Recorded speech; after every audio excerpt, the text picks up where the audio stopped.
Secunderabad, we had a donor. Her name is Alamelu Srinivasan, and she was declared brain dead, and then we went and counseled the family. And since Apollo Secunderabad was not a licensed transplant center, we shifted this donor from there to NIMS, and we did the donation. We of course did the kidneys. At that time the liver program had not started, so we just did the kidneys and the corneas. And afterwards, with the critical care specialist, with Dr. Ravichandra, we did a case in Chennai. There was a brain dead donor in Chennai, and they wanted to donate all organs. At that time there was no liver program in Chennai, so from Sundara Medical Foundation, we took a chartered flight from here, from Hyderabad to Chennai, and we did the donation. We got the liver and brought it to Hyderabad. So since then we have traveled far and wide, and we've done several donations with the help of critical care specialists, neurologists and neurosurgeons. In fact, as we approach the National Organ Donation Day on 3rd August, I want to share with you that this early morning we have done 2 donations. Our transplant coordinators have done 2 donations in different parts of the country. We have a MOU with NIMHANS Bangalore. You know, we have done 1 donation in NIMHANS Bangalore and in Usmania Hospital in Hyderabad. To bring about equity in organ donation and transplantation, we work in government hospitals. So we have hospitals. What we do is we enter into a MOU with the state government itself and put our transplant coordinators there so that they could counsel the families, and when a donation happens, the retrieval happens, and the patients of that hospital, the government hospital, benefits. So this is something that we have been doing, and we are working in 28 government hospitals, and we are very proud that, you know, we not only started off with working in these government hospitals, we also helped them with starting the kidney transplant and liver transplant program. For example, in Manipur, we started with JNIMS, which is a government hospital. We identified a young urologist, sent him to Coventry, and got him trained in renal transplant. He came back, and then he started kidney transplants. We did an ICU workshop with the help of Dr. Rahul Pandit, and we already have done 6 deceased donations in Manipur. Imagine in Northeast, where there was no transplant at all. We started pre-COVID and we have come this far. And with the Manipur experience, the Chief Minister of Tripura has invited, and now we are starting our work in Tripura. So you can see in our ICU workshops, Dr. Rahul Pandit is there. One is in JNIMS in Manipur, and the other one is in Cuttack, in SCB Medical College, Cuttack. We did an ICU workshop. So we keep doing ICU workshops, and we have done more than 150 ICU workshops across the country. Some of you perhaps don't know about my story. I lost my 19-year-old son in a car accident in January of 2004, and we happened to donate all his organs. And in fact, Dr. Gopal was on a vacation in Kakinada in his hometown. He came back and took care of my son and was there all through. And that's the personal experience that I wanted to share with you. And all the doctors have been extremely helpful in our journey. My story has been made into a movie, and this movie is now available free on YouTube. And this has been viewed by 13 lakh people in the past 2 months. So I want to encourage all of you to please see this movie. It's called A Zindagi, and this is a story of a liver transplant guy who received my son's liver, how he was working as a software engineer in Tata Consulting, and now he's working in the US, and he's married and has 2 children. So imagine it is so gratifying when you make a donation happen, and the recipient is, you know, leading normal life, leading good quality life, has a good family, and leading a happy life. So that's the gratification that each of us have when you make a donation happen. When you can, you know, when you are unable to save a life, you are able to save at least 8 lives. That's the story of organ donation. We continue with the zeal and dedication to perform as much as possible to make more and more people continue to live want. And for your information to all the Hyderabadis, this is an invitation. We are doing a Telangana run at Sanjeevaya Park day after tomorrow on the eve of Organ Donation Day. So if anyone of you is interested, please do come for the run. It will just be donation. You don't need to talk about organ donation. If you just declare brain death, that is enough. Because in the University of Iowa, there was a test done long time ago, more than 30 years ago. This was when I was trained. I got to read this paper.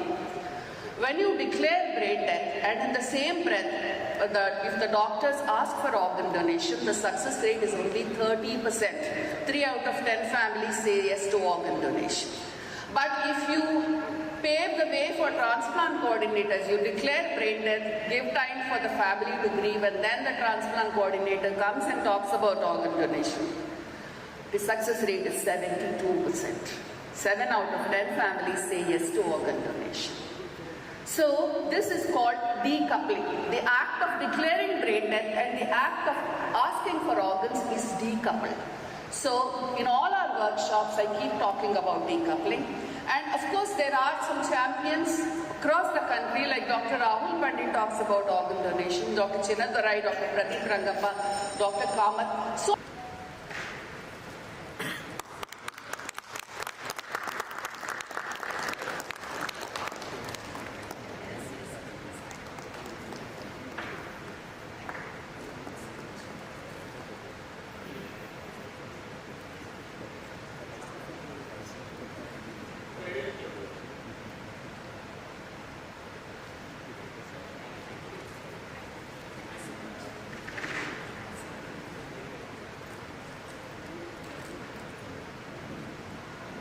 Thank you, ma'am, for your wisdom and unwavering commitment to this noble cause. Our next speaker is a highly respected critical care specialist and a guiding voice in transplant ethics and clinical protocols, Dr. P.B.N. Gopal sir, who currently serves as a Director of Critical Care at Citizen Specialty Hospital. With his expertise and experience in intensive care leadership, protocol development, and donor management, Sir brings both clinical authority and deeply ethics lens to organ donation practices. Sir will speak on a subject that governs and shapes our practice, the legal framework for brain death certification and organ donation in India. We welcome you, sir.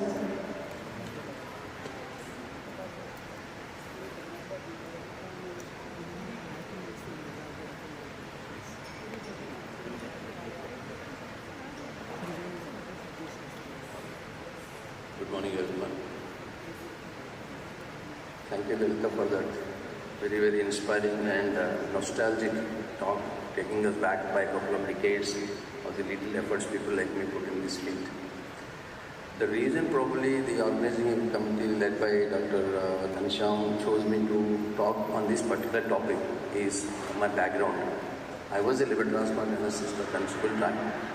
I was a volunteer of Mohan Foundation along with Lilita Garu, evangelizing the brain death and organ donation concepts. And then I metamorphosized into total intensive care consultant, managing various intensive care units across the country. Now, what Ghanshyam has done today is that converted me to a legal opinion specialist. I have been speaking about the clinical side of brain death all my life, of course following the law. So I had to look deeper into it. So I also thought that speaking about brain death alone is not going to take us anywhere. We have to look at the evolution of death. However much all of us accept that death is definite and ultimate finality, it doesn't seem so. Death seems to be dynamic. The way human race, before they got educated and after they got educated, and medical field became an accepted specialty, the way they look at death seems to be changing. So we'll go through that in the first few portions of the slide. But before I do that, I have some disclosures to make. What we are about to define is the current status of legal death. It's not biological death. As doctors, we are empowered to declare a patient dead. This is legal death under the law of the land that you work in. Medical practices, including declaration of death, are subject to law of the land In India, they are subject to the state that you live in. As we stand here today, in the state of Telangana, we are subject to law passed by Telangana government, and you have to abide by it. And circulatory death is declared by any registered medical practitioner, whereas brain death is declared by only those medical practitioners which are allowed to do so by the medical appropriate authority, which in this state is Director of Medical Education. Then, as everybody knows, law is subject matter to interpretation. Laws don't give you a clear yes and no. You have to interpret the law and apply it to your circumstances. So when we come to the legal section of this talk, what I am telling you, what I am about to tell you is my interpretation of that law. You may interpret it differently. And some opinion I am going to express are my own interpretations. Death and diagnosis in the past, basically it was circulatory or cardiac death. Upon the suspicion that someone is not alive anymore, either a layperson or a doctor would approach the person, either he would do CPR or not do CPR, patient may not survive. And you look at three components. There is no pulse or heart in the modern times with a stethoscope or with an echocardiogram. Patient is not breathing and patient is not conscious. Note that even in this modality of the death, not conscious, not breathing is also there. Not only the heart. These two components are common to brain death and cardiac death. And you declare the person dead. That was true in our country till 1994. This is the only way of declaring death, in fact. Before the medical profession evolved as a licentiated profession to declare death, the diagnosis of death was very dubious. Many people were buried alive. Some famous personalities, Alexander the Great, was supposed to be buried alive. So once medical profession developed and got the legal sanction of declaring someone as live when one is born or someone as dead when someone is circulated dead until 1994 in this country, they were the licentiated doctors who were empowered to do so. But if you go to legal side of the definition of the death, the definition of death hinges on these three basic characters of an organism, which is respiration, circulation and brain function. Again you see here that respiration and brain function come in, and when brain fails, we all know that the patient becomes unconscious. So the functional failure of any one of these three systems may upset the rest of the two systems and make the organism dead. This is the fundamental basis of saying that someone is alive or someone is dead. In the legal dictionary, Black's dictionary that a lot of people follow, it is defined as the cessation of life, the ceasing to exist, defined by the physician as total stoppage of circulation, noted, of the blood, and cessation of animal and vital function consequent to stoppage of respiration, pulsation, etc. Even in this circulatory death, this is before 1994 and before brain death laws were passed, even in this, respiration is mentioned. So what happened to the evolution of the present status of the death? What we have talked in the last 5 or 6 slides is the pre-brain death era. But how did the concept of brain death arise? Fundamentally, Andreas Vesalius, a Spanish exhibitionist and a man who used to take pleasure and pride by dissecting dead bodies and displaying his organs to various audience. Once he dissected a dead body and the heart was beating. The king of Spain admonished this guy and expelled him from Spain.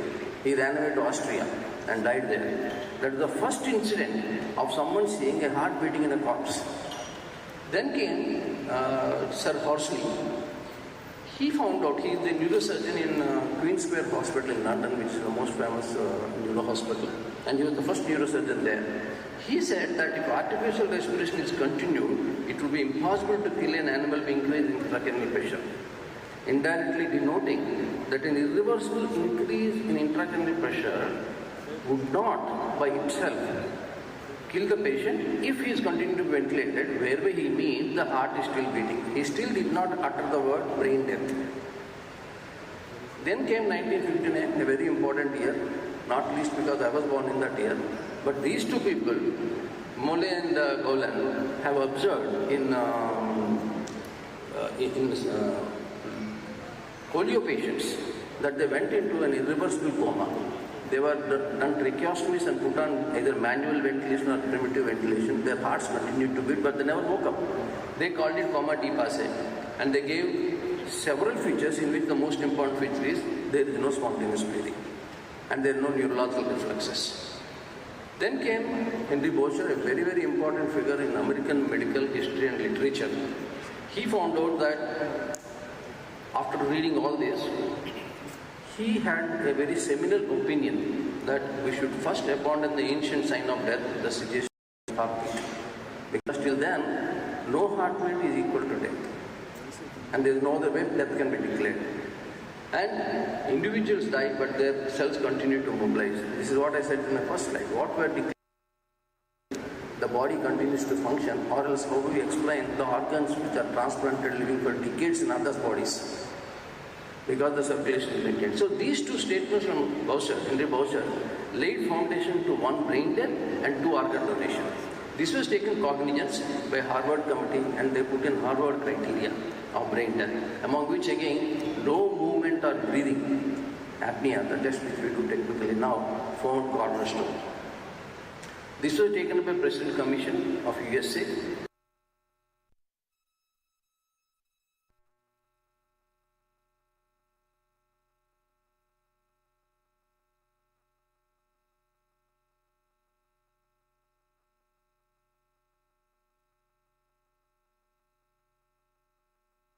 Individual who has sustained either irreversible cessation of circulatory or respiratory functions, irreversible cessation of functions of the entire brain, including the brainstem, is dead. This is a uniform death. They fundamentally changed in their constitution the definition of death, including both brain death and circulatory death. This is yet to be done in India. This is what Mrs. Lalita was elucidating. Several representations have been made in both state and central government to modify this, and it is not yet done. And this lack of uniform definition of death in the Constitution of India is the reason which is leading to a lot of confusion, lot of questions, self-doubts, both public and professional, and lack of organ donation. This is still work in progress, work in pending. So the evolution of brain death, I won't bore you with all that happened, but please note the last two points. After all the events that we saw in the previous slides happened in 1994-95, brain death defined act was passed by central government. I will tell you the story in the next slide. And it was automatically adopted by states. But the story didn't stop there. The story didn't stop there, it went further. WHO took up the issue, and that is the subject matter for further discussions, probably in neuro congresses and critical care congresses, whereby WHO is trying to unify definition of death for both brain death and cardiac death, and saying that everything is ultimately brain death, because if you can't do CPR or won't do CPR, the patient's brain would die anyway by the time you declare a cardiac death. But that's yet to happen. That is some work in progress. Now what happened in 1994 is actually very interesting. We all know that P.V. Narasimha Garu is a pioneer Prime Minister of India who turned our economy. But he turned our brain death and organ transplantation issues also. He was instrumental in getting this law passed. The story goes that Dr. Venugopal, Professor Venugopal, head of the Department of Cardiac Surgery, was itching to do heart transplant and asked the center to pass brain death law. And it was not moving forward. He sought the help of Shamiran Nandi, who was the head of the Department of Surgical Gastroenterology and a great thinker. He was, for people in that generation, he was a continuous talk show guest in various television shows. By the way, he is brother-in-law of Pranav Roy. Pranav Roy used to invite him for several talks. So he asked for the help of Shamiran Nandi, and Shamiran Nandi wrote the draft of this act, Transplant of Human Transplantation Act. And Venugopal sir, being a personal friend of P.V. Narasimha, approached P.V. Narasimha to pass the law, and he agreed, and the law was passed in quick succession, and states picked up it as it is that year or next year. Andhra Pradesh was the United States at that time, United Telugu State. They picked up the law in 1995. In 2014, when Telangana was declared independent state, they Sumoto completely adopted that law. If you go to Jivandan's website today and ask for brain death law, even today Andhra Pradesh law is reflecting there, Andhra Pradesh organ donation law. So what are the aims of TOTA? This is extremely important, because this definition of death is given in Transplantation of Human Organs Act, not in the Act of Birth and Death. Okay, the first aim of the court is to recognize brainstem death and allow organ donation from brain dead donors. This sentence is causing a lot of problem of declaring death in a brain dead patient who does not want to give organs. This particular clause. Of course, it is subject matter to interpretation. I myself, when patient did not want to, patient family did not want to donate organs, I declared dead and wrote death certificate for several patients over the last decade and a half. The second one is regulation of removal, storage, implantation of human organs. This applies to life related also. Prevention of commercial dealings in organs. We are not going into those two topics today. So, total definition of the death, if you look at very keenly on this important definition, the Act defines a deceased person as one in whom permanent disappearance of all evidence of life has occurred by reasons of brain stem death or cardiopulmonary sense at any time after life birth. This looks like a combined definition of law, death. But the problem is, this is there in the Transplantation Act. It is not there in the Fundamental Birth and Death Registration Act. So many people, many luminaries, many politicians, many policymakers and doctors are objecting to declaring a patient dead, even if brain death is established technically, if the patient is refusing to give organs. That is throwing a lot of dilemma into management of these patients for the intensive care, neurosurgical, neurological branches. Then brainstem death, that is second component. India accepted that brainstem death is brain death. There are very few countries or very few states in the United States of America who want whole brain death. That is decreasing by day anyway. So as we stand here today, for us, because we follow the law of the land, brainstem death is brain death. Further definition, the stage, brainstem death is the stage at which all functions of the brain have permanently and irreversibly ceased. Deceased person is a person in whom permanent disappearance of evidence of life occurs by reason of brainstem death or in cardiopulmonary sense at any time after life birth takes place. We have seen this. Near relative, this is important because these are the people who can consent for taking organs and accept brain death. Spouse, son, daughter, father, mother, brother, sister, grandparents or grandchildren. The increase in the pool of consentable people has increased over the years by several amendments.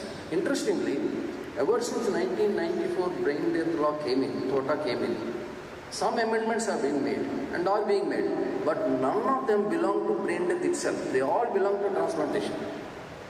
In the fundamental definition of brain death, we are still standing where we stood 26 years ago, 30 years ago.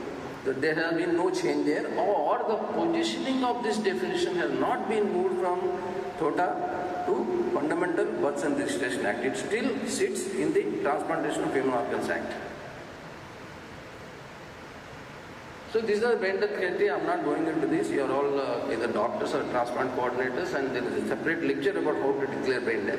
But more important is, these are the steps. Some of these slides are kindly given to me by Dr. Rahul Pandit. He has given a wonderful lecture in the NOTA symposium, cross-country symposium a couple of weeks ago.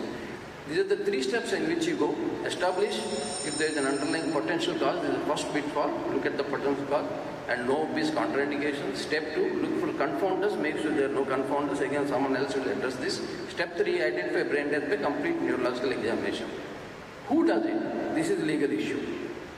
Testing can be done after 4 hours of no recordable brainstem death bedside by nurses, doctors, provided 3 conditions are met.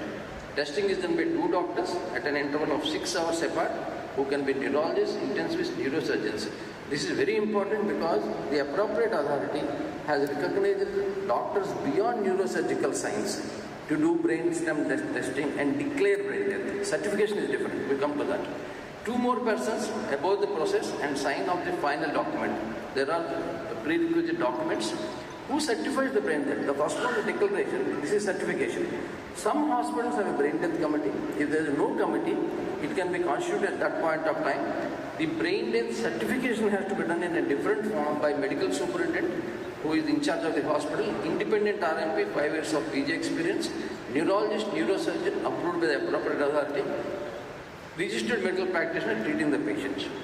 So these regulations in Andhra Pradesh, which was followed by Telangana, have been handed over to a governmental authority called Jeevandan. Jeevandan regulates the whole process of organ donation.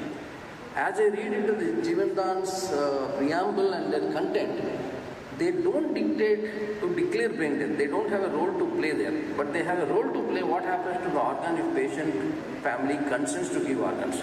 Jivandan has given several forms. First thing is, a hospital in which transplantation is done has to have a Jivandan license, which is loosely called a certificate, which is loosely called a license, transplant license. This license is specific for organs, specific for life related, specific for cadaveric. Some big hospitals have that across the board have got all the licenses, and this has to be renewed. Rigorous inspections are done and track records are kept in view. These are the various certificates for brain stem death testing and declaration. These forms are provided on the website and they have to be followed. Brain stem death certificate from appropriate authority for cadaveric transplant. This is certification. The four nominated people have to do this. Organ donation consent form, there is a double consenting. There is two different forms which need to be consented. This is all the domain of the transplant coordinators. Each hospital mandatorily should have a transplant coordinator if they want to be a transplant center, and it is their responsibility to see that each one of these forms is judiciously filled and duly signed. Police have to be informed, especially if it's an MLC. Forensic doctor has to be informed. Forensic doctor will consider the retrieval process of the organs as postmortem and declare that organs can be taken if there is no foul play. And then organ retrieval authorization from the patient family also has to be taken for specific organs. Now proposed algorithm for this is, this is very small. In summary I can tell you, the thing is you have to first look for signs of brain death, brain stem death. If they are not there, you have to give up the process. Then you have to look for confounders and mimics of brain death. If they are not there, you can proceed for brain death testing. If brain death testing is done and patient meets the criteria, the same has to be repeated 6 hours later. Obviously, if they are not met, you have to abandon. I am not talking about ancillary data, someone else will talk about it, because if the clinical brainstem death testing fails, or there are confounders, or there are limitations to do this testing, then we go to the ancillary tests. I think one of the colleagues will take up that issue. Now the problem comes in state of Telangana that technically and medically you have established brainstem death and declared the patient brain dead. Can you give the brain certificate or not? Kerala is saying that you can. Telangana state has not made it clear and left it to your courage, your imagination and your decision and your coordination with the family. Now these scenarios have been addressed by some papers in India itself, some research papers. This is a wonderful paper coming from multiple institutions. The legal void outside brain death in India, the legislative need for DNR in brain death. Various doctors and some lawyers from PJ Chandigarh, Dimhans, Bangalore, Indian Institute of Law, Delhi, and some other hospitals. There is an Apollo think tank for these things. They collaborated, formulated a model case where patient becomes brain dead, but family refuses to give organs. What could be the scenarios? What could be the medico-legal conundrums in such case? They circulated it, and they followed a meta-analysis Delphi method, sat down and came up with several questions and answers, possible answers. These are all opinions subject to interpretation. One thing that is outstanding in this paper is that they said if patient becomes brain dead, he is declared according to the law of the land, and patient's family accept to donate organs. Before you declare the patient dead, take a DNR declaration from the patient family to avoid any medico-legal hassle to a given institution in future, which none of us are doing. I don't know how many senior luminaries here are doing that. We have never done that. We have done scores of organ donations in our various hospitals. We have never done this. When Dr. Rahul is speaking, he can give his opinion about it. Even Lalita can give her opinion about it. Now the conundrums rising out of such situations in our medical practice and in this particular research paper. There are some minor papers also, case reports also. First thing is, I'll go question by question. This is my last but one slide. What if family does not want, okay, we'll go to next slide, there are answers also there. What if family does not want you to perform brain stem death tests? Some families said don't perform. In my opinion, and opinion of many of my colleagues, we don't need consent of the family to do brain stem death tests. I had arguments about this with some of my non-critical care colleagues. I went ahead and performed the test, even if family said no. Because it's a clinical test. I'm only examining the patient. I'm not doing any intervention. Neither am I going to close the case by myself without further consultation. So first question is, brain test as a clinical test, it does not need anybody's consent. Second conundrum, second doubt, brain death is confirmed and family consents for organ donation. What next? Follow the law of the land. As we stand here on Telangana's land, follow Jibandam, organ retrieval followed by ventilator disconnection. Hand over the case to your organ transplant coordinator, he will do the rest. The decoupling that Lalita was talking about. Now the question here arises as a corollary to this particular question is, can you just disconnect the ventilator at the end of retrieval and declare death? I have done that several times, starting from 2003 to today. I have done that several times because that is my interpretation. If I don't do that, if I declare death after organs are taken, that technically means I have taken organs from a living patient, which is a crime. So on that basis, I declare death even before organs are taken, which is second death crime. That many states are supporting, many international papers are supporting. Family access brain death, no consent and asked to discontinue ventilation. What do? Counsel for non-escalation of treatment, take a DNR, take a do not resuscitate, again according to the law of the land, which is very dynamic. EOL and DNR are boiling pots. Put your hand in that and it will be burnt. So please understand that. Follow the law, it is evolving. There is another lecture tomorrow in the main congress about EOL, panel discussion in which we can discuss this further. So if patient is brain dead, they are accepting but no consent, you better go down the EOL DNR pathway. But that needs a lot of counseling. Family accepts brain death but wants to continue till the heart stops. It's a very common scenario. They neither want to give organs.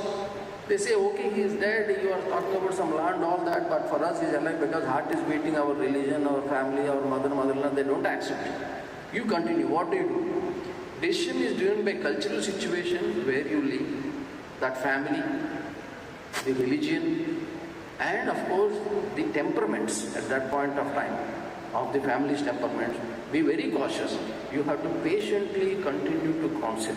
Perhaps you can take DNR no escalation orders at this point of time. The last question, what is the time of death is confirmed brain death and with or without donation? In my opinion, it is second brain death test positive time. Though again there is a small controversy there.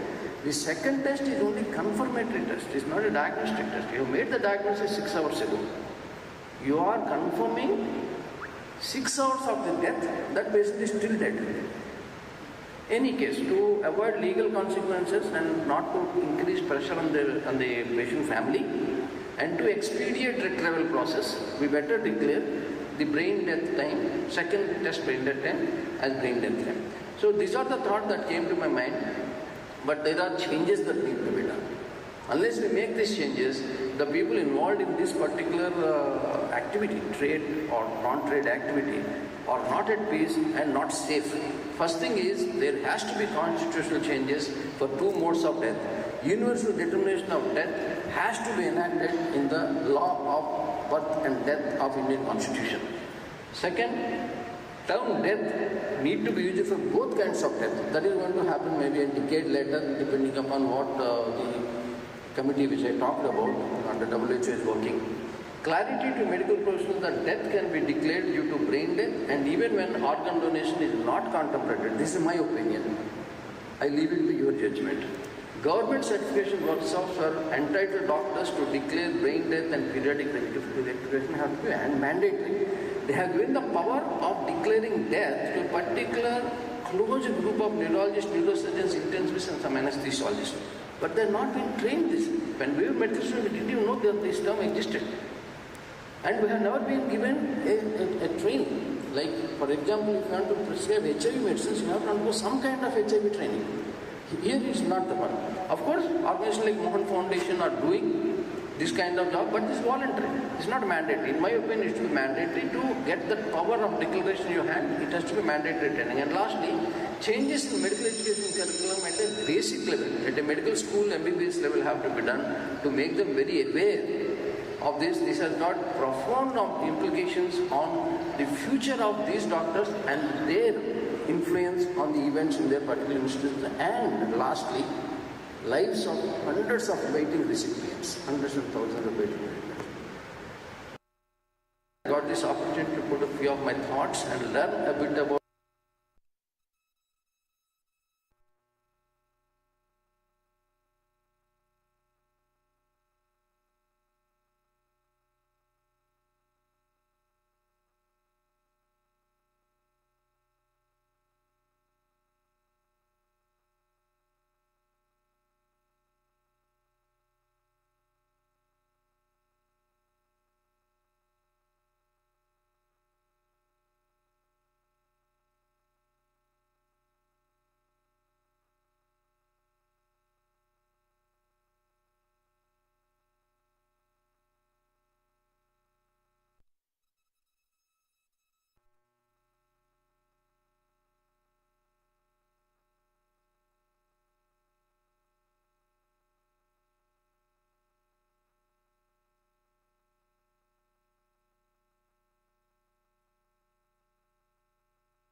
Topic today, brain death, definition, pathophysiology and declaration is a critical foundation for our entire day's dialogue. We welcome you, sir.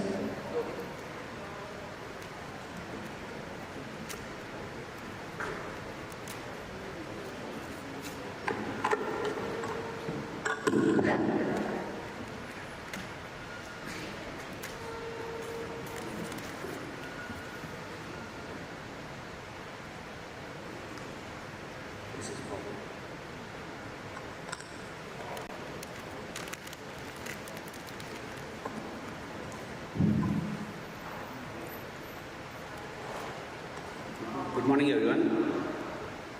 I'm Dr. Ranjit, consultant neurophysician at Medico Hospitals. I would like to thank Kansham sir for giving me this opportunity, and I would like to thank Neurocritical Care Association for affiliating with us and helping us in organizing this conference.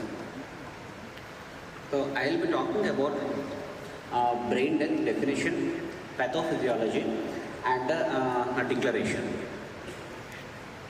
So I will be talking about the sequence of steps which needs to be followed to avoid nuisances in declaring brain death.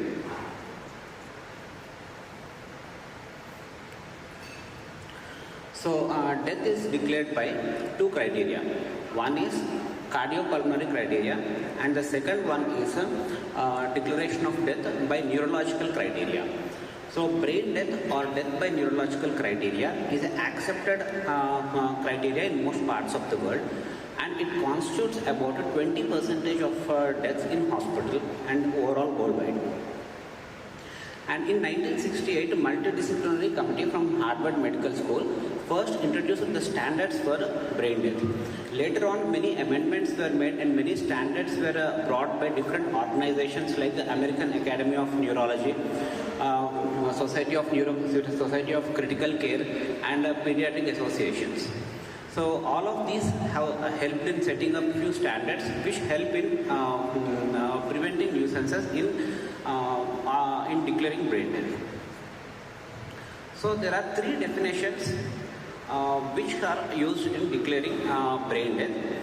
Dr. Gopal sir has actually told regarding this brainstem death and brain death. I will be covering them in detail. So one brain death is whole brain formulation. So first mode is whole brain formulation, which is accepted in the United States and followed in most of the parts of United States, which means catastrophic injury to all parts of the brain, which includes cerebral hemispheres, diencephalon, that is thalamus, and all parts of brainstem and cerebellum. That means all the parts of the brain should be damaged to declare a patient to be having whole brain death.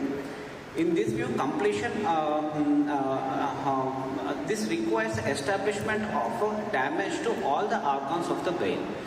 So next one is brainstem death formulation. So brainstem death formulation is accepted in UK and in India. So it requires only establishment of loss of brainstem function clinically and even radiologically. The loss of brainstem, the damage to brainstem is required for declaring a patient death. But in most of the scenarios, brainstem death succeeds the cortical death, because there will be raised ICP and there will be herniation into the infratentorial region, which will be causing brainstem death. But in few scenarios like basilar occlusions, which may be causing pontine, midbrain and medullary infarctions, and brainstem hemorrhages, and in conditions like brainstem encephalitis, these are the conditions where brainstem death can occur isolatedly without the loss of cortical functions. Without the damage to the cortex. So this happens in less than 2% of cases. And in India, usually brainstem death is followed a criteria. And the third and very less accepted criteria is loss of higher cortical functions, that is damage to only cortex, which is dependent upon the concept that the cortex is required for the cognitive function of a person, and if the cortex is damaged, even if the brainstem in intact, patient will be in vegetative state, but this is not accepted in many parts of the world. So these are the three ways of defining brain death, and in India we follow the brainstem death formulation. So coming to pathophysiology of brain death, so elevated ICP leads to increase in mean arterial pressure. So when the elevated ICP goes beyond the mean arterial pressure, there will be only systolic flow into the brain and diastolic flow may not be there into the brain.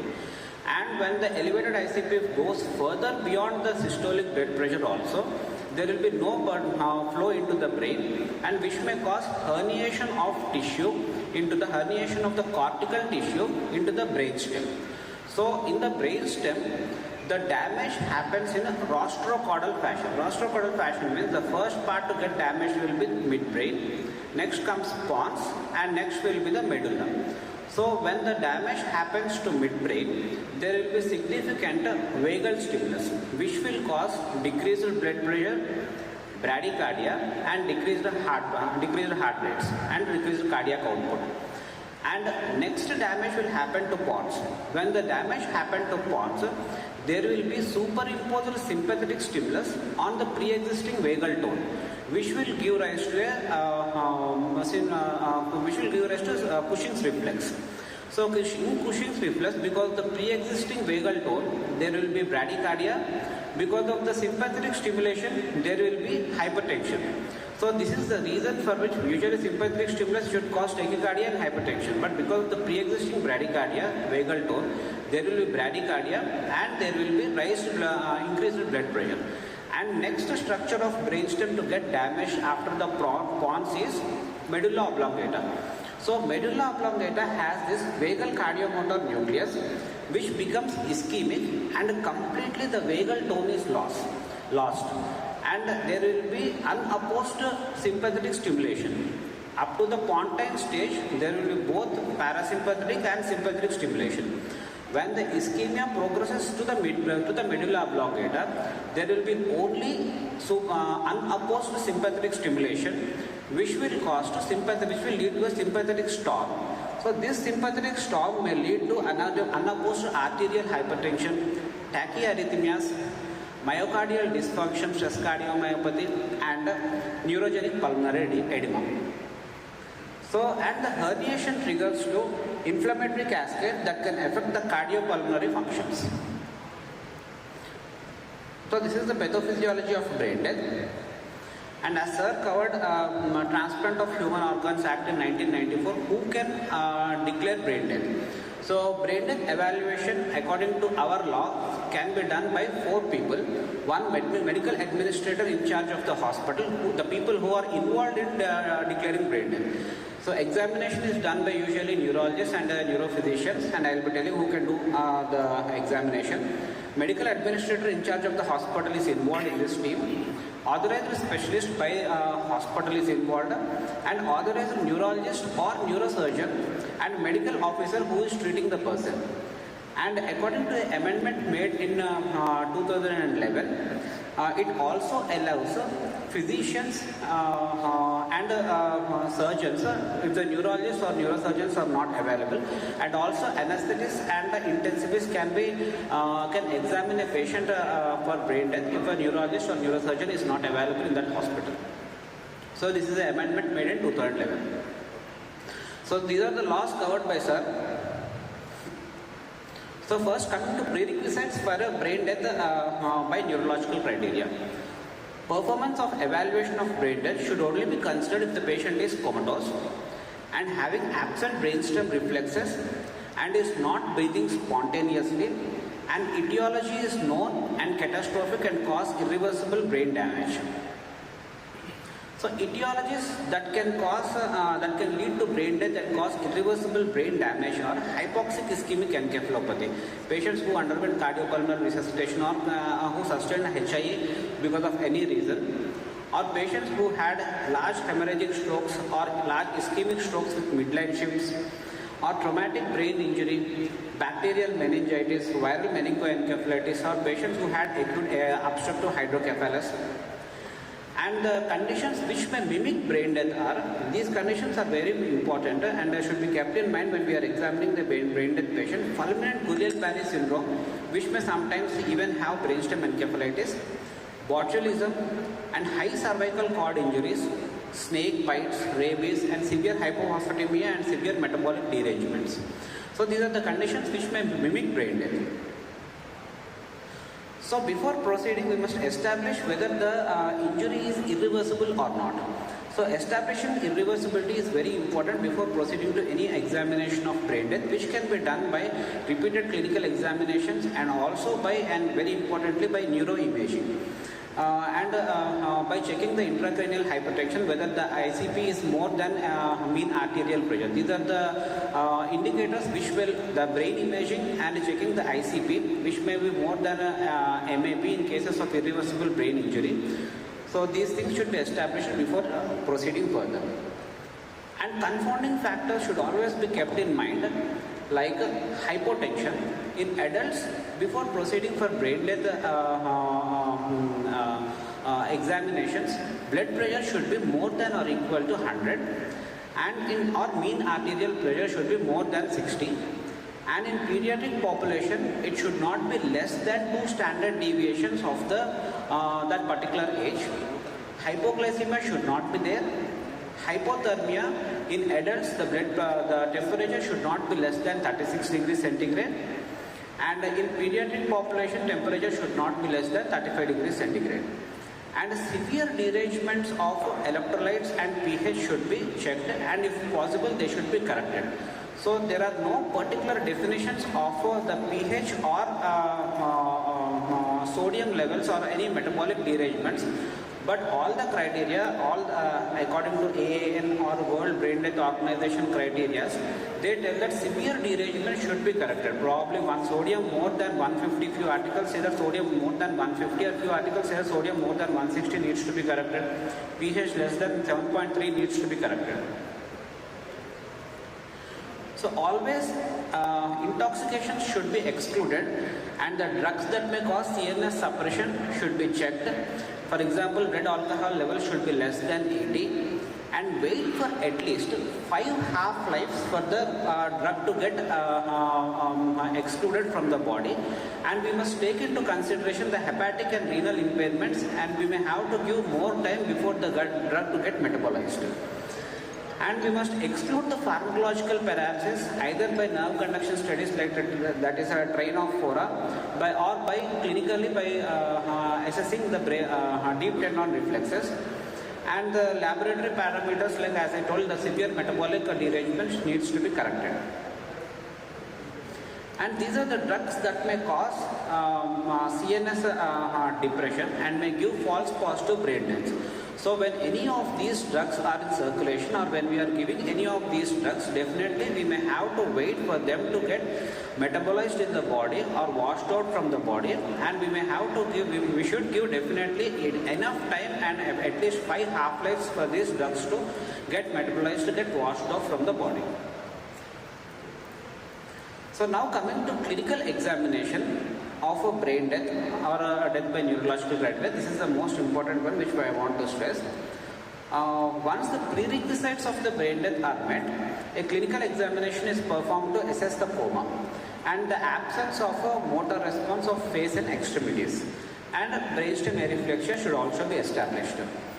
So, definition of a patient being comatose is absent motor response on face or extremities to painful stimulus, that is tactile stimulus, painful stimulus, auditory and visual stimulus. Patient should not have any response to any of these stimuli, and no cerebrally mediated movements following application of painful tactile stimulus to face and two extremities should be checked.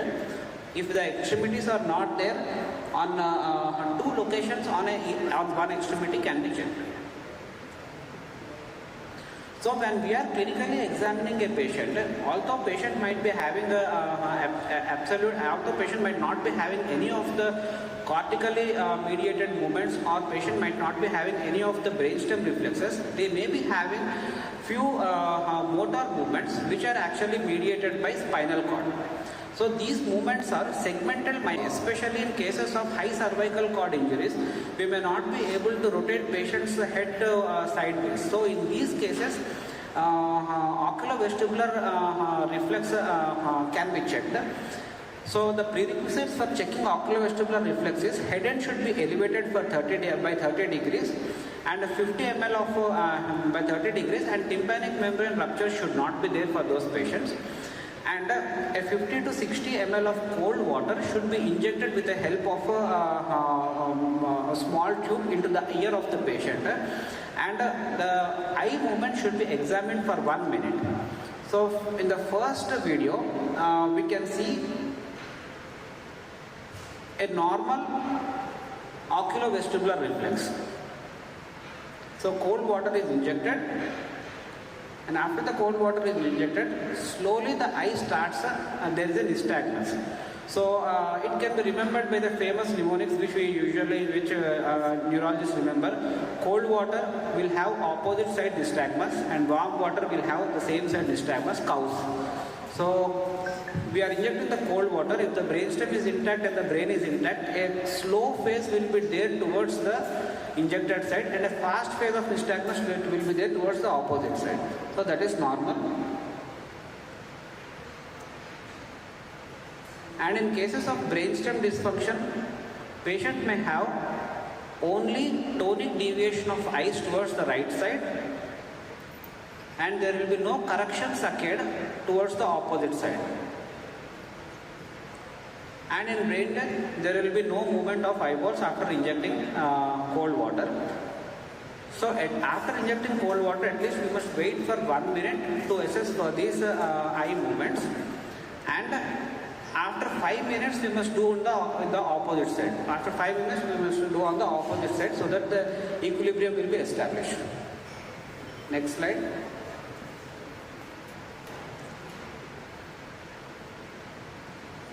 So next is gag reflex, cough reflex.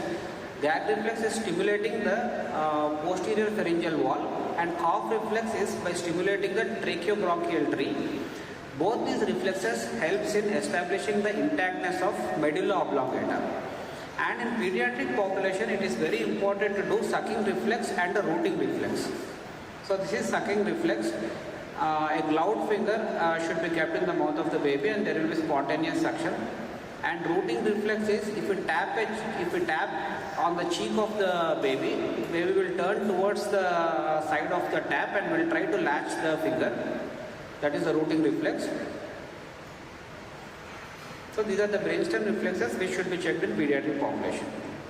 And minimum number of clinical examination for brain death is 1 in usually 8 minutes, and sometimes in doubt we may wait up to 15 minutes also. And number of apnea tests is 2 minutes, 2 in adults and 2 in pediatric population also, which is done, and the time interval between the first test and second test is 6 hours. So before checking for a second apnea test, all the clinical examination, all the brainstem reflexes needs to be checked again. So according to Indian law, in US they usually do only once apnea test. Reasons to abort the testing are spontaneous respiration witnessed, or systolic hypotension, systolic blood pressure going below 100 mmHg, or mean arterial pressure dropping below 60, or sustained oxygen desaturation, or appearance of unstable arrhythmias. So these are the conditions where we have to abort the apnea testing. And contraindications to apnea testing are morbidly obese patients, and COPD patients with bad COPD status, and high cervical spine injuries, and chronic hypoxemia due to congenital heart diseases. So now coming to ancillary tests. Ancillary tests are very important if we are not able to do all the neurological examination, or if any of our neurological examinations are, we are having doubt on any of the neurological examinations. So first coming to conditions which may preclude complete neurological examinations. Severe neuromuscular disorders like GBS, or patients who are having myasthenia gravis, or patients who may be having severe sensory motor neuropathy. In these patients, it is very difficult to assess for the motor responses. And high cervical cord injuries, where we may not be able to do all the brainstem reflexes. And in patients who are having orbital, facial traumas or ocular injuries, where we may not be able to see for the reflexes properly, pupillary reflex, or patients having ruptured tympanic membrane, where we will not be able to do the oculovestibular reflex. And if we are having doubt in drug elimination, which we have given previously for treating the patient. In these scenarios, and also in severe metabolic derangements, also ancillary tests will be helpful. And if the whole brain death formulation is being followed and there is only brainstem pathology, so this may not be very relevant in our setting. So in these situations, ancillary tests will be very useful. And the purpose of ancillary test is to evaluate for loss of intracranial blood flow or loss of electrical activity of the brain. So the accepted ancillary tests are 4-vessel catheter angiography, radionucleated cerebral blood flow scan, transcranial Doppler, EEG, CT angiogram and MR angiogram. Among all these, DSA, that is 4-vessel catheter angiography, and radionucleated cerebral blood flow scan are considered to be gold standard among the ancillary tests. So these are the examples of DSA. First video is the video of a normal cerebral blood flow. So when we inject into the ICA, there will be a normal cerebral blood flow into all the vessels of the brain. If you see, all the vessels of a brain have filled properly, and this is a video of a patient who sustained cerebral blood flow,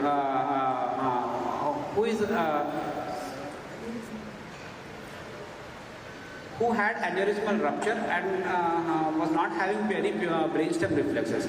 If you see in the second video, none of the blood vessels above the inside the cranium are filling. Only the blood vessels in the neck are filling. Whereas in the first video, if you see, all the blood vessels are going properly up. That means all the cranial blood vessels are filling properly. And in the second video, only the blood vessels up to the clinoid segment are filling, and the blood vessels inside the cortex are barely filling. So this is the example of a brain DSA in brain death. And radionucleotide scan in brain death. So a radionucleotide scan helps in identifying the perfusion of brain with the help of radionucleotide substance, which is injected to a patient and waited up to 30 minutes also. The first images show the proper uptake of a brain and the enhancement of vessels inside the brain when a radionucleotide is given. And whereas the second image shows there is no uptake of radionucleated material into the brain. So we can compare the first images with the second images, and in the second images the extracranial blood vessels are filling properly. The extracranial blood vessels in the neck are filling properly, and one central hot signs like hot nose sign are seen in images in patients who have brain death because of the extensive filling of the extracranial circulation. Next is transcranial Doppler. Transcranial Doppler helps in identifying this. The first image is the normal transcranial Doppler with a good systolic flow and a dicrotic notch and a diastolic flow. That is the first image. I am not having a pointer here, but the first image is showing a normal blood flow.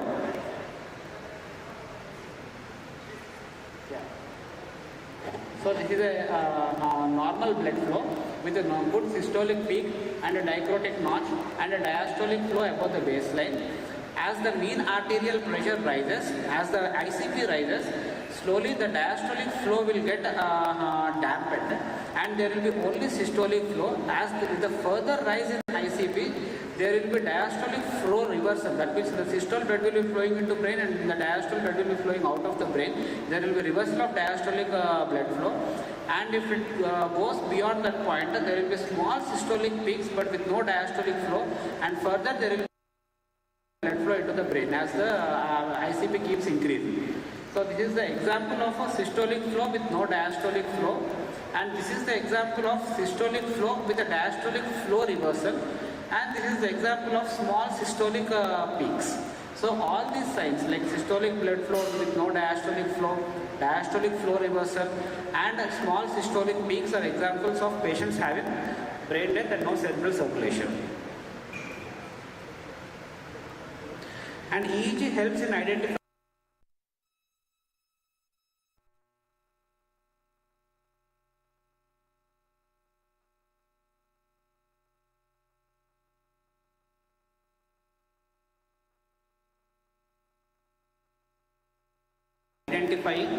loss of blood flow, loss of cranial blood flow.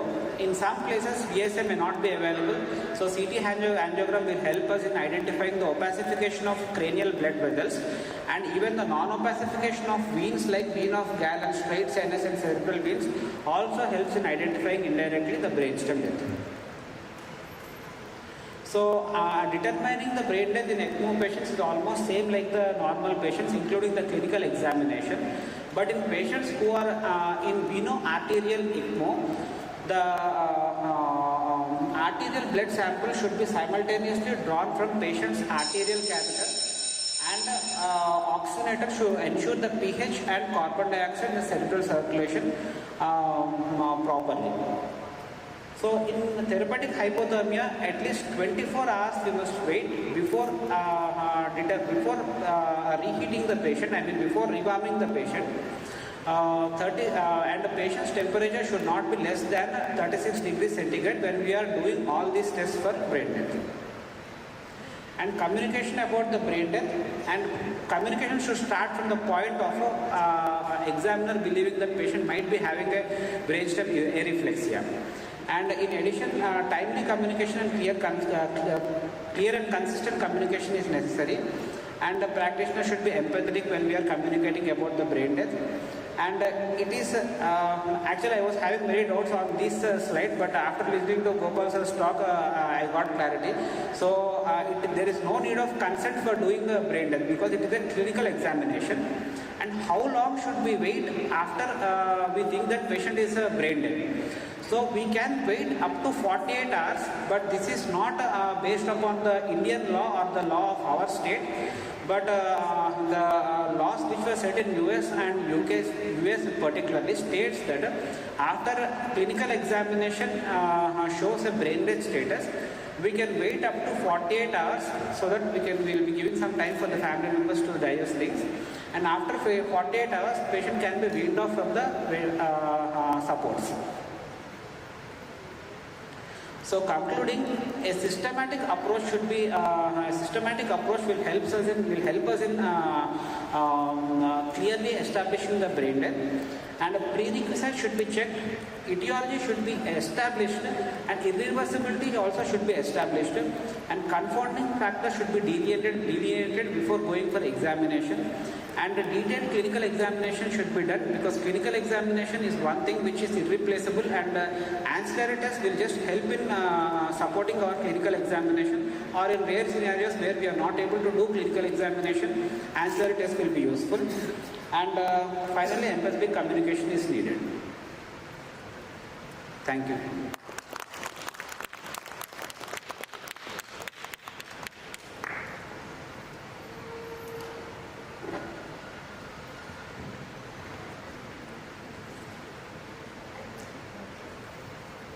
Thank you, sir.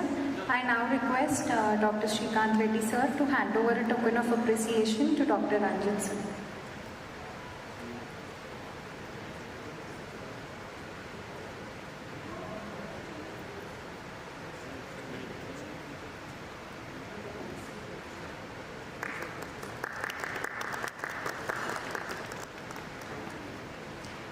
Next, we welcome Dr. Abdul Qadir Khan, sir, a frontline critical care expert who plays a pivotal role in managing ICU protocols and donor stabilization.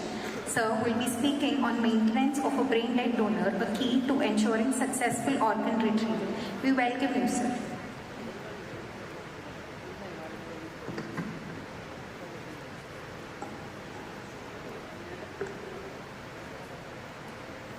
Good morning, everyone. At the outset, I would like to thank Ghanshyam sir and Society of Neurocritical Care for giving me this opportunity to talk on the management of organ donor.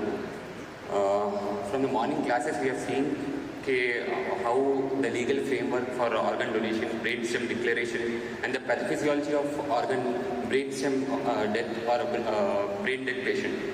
So in my next slides, I will be covering about how to maintain the patient who is a brain dead. So that is a potential pivotal role for a good outcome of an organ donation. If a patient is being you have harvested the organs and you have planned for an organ donation, if the organs are not optimally stabilized and you have transferred to the patient, or you transplant to the patient, if they are not maintained adequately, the outcome of the donor will not be so good.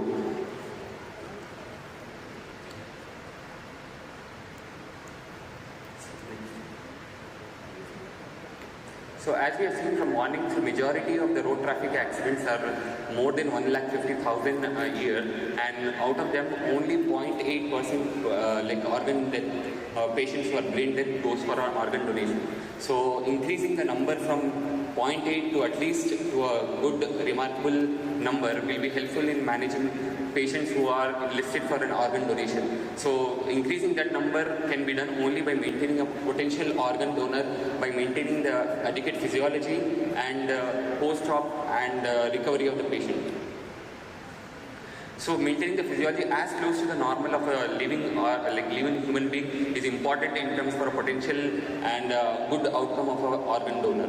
Shift of focus from optimizing cerebral perfusion pressure to maintain the hemodynamic instability in patients who are having brain death is pivotal role in potential better outcome of the patients who are having organ donation. So the demand for the organs and the poor supply is the main concern here. So the critical care or an intensivist plays a pivotal role in maintaining the hemodynamics, the ventilation, the thermoregulation, the endocrine management, the renal functions, and all acid-base abnormalities. If these things are properly preemptively optimized in the patients who are going for an organ donation, that the outcome of patients who have been transplanted will be good. So organ donation rates in India are very minute as compared to other countries. We have been discussing since morning. So we can increase the outcome of the patients by maintaining a proper in-prop monitoring or a ICU management of a patient of an organ who are a potential organ donor. So that helps in a good outcome of the patient post-transplantation. So as we have seen, the rate of organ donation is very low as compared to the other countries, and majority of the patients, more than 1 lakh patients will be in a waiting list for an organ, for waiting for an organ. So by increasing the outcome of the patients or by maintaining a organ donor, a good outcome of the patients, and can increase the number of the potential organs that can be harvested and can be gone for a transplantation. Only 58% of the potential donors can become an organ donor if they are properly maintained in an ICU with proper hemodynamic maintenance, endocrine management, respiratory function, and thermoregulation. All these things contribute to the outcome of the patient. What is the role of intensivist in a potential organ donor? It is helpful in maintaining the hemodynamic instability, diagnosing the organ neurological death, preparing the family like in devastating conditions, counseling the family for end-of-life care, and the diagnostic criteria which we proceed further for diagnosis of brain death, and implementing policies and protocols for organ donation, and communication with the transplant team is a main pivotal role, and that helps in coordination between the family and intensivists and all transplant physicians and transplant surgeons. And the organ procurement should be done within 30 hours of a brain stem death, so that to prevent the potential loss of a patient and organs, which can be subsequently the loss can be because of the cardiac arrest which will happen. So brain dead patients has to be like managed as early as possible, optimized, and then can be proceeded for the organ donation. If there is a delay, the patient may have a circulatory that can become become a backlog for our organ donation. Who is a potential organ donor? As we have been discussed in the previous morning sessions, organ donor is a person who is having brainstem death that is confirmed by irreversible brain injury that leads to fulfilling the brainstem death criteria, the criteria which has been already discussed by Dr. Ranjit. So I will not be going in detail. And the next will be how we maintain the care of a potential organ donor comes the most important thing. One is to maintain a bedside chest licks. This can be overcome with the use of checklists for monitoring cardiovascular, respiratory system, endocrine system, the metabolic systems and all. Adequate time, as I told, the basic time from a brain death declaration to organ harvesting should be as less as possible to avoid circulatory death of the patient. And protocolized approach. A protocolized multi-system ABC approach is helpful in donation, and it is being recommended. The ABC approach is nothing but to find out the cause, etiology, brain death alert signs, and any contraindications which are there for any organ donation. The flowchart of ABC approach starts with detection of potential brain death, diagnosis by etiology, and to ruling out any contraindications, family counseling, maintenance of patient of brain death patient in an ICU, communication with the transplant team, anesthesiologist, and if at all we are transferring the organs to other state, so all those things, proper communication has to be followed, and feedback and debriefing should be done. What are the simple methods which we can use in the ICU to maintain potential organ donor is maintaining a systolic blood pressure of more than, we call it as the rule of 100, maintaining a systolic blood pressure of more than 100, urine output of 100 ml per hour, PO2s of more than 100 mm of mercury, HB of more than 10 gram or 100 gram per liter, blood sugars more than 100 mg per dl. The pathophysiology of brainstem that starts with irreversible cessation of the brainstem functions because of the decrease in the blood supply, ischemic insult which affects the brainstem, initially the medulla, then midbrain, pons, and the medulla, that leads to sympathetic overstimulation. The sympathetic overstimulation is followed by a secondary phase which is followed because of the ischemia. There will be blockade of parasympathetic nucleus, vagomotor reflexes will be stopped. So initial sympathetic stop followed by parasympathetic blockade can cause a reflex which is called as Cushing reflex, which is important for maintaining, which is important criteria for a brain death. The patient will have initial hypertension, then bradycardia, and then followed by hypotension because of the blockade of the sympathetic stimulation. And the spinal ischemia, which happens, results in vasodilation and cardiovascular instability that can also be a contributing factor to your neurogenic pulmonary edema. So the multi-system effects which happens because in a brain dead patient is cardiovascular. Cardiovascular, as I told, because of catecholamine surge, we'll have a sympathetic storm that can initially causes hypertension, bradycardia, followed by hypotension.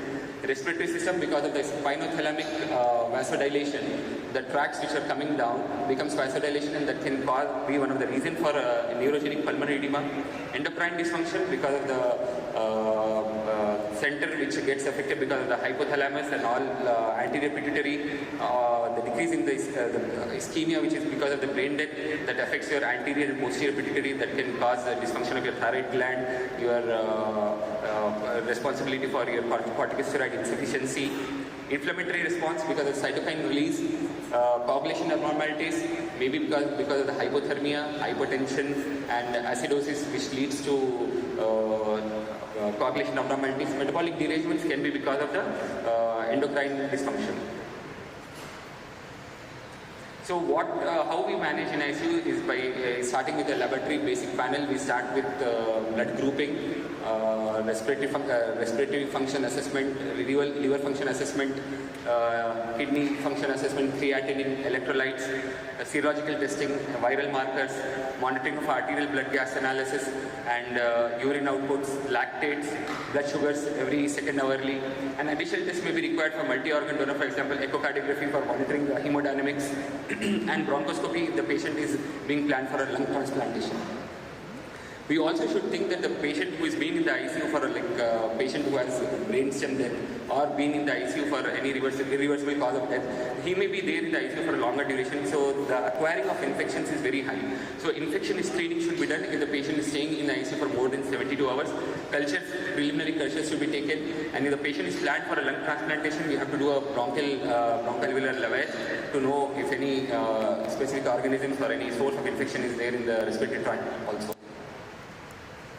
The pathophysiological changes happen in the cardiovascular system because of the brainstem death, as we have discussed, is because of catecholamine surge initially that causes a sympathetic storm, initial tachycardia, bradycardia, followed by a cardiac failure because of the decrease in the sympathetic response and parasympathetic overstimulation, and then vasodilation because of the spinal cord ischemia. These factors contribute to hemodynamic instability along with the conditions which causes diabetes insipidus, can cause diuresis, fluid losses from the body, temperature dysregulation because of loss of the hypothalamic thermoregulatory control center, and hormonal imbalance. All these factors contribute to the hemodynamic instability of the patient. If you have to maintain a normolemia or a normal pressures in our map of more than 100, as we discussed, we have to maintain all these factors. So there is a VIP approach, what we call it as, in maintaining the hemodynamics of a patient, that is maintaining of ventilation, intravascular fluids, and pressure response based on the patient condition. So it is not a blanket thing to cover everything. So based on the patient requirement, you have to tailor your treatment, starting with your intestinal, intravenous fluids, pressure response, pressure therapy, and all. So there are main three factors which contribute to the hemodynamic instability. It can be because of the hypovolemia, because of polyuria, diabetes insipidus, which becomes a contributing factor to it, contractility dysfunction because of the catecholamine storm, and then followed by disruption of the catecholamine response and parasympathetic overstimulation, and then followed by decrease in the vasomotor tone because of the spinal ischemia. All these things contribute to your hemodynamic instability. Preload you can increase by administering intravascular fluids, and treatment of DI by giving vasopressin analogs, and increasing the chronotropy by contractility you can increase by inotropes like norepinephrine or dobutamine can be used. Initially dopamine was tried, but later on, because of the contradictory effects of dopamine, it was later on weaned off. And pressure monitoring by devices to monitor maintaining a map. Arterial waveform pressures should be controlled and properly monitored, and maintaining a map. So as I discussed, hypertension is a temporary thing. So you need not overzealously correct that hypertension which happens because of the brainstem dysfunction. You have to use a short-acting agents like esmolol, labetalol, or hydralazine can be used to counteract that hypertension. Hypotension, three-way approach, giving fluids and pressure response, and hormonal replacement therapy, because the hormone, as we said, there is an endocrine dysfunction which happens, and there will be corticosteroid insufficiency. So your vasopressor response may come down, so you have to give a hormone replacement therapy in maintaining patients who are having shock. So fluid of choice is a balanced crystalloids, and subsequently you give with ringal lactate or a normal saline. Later on you can, if the patient is going into hypernatremia, you have to change your choice of the fluid. Colloids are usually not used because of their immunogenic reaction and inflammatory response that can become a contradiction. Later on in a post-renal transplant patient, the inflammatory response can cause damage to the graft. Blood products, correction hemoglobin maintaining a target of more than 10 is advisable. So if you have to give colloids, the colloid of choice will be albumin. Fluid assessment, you do bedside assessment by monitoring MAP, bedside echocardiography, velocity time interval you regularly do. To assess the cardiac function, you check for RV function, LV function, and urine output you have to monitor. It should be like 1 to 3 ml per kg, and also you need to rule out diabetes insipidus and decreasing the dose of vasopressor response to maintain the map of around 60 to 65. Advanced hemodynamic parameters can be used like pulse pressure variation. Cardiac index becomes a doubtful thing because of the vasodilation effect which will be present because of sympathetic instability and spinal tract ischemia. Central venous oxygenation more than, it can be again more than, that becomes a confounding factor because of vasodilation. SCVO2 can be more than 70. Liberal fluid balances in patients who are not going for lung transplantation can be done, but if the patient is going for a lung transplantation, the liberal fluid strategy should be avoided to overfill the lung or to increase extravascular lung water will be more. So avoid liberal fluid strategy in patients who are going for a lung transplant. Vasopressor of choice, as per the Canadian guidelines, vasopressin is the first choice to be used in patients who are hemodynamically unstable, cardiovascular instability. Norepinephrine can be used. Dopamine initially was used, but later on it is being avoided because of the adverse effects of tachyarrhythmias. Dobutamine and epinephrine remains the choice in patients who are having cardiac dysfunction, and in patients who we have to increase the myocardial contractility, you have to use epinephrine or dobutamine. Phenylephrine is again contraindicated because of the vasoconstrictory effects, and excessive vasoconstriction can cause decrease in the organ perfusion that can again decrease your graft rejection, and graft function can be hampered. High dose epinephrine, again it can cause tachyarrhythmias. That dose should be tailored and it should be maintained targeting map of not more than 65. So don't give a high dose of epinephrine or any vasoconstrictive agents that can decrease your organ perfusion. Hormonal replacement therapy, as I told, the patients will have corticosteroid insufficiencies which can lead to your hemodynamic instability as well. So minimal hormone replacement therapy has to be done. Vasopressin as a replacement dose of 0.01 to 0.04 units we start. We also give methylprednisolone at a dose of 15 mg per kg. Insulin, we have to maintain normoglycemia, not target tight control glycemic regimen should not be followed. Thyroid replacement therapy. All these things, hormone replacement is also important factor in maintaining your hemodynamic maintenance of the patient. Monitoring tools, as per your ICU structure and design, you can use advanced monitoring tools or basic monitoring tools of arterial pressure monitoring. If you have a LIDCO or cardiac output monitoring, you can use that. Pulmonary artery catheter has also been used, but that is not the recommended strategy. If you have a basic mean arterial pressure monitoring, that is good enough for monitoring your MAP, and also you can pulse pressure variation can be monitored. Endocrine dysfunction, brain death damages the hypothalamus and the pituitary, which is the most important, plays an important role in your secretions of our anterior pituitary and posterior pituitary hormones, and the hormone deficiency happens. Clinical manifestation can be diabetes insipidus, hypothyroidism and hypocortisolism. Diabetes insipidus occurs in patients, 80% of the patients with brain death. But if the patient doesn't develop diabetes insipidus, doesn't mean the patient is not brain dead. So that is not the only criteria. If the patient develops DI, then only the patient is brain dead. You manage by giving vasopressin replacement dose, and also by maintaining fluid. You have to replace your volume, and you have to monitor hyperosmolarity, urine specific gravity. Your specific gravity, if it is less than 1.005, then it fits into the criteria for diabetes insipidus. And hypernatremia should be monitored because it becomes more than sodium of more than 155 becomes again a contraindicated in patients going for a liver transplant. So the diagnostic criteria is urine output more than 3 liters per day, specific gravity less than 1.005, and osmolarity, urine osmolarity less than 200 is a criteria for DI. And blood parameters, hypernatremia going to more than 150, serum osmolarity more than 295. Patients may also have, along with it, hypokalemia, hypocalcemia, hypomagnesemia and hypophosphatemia. The clinical signs of dehydration may be present.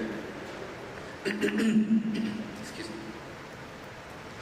The monitoring, management of a DI includes fluid, as I told, fluid administration becomes a standard of first thing. Administering fluids, balanced salt solution or a ringal lactate can be used. If the patient is having DI with hypertension, you have to start off with vasopressin as a replacement dose, 0.04 to 0.01 to 0.04 units.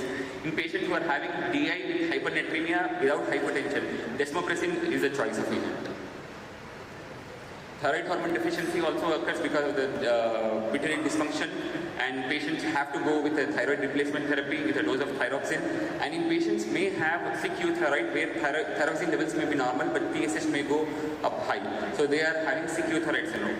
So these patients also have to be replaced with thyroxine. Corticosteroid deficiency can be occurring because of the HPA axis failure, inflammatory response, and the benefits of corticosteroid, as I discussed earlier, to maintain the hemodynamics, to maintain the sugar glycemic control, and also to maintain thermoregulation is more important for benefits of corticosteroid. So administration of corticosteroids, we use methylprednisolone at the dose of 15 mg per kg body weight. Hyperglycemia occurs because of the insulin resistance and also decrease in the insulin synthesis and increased gluconeogenesis because of the stress response. If untreated, hyperglycemia may be dangerous and can cause pancreatic damage. So the patient cannot go for a pancreatic. If the patient is planning for if the patient is being kept ready for a harvesting of pancreas, that becomes again a contraindication. The patient is having hyperglycemia. And even if hyperglycemia is there, don't target for a tight glucose control. It should be a liberal glucose control should be there. If the patient is going for a lung transplant, respiratory management becomes an important factor. And as I told, when the spinal ischemia happens and vasodilation occurs, that leads to a neurogenic pulmonary edema in these patients. So administering liberal fluids can cause further worsening of this pulmonary edema. So you have to avoid liberal strategy of fluid administration in such patients, and you have to plan for doing a infective screening also by doing a bronchoscopy to rule out any other infections if the patient if you are going for an organ harvesting for lung. How to manage a lung? It is by lung protective ventilation strategies. The ideal volume you target at 6 to 8 ml per kg. PEEP at an optimal PEEP of 8 to 10 mm, targeting PaO2s of 100. And alveolar recruitment maneuvers after any disconnections or if the patient is not able to maintain oxygenation. And the use of continuous positive airway pressure is also being tried in patients who are going apnea test. If they are not able to maintain oxygen, you can give CPAP and then you can do an apnea test. The targets are pH of 7.35 to 7.45, PaO2 of 100 mm of mercury, SpO2 target is 95, and PCO2 is around 35 to 40. The respiratory target should be maintained to ensure optimal organ preservation, especially for potential lung donation. If you are planning for a lung donation, these targets has to be followed. Renal tubular injuries are caused by the pro-inflammatory responses, systemic inflammatory response which happens in a patient who are brain dead. This can cause renal injury, renal tubular vasoconstriction. Appropriate fluid management for a renal patient who is going for a renal harvesting is important. Inflammatory mediators which releases the renal tubular, it can cause renal tubular vasoconstriction. And overzealous administration of your normosaline can cause metabolic acidosis, that is hyperchloremic metabolic acidosis. So that has to be avoided. Hypothermia, because of the dysregulation of your hypothalamic temperature regulatory center, the patient may land up in hypothermia. Then again, hypothermia becomes a deadly coagulation cascade abnormality, which can cause coagulation abnormalities, temperature loss, vasodilation, heat loss from the body. All these things contribute to your hypothermia. Correction of hypothermia happens by surface warming, warm blankets, and administering of warm salines. And if all these things are not, if your temperature cannot be maintained by all those things, then you have to go with intravenous warming devices also. Anemia occurs because a patient, mainly brain dead patients go with trauma, so they will have a blood loss, so they will have anemia, and coagulopathy happens because of the hypothermia, and also by overzealous administration of fluids can cause hypocoagulability and coagulation abnormalities, and by releasing of your inflammatory cytokines also can cause your coagulopathic conditions. As I told, infections are not the contraindications for your organ donation, but if the patient stays a significant amount of time in your ICU, they are more prone for infections. Gram-negative infections are more common. If the patient directly comes from a community and you have been declaring the patient as a brain dead, so gram-positive with gram-negative infections can be there. So any infection is not a contraindication.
in the organ donation program becomes equally important and becomes equally responsible for the good organ, healthy organ for a recipient. Share life to save lives. Organ donation becomes an important part of our daily thing which we have to consider, and to prevent organs being wasted. So promote organ donation programs at your hospital and improve the quality of an outcome of the patients. Thank you.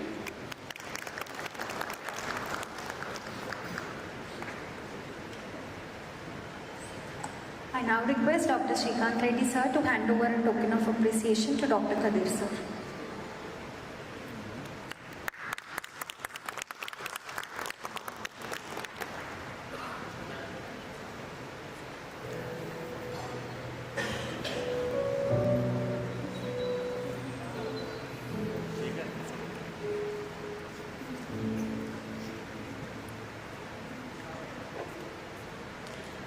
We are truly honored to have with us one of the most distinguished names in critical care medicine, Dr. Rahul Pandit sir, who currently serves as the Chair Critical Care at Sir H. N. Reliance Foundation Hospitals, Mumbai. Sir is not only a highly respected clinician, but is also a national thought leader in policy and preparedness. He was a key member of the National COVID-19 Task Force formed by the Government of India and continues to play an instrumental role in shaping ICU protocols, ethical organ donation frameworks, and trainings across the country. We welcome you, sir.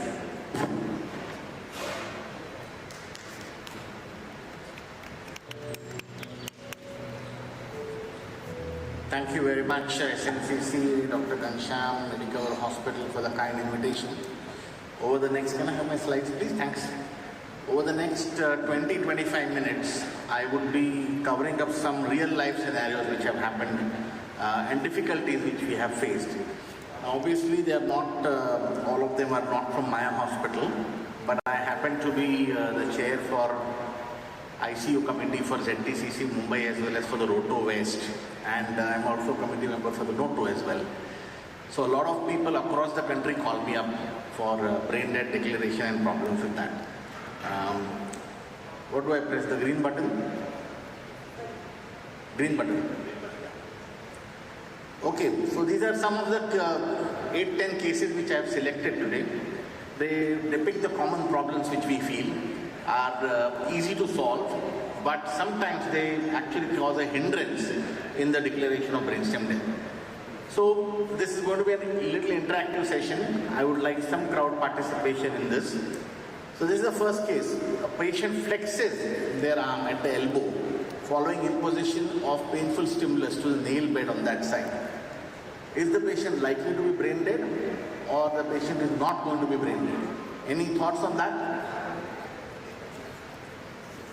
Who says the patient could be brain dead? Hands up.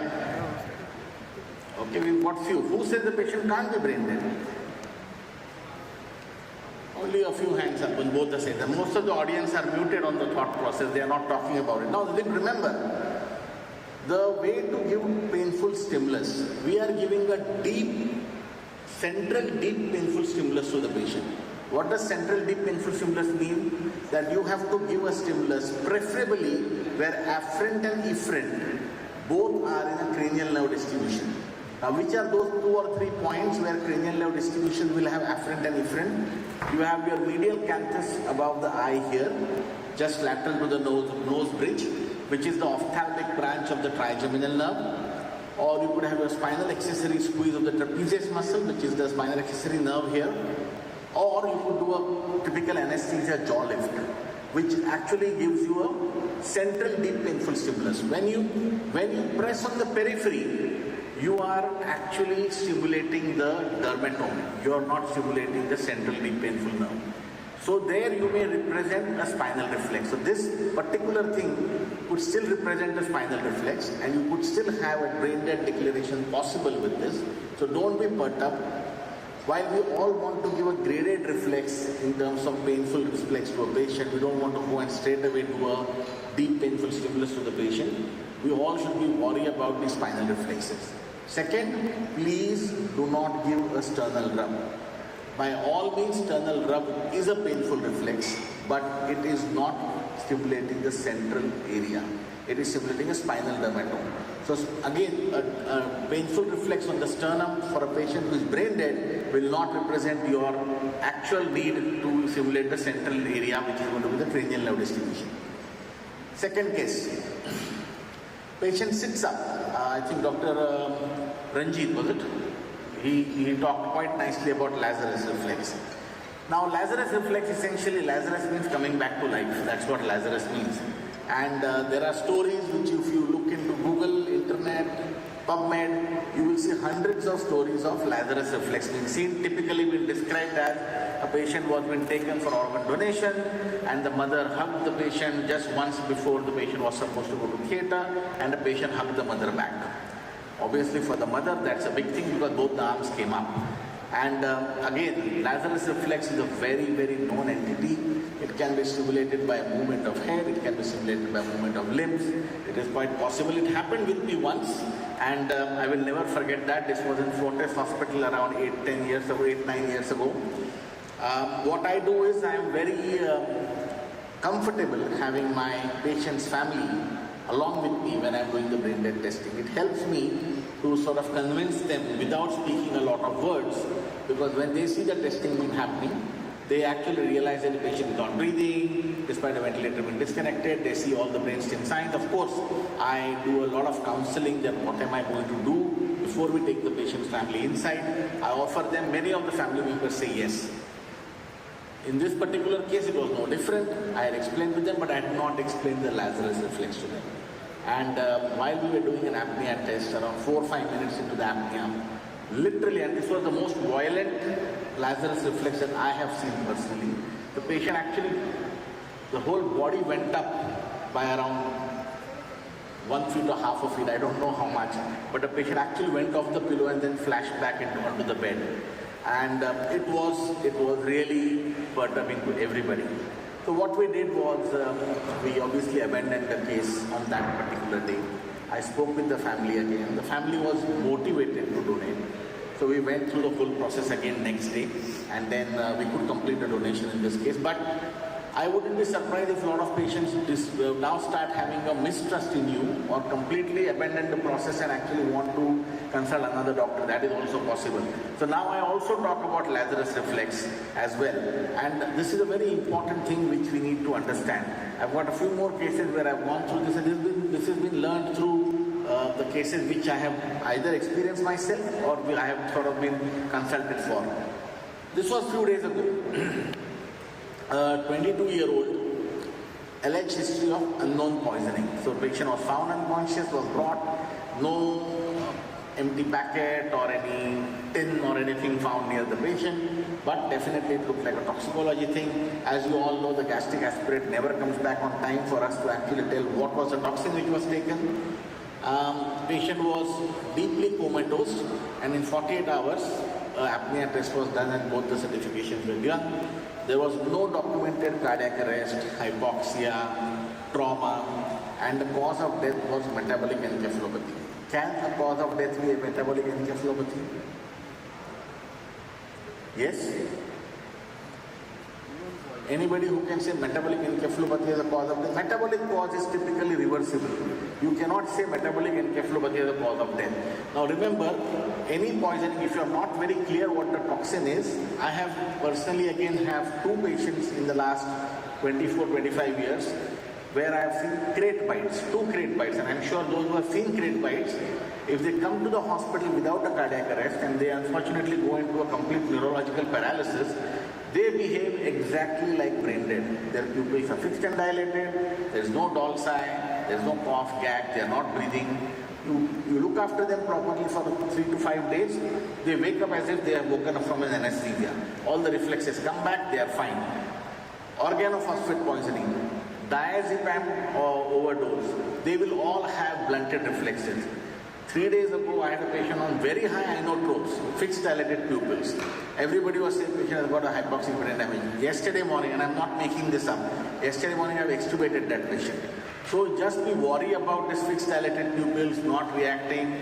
be very, very clear. The first step of brainstem death is, do we have a diagnosis which is confirmatory that will progress to brain death? If you don't have a diagnosis which is clear, so you don't have hypoxia, you don't have trauma, you don't have bleed, you don't have infection, you don't have infarction, subarachnoid hemorrhage, trauma, so on and so forth, take a step back, rethink. You may not be having a patient who would become brain dead.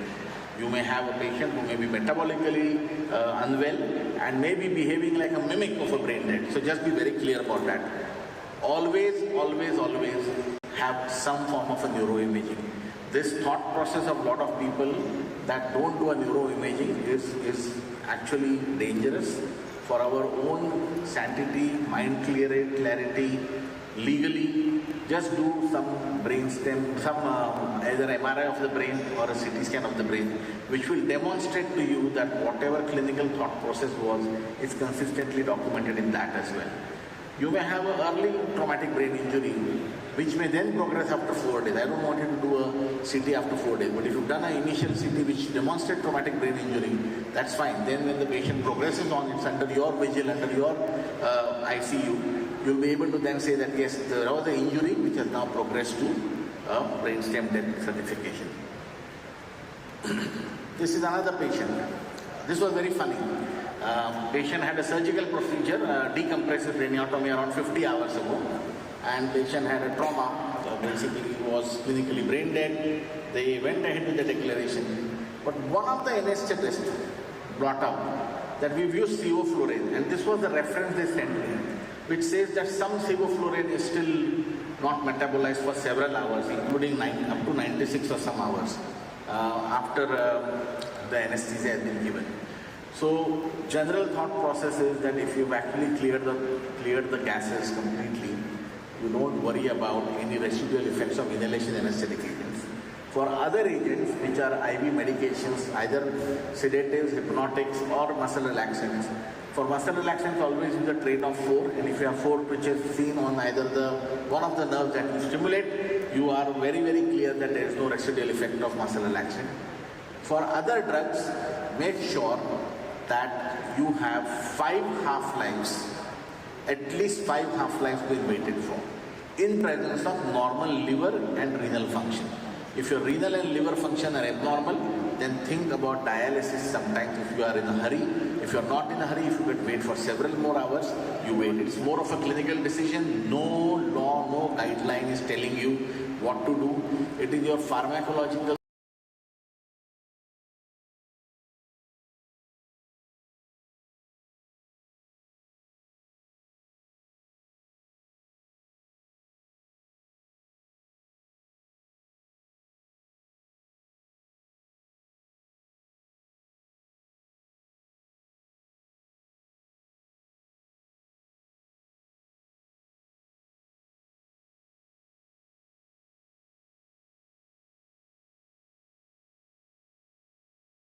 of the call was that we have waited for 15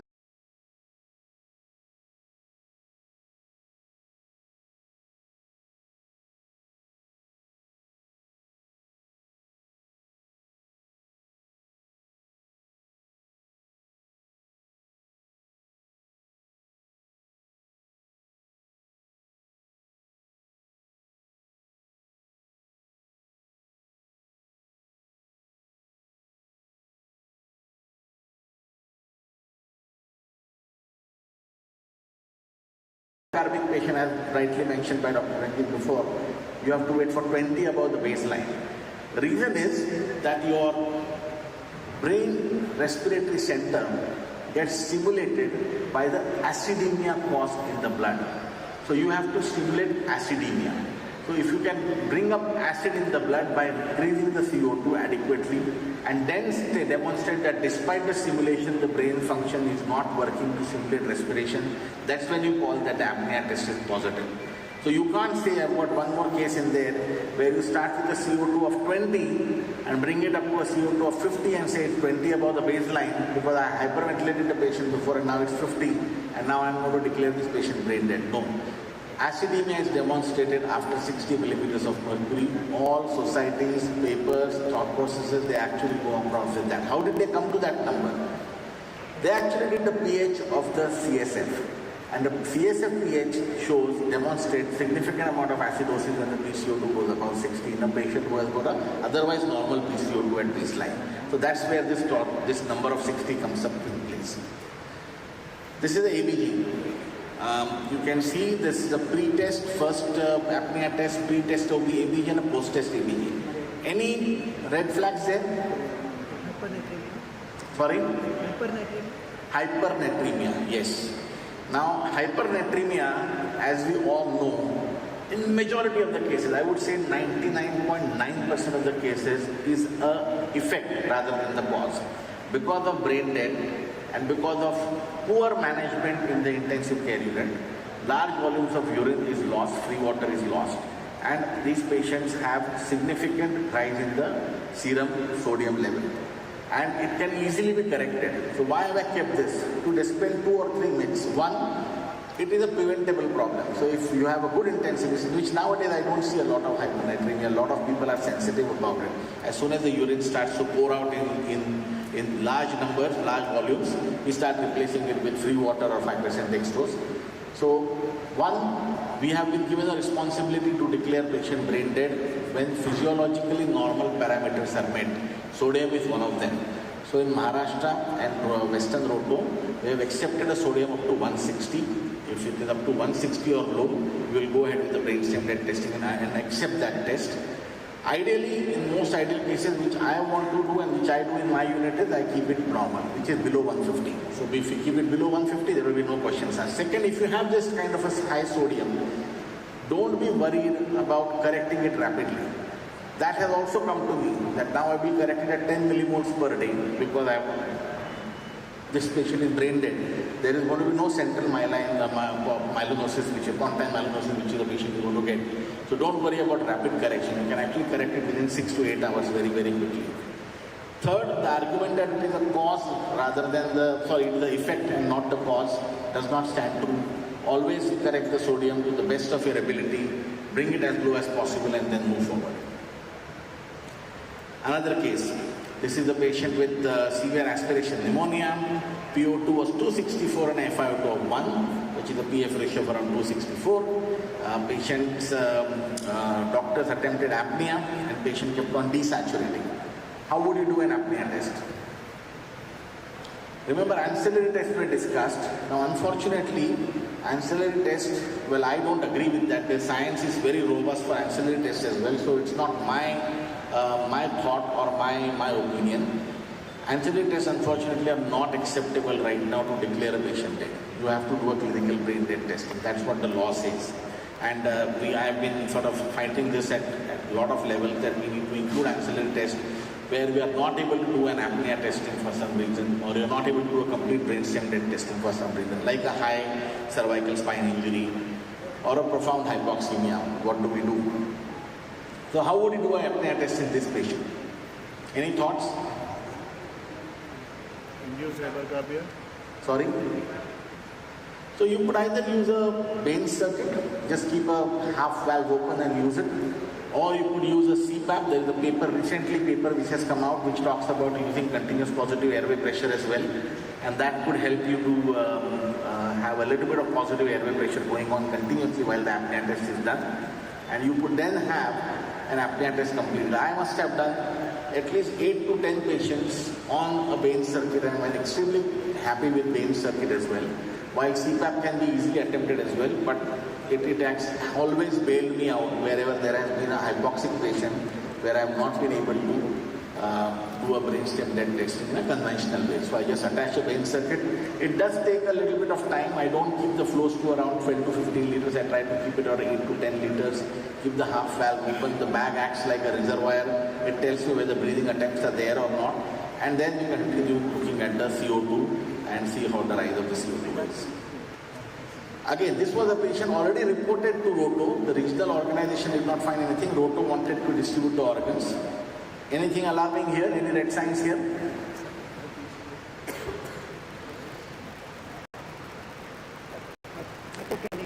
So two problems there. One image is not very good, which is, I really doubt the image there. One, the patient is profoundly acidotic to begin with. potassium level is 2, just 2.0 or 1.94. Hypokalemic periodic paralysis or low potassium will preclude your response to deep painful stimulus or breathing efforts. So again, this ABG is not a very good ABG to actually say that this is a pre-test ABG. I would want to check the acidosis a little bit more before we decide to go ahead and do a diagnosis, do a brainstem dead testing. Now these are all real cases, these are not ABGs made by me. I've just put together the numbers there. Okay. Sorry. How do I go back? This was another thing in there was the PCO2, which was I was mentioning. The PCO2 was 21 to begin with, went up to 56, and the argument which was being given to me was it's 20 above the baseline. We just went through that discussion before. Another case, patient declared dead. What is the problem here? Again, sodium is the issue here. Generalized tonic-clonic convulsions. This is a case from Nanded. They asked me, can we declare patient brain dead? Patient is not responding. Any convulsive activity, whether generalized tonic-clonic or non-convulsive status, is contraindication to a progression of brain dead. Okay, so no brainstem death. If there is it actually demonstrates there is an intact neural connection to have a grand mal fit. Now this happened with me. I have never forgotten this. This was a young guy, high-ranking civil servants, both the parents, husband, wife. Unfortunately, the boy committed suicide by hanging himself. Was brought to the hospital, our hospital, with profound hypoxic injury secondary to a cardiac arrest and hypoxia secondary to hanging. We resuscitated him. We got his Ross back, took him to ICU. He progressed on to become brain dead. And the family was very well educated, well aware of what the processes are. So they agreed that we would like to do a brain dead testing and see if he is brain dead, and then we think of organ donation. So this actually came up upfront from them. So we went ahead and we did brain dead testing, and then when the time for organ donation and discussion about declaration for dead happened, both of them backed out. They said, no, we just wanted to test whether what is happening. We don't want to continue care. Anyways, so with this, they also had a very vigilant eye and attention for detail for everything. They would not allow any de-escalation. They would sort of keep on interfering into the treatment. They would bring in all sorts of health secretary, health minister, everybody was sort of getting involved. But needless to say, in around 4 to 5 days' time, the heart stopped because the patient was brain dead. Now, as per the law, it was a medico-legal case, so I referred to the post-mortem. This is where my troubles became. I got into a lot of trouble. The trouble was that we had already declared the patient dead 4 days ago, and I had written in the notes patient is dead by brainstem death criteria, and request for organ donation to the family to be done. This is what my paragraph was after doing the second test. I had done the second test. The time of brainstem death is so and so date. Patient's family brought in the police. Obviously, they were IAS officers, so IPS officer came up directly, the local big guy of the police station of the area. And then he is telling me that why have you kept the body for 5 days in your hospital? So, Marathi mein he was trying to tell me, 5 दिवसापासून तुम्ही याला ठेवलं इथे, त्याचं काय justification आहे, doctor said. Now, obviously, when the concept what Dr. Gopal also mentioned, that ideally we should be able to have a uniform declaration of death, and we should be able to sign a death certificate saying that patient declared as per brainstem death criteria, which we are not able to do. Again, we have been fighting it at a lot of levels, including the central government level, but it has still not happened. It's work in progress. A lot of aji-baji discussions happened over the day. Ultimately, all of this was done to avoid post-mortem. That was the bottom line of it. And I put my foot down. The hospital supported us completely into this process, which was good. And then the body was handed over to the family. The time of death was put as cardiac death. So I had to take a back step and say that cardiac death, that day whenever the heart stopped, we had to actually put that as a cardiac death, and we went ahead. So these are some of the things which, yes, Dr. Gopal, you wanted to say something? Yeah, I mean, we have gone through this situation. though not in Mumbai with health minister getting involved, that I was not that fortunate. But if you read into some interpretations of the brain death as in Indian constitution as of today, the opinion seems to be veering towards you cannot declare brain death unless the next of kin accept to transplant, organ donation. Because it is in the context of Transplant Act that brain death is defined. In fact, I myself differed with it for almost a decade. But to declare brain death without organ transplantation and hold second brain death time as death time, we need a lot of cooperation from the patient family.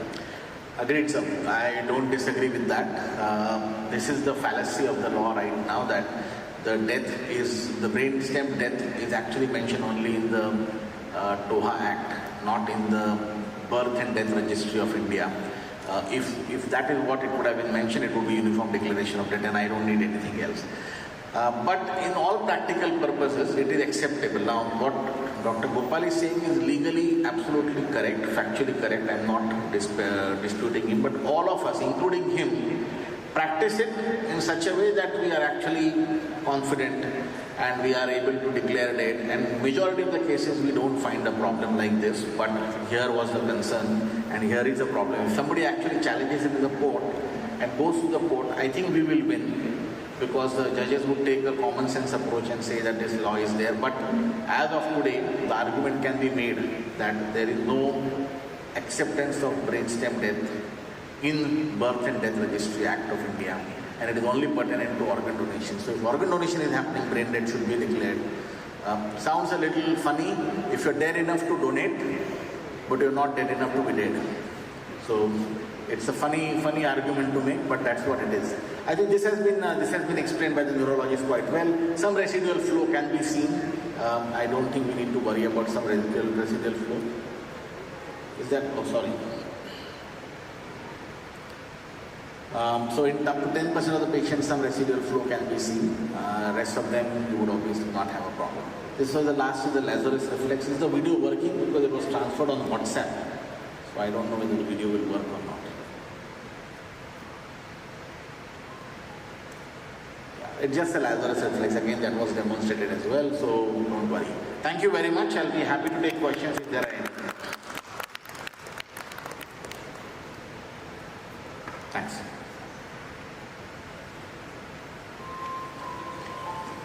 Request Dr. Srikanth Reddy sir to hand over a token of appreciation to Rahul sir. Thank you sir for sharing your invaluable experience and offering clarity on ground realities that every critical care team faces.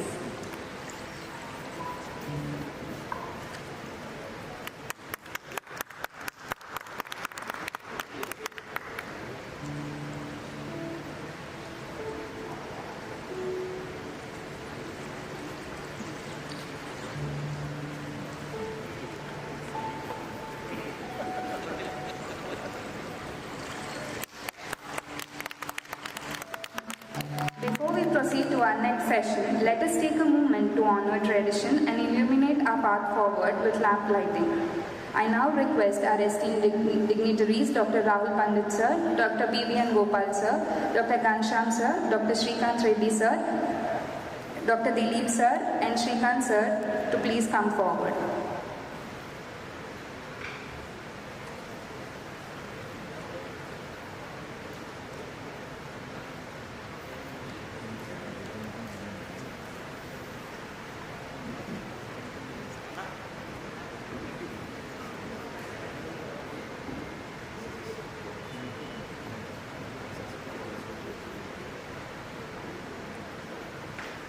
I would also like to invite our CBO sir, Mr. Manish sir, to please come forward.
we conclude the first session of this enriching and thought-provoking day, I would like to extend our heartfelt thanks to Dr. Srikanth Reddy sir for graciously chairing this session. I would like to invite Dr. Ghanshyam sir to hand over a token of appreciation to sir.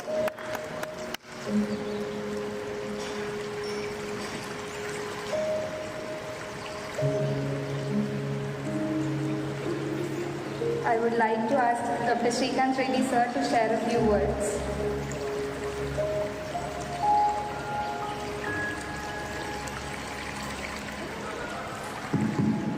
I would like to thank Ghanshyam sir and the society for giving me this opportunity. Thank you. Thanks a lot. Let us have a quick tea break for 10 minutes and we'll join here back.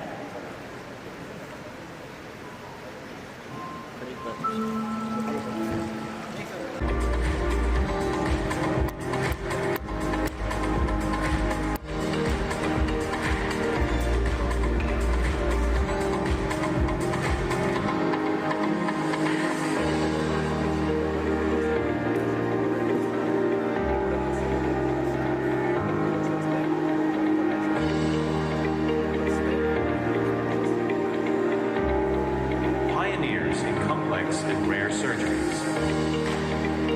World-class technology.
Why do international patients choose medico-legal hospitals, Hyderabad? Because we combine world-class medical expertise with personalized care that begins the moment you land. We offer free airport pickup and drop-off, along with a visa invitation letter to make your travel easy and worry-free. Our 24/7 multilingual translators ensure clear communication throughout your stay.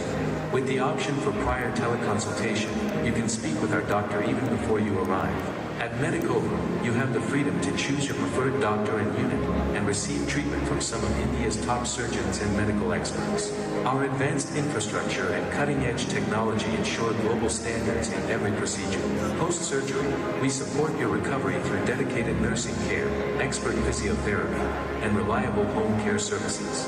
Conveniently accessible via major international airports, Medicover Hyderabad stands apart for not just its excellence, but for the way we truly live the Indian value of Ati Devo Bhava, where every guest is treated like family.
Why do international patients choose medico-legal hospitals, Hyderabad? Because we combine world-class medical expertise with personalized care that begins the moment you land. We offer free airport pickup and drop-off, along with a visa invitation letter to make your travel easy and worry-free. Our 24/7 multilingual translators ensure clear communication throughout your stay.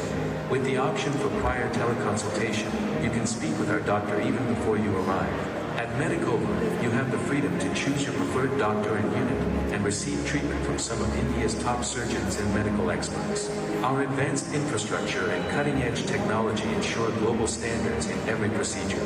Post-surgery, we support your recovery through dedicated nursing care, expert physiotherapy, and reliable home care services.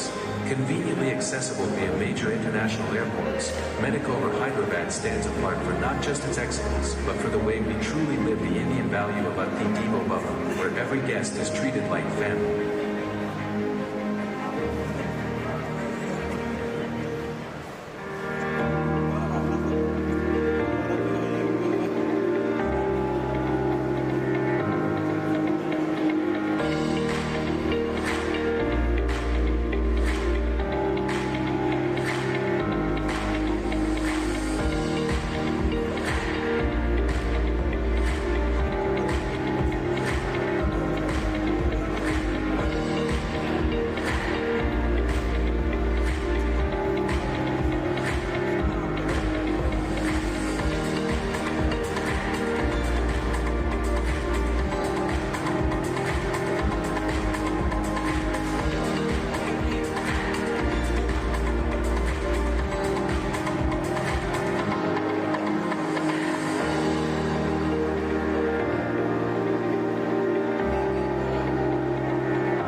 I request everyone to please be seated as we move on to our next session.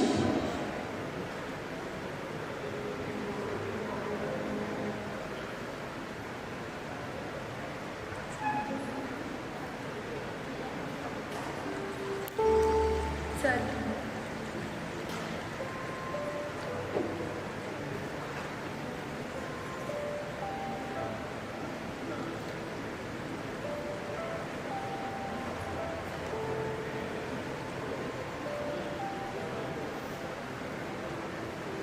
I request everyone to please be seated as we're moving on to our next session.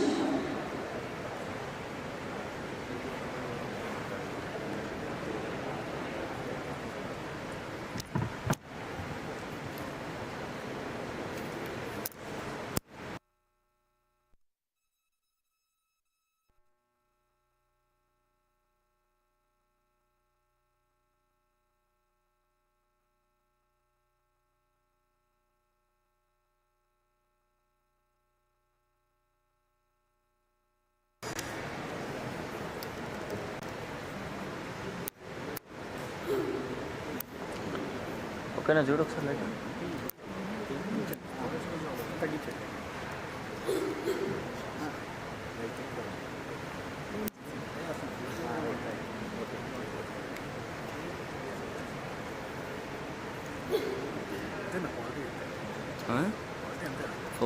ఫోర్కేలో తీయద్దు 4K తీస్తే అది రాదు ఎప్పుడు అంతే ఉంటుంది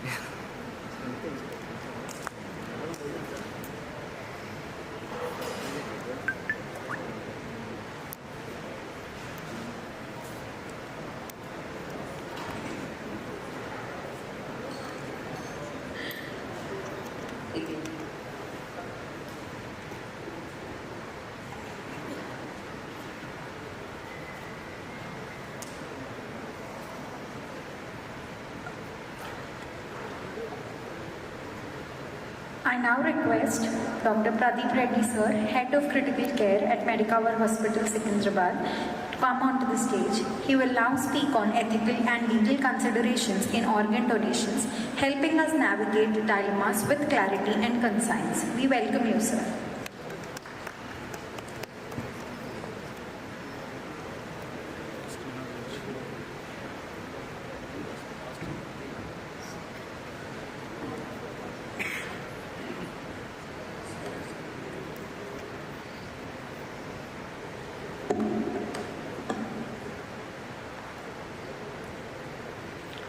First of all, I would like to thank Ghanshyam sir, who is my mentor for almost 20 years from now. And I'd also like to thank the Society of Critical Care, Medico-Critical Care, for giving me this opportunity. So, here, the declaration of brain death is challenging in so many instances because a lot of ethics are involved. Though it is ethical and legal issues which I have to cover, I will cover mostly ethical issues because legal issues are being covered in 2 other sessions. That is, already TOTA Act has been covered by Dr. Gopal sir, and the legal issues particularly will be covered by Purnima madam. So despite 50 years of guidelines which have been published, still there is a controversial topics which are involved, as we have discussed in the last lecture by Rahul Pandit sir, that there are so many cases where you are at crossroads of decision making with lots of legal and ethical implications. The earliest example for organ donation is the Lord Ganesha, where head has been transplanted. That is our mythology or history, whatever we say. Human organs are most precious because they are not either sold or not bought. So with this context, we will go forward.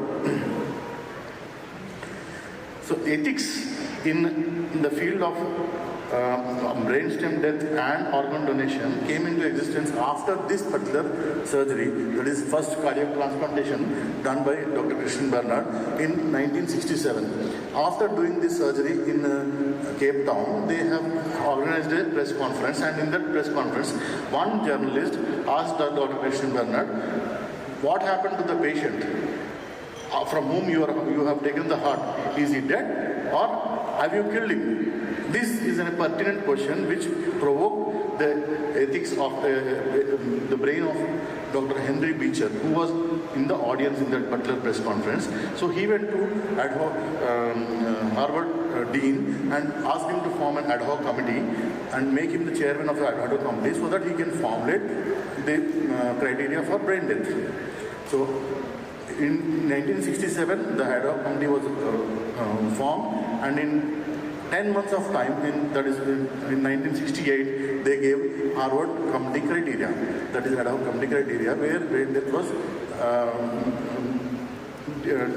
defined and how to declare the laws were made. After that, after 20 years or so, 15 years or so, the President Commission was formed and the ADA Act was formed. ADA Act is nothing but Universal Declaration of Death Act. Here, they have equated cardiopulmonary death to the brain death.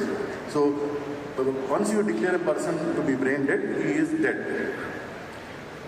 Then came the 1995 the American Association of Neurology guidelines, and then came in India pertaining to our brain death declaration and organ donation. The TOHA Act and the TOTA Act have come into existence. So there are so many issues which we have to discuss in the ethical things. There are ethical importance where we have to respect the dignity of the person, we have to give autonomy, and where there are practical important questions. There are where who is going to declare the brain death and what is going to happen after declaration of brain death. There are legal important questions, and there are also so many cultural important questions and medical. We will see each one by one. So as we have discussed in the morning, in the first class, Madam has told that there is a growing wide gap of the requirement of organs and the need for donation. There are at least 5 lakh people who have been listed for the organ donation and organ receiving, but only we are able to harvest only few thousands of organs. And here we can see that the Our percentage of organ donation, that is 0.25 million per population in India, this was 3 years back. Now it has just increased to 0.6 to 0.8. So the Harvard criteria, what it has said is that because of the improved quality of care and improved services which are being provided, there is a requirement of many patients are coming to the ICU and they are occupying many number of beds. So there is increased requirement of ICU services. With this increased requirement of ICU services, is it ethical to continue somatic support on a patient who is already brain dead? Or if we say that we are going to harvest his organs and with the consent or without the consent, then what is happening to the society? Because of the growing demands, is there any social doubt which we are giving into the society? So here, these are the 4 pillars of ethics, that is beneficence, non-maleficence, autonomy and justice. These are the 4 pillars of ethics in any part of medicine, and the 5th pillar being the confidentiality. So beneficence means this is the act of, you act in the best interest of the patient. What is the dilemma of ethics here? Because the patient is not able to decide by himself, because he is already having brain death, he is not able to decide for himself. So the autonomy part is not being taken care of properly.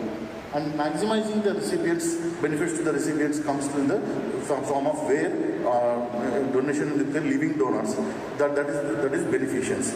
Non-maleficence. First, do no harm. Primum non nocere. But what is happening here? In the brain death patients, you are taking out the organs. So, is it ethically right or is it wrong? What is happening with the living organ donors? Ensuring no harm. By taking out one kidney, if one kidney is sufficient, why God has not given only one kidney? Why God has not given only one lung? So you are taking out one lung, one kidney, part of liver. So if a patient is able to survive with that only, then why we are having these things? So the non-maleficence is also being contradicted here. Autonomy, respect of person's choice. So here, consent from the family members is being taken, not from the person per se, unless he is given some advance directive. So donors must make voluntary and informed consent. Here, we have to see that they are not subjected to any coercion, greed, or any kind of emotional stress. So what is justice? There should be some fairness and equality in distributing the organs. So there should not be any racial discrimination or socio-economic discrimination in donating the organs. What is directed donation? Here, if the patient is brain dead and is going to donate the organs and he is not the consent giver, the kin is the consent giver. Here what is happening? Can the family donating it to their own relatives is the question. So this is the ADA Act. Here what happened is this ADA Act has definitely defined brain death, equated brain death to cardiorespiratory death, and once you have declared a person brain dead, it is definitely that patient is died. But what it did not address is whether the consent has to be taken for declaring it. The TOHA Act in India introduced in 1994, and brainstem death is defined as brain death in India. If you are declaring a person brain dead, then it is linked to transplantation. So as part of transplantation, you are declaring the patient as brain dead. As Gopal sir has said, for doing clinical examination, like the cranial nerves, all the cranial nerves and all, you don't need any consent. And to know for yourself whether the patient brainstem is functioning or not. But for declaring to the patient, you need the consent. To do the apnea test, yes, you very well need the consent. Apnea test cannot be done without the consent of the patient's skin. We have also incorporated diagnostic criteria similar to the criteria, that is what we are following, brainstem death criteria. Here, the presumption is that the patient is alive, and what we are going to prove, we are going to disprove that the patient is alive by our examination. So again, whatever tests we have to do are to the benefit of the patient. So when we are doing some tests to disprove that he is alive, then ethical question comes into picture. So So what is the medical practice of determination of death? We have discussed, Ranjit has given beautifully the entire criteria. So here there are 4 things or 5 things which you have to know. There are some prerequisites, that is you should have a neurological injury. What is the next one? It should be established that it is a neurological injury which is progressive and non-reversible. So you should establish that irreversibility is there. And thirdly, you should exclude all confounding factors and you should observe for permanency. That is the reason why you do it, which you have to keep in mind while doing brain death declaration. And what will happen? There are so many controversies and inconsistencies. Why? Because who should do the test? How should the test be performed? Is there any difference in the age group? What are the confounding factors? And if the confounding factors are there, how are you going to declare brain death? Is the consent needed or not needed? Regional preferences? Are there any differences according to government policies? After test refusals, Rahul Pandit sir already discussed in his case series, the last session, that there is after consent senior IAS officer himself. So, special situations, declaring death by neurological criteria, next what? After you declare death, next what? Then timing of death, when should the transplant coordinator be involved, and directed donation, can this the recipient request for a directed donation, and can the donor request for a directed donation, or can the recipient refuse to say that I don't want this particular organ? So these are all ethical issues. So if because of these inconsistencies, you are now facing headlines like this: a Canadian woman dies after giving birth to a baby. Already you are declaring death. So these are the headlines which are make you think that ethics should be the cornerstone of this particular brain death declaration and organ donation, because the social milieu will be disturbed whenever you say that you are only going to harvest the organs. So it should be a voluntary thing, it should be an altruism, and it should be a personal choice. And we all know this famous case of Jai McKay, where she was diagnosed brain dead in 2013, but she survived till 2018 in another state. She was declared brain dead in one state, but another state refused to accept it. She survived till 2018. In these 5 years, she even attended her puberty. When you say that, in particularly in USA, it is whole brain which is to be failed to declare them as brain dead. When you are saying that whole brain is not functioning, how the neuroendocrine functions are functioning? And are we jumping the gun and saying that this particular patient is brain dead? So these are all questions which are to be answered. So first thing, who should do the test? So declaration of brain death is done by panel of 4 doctors.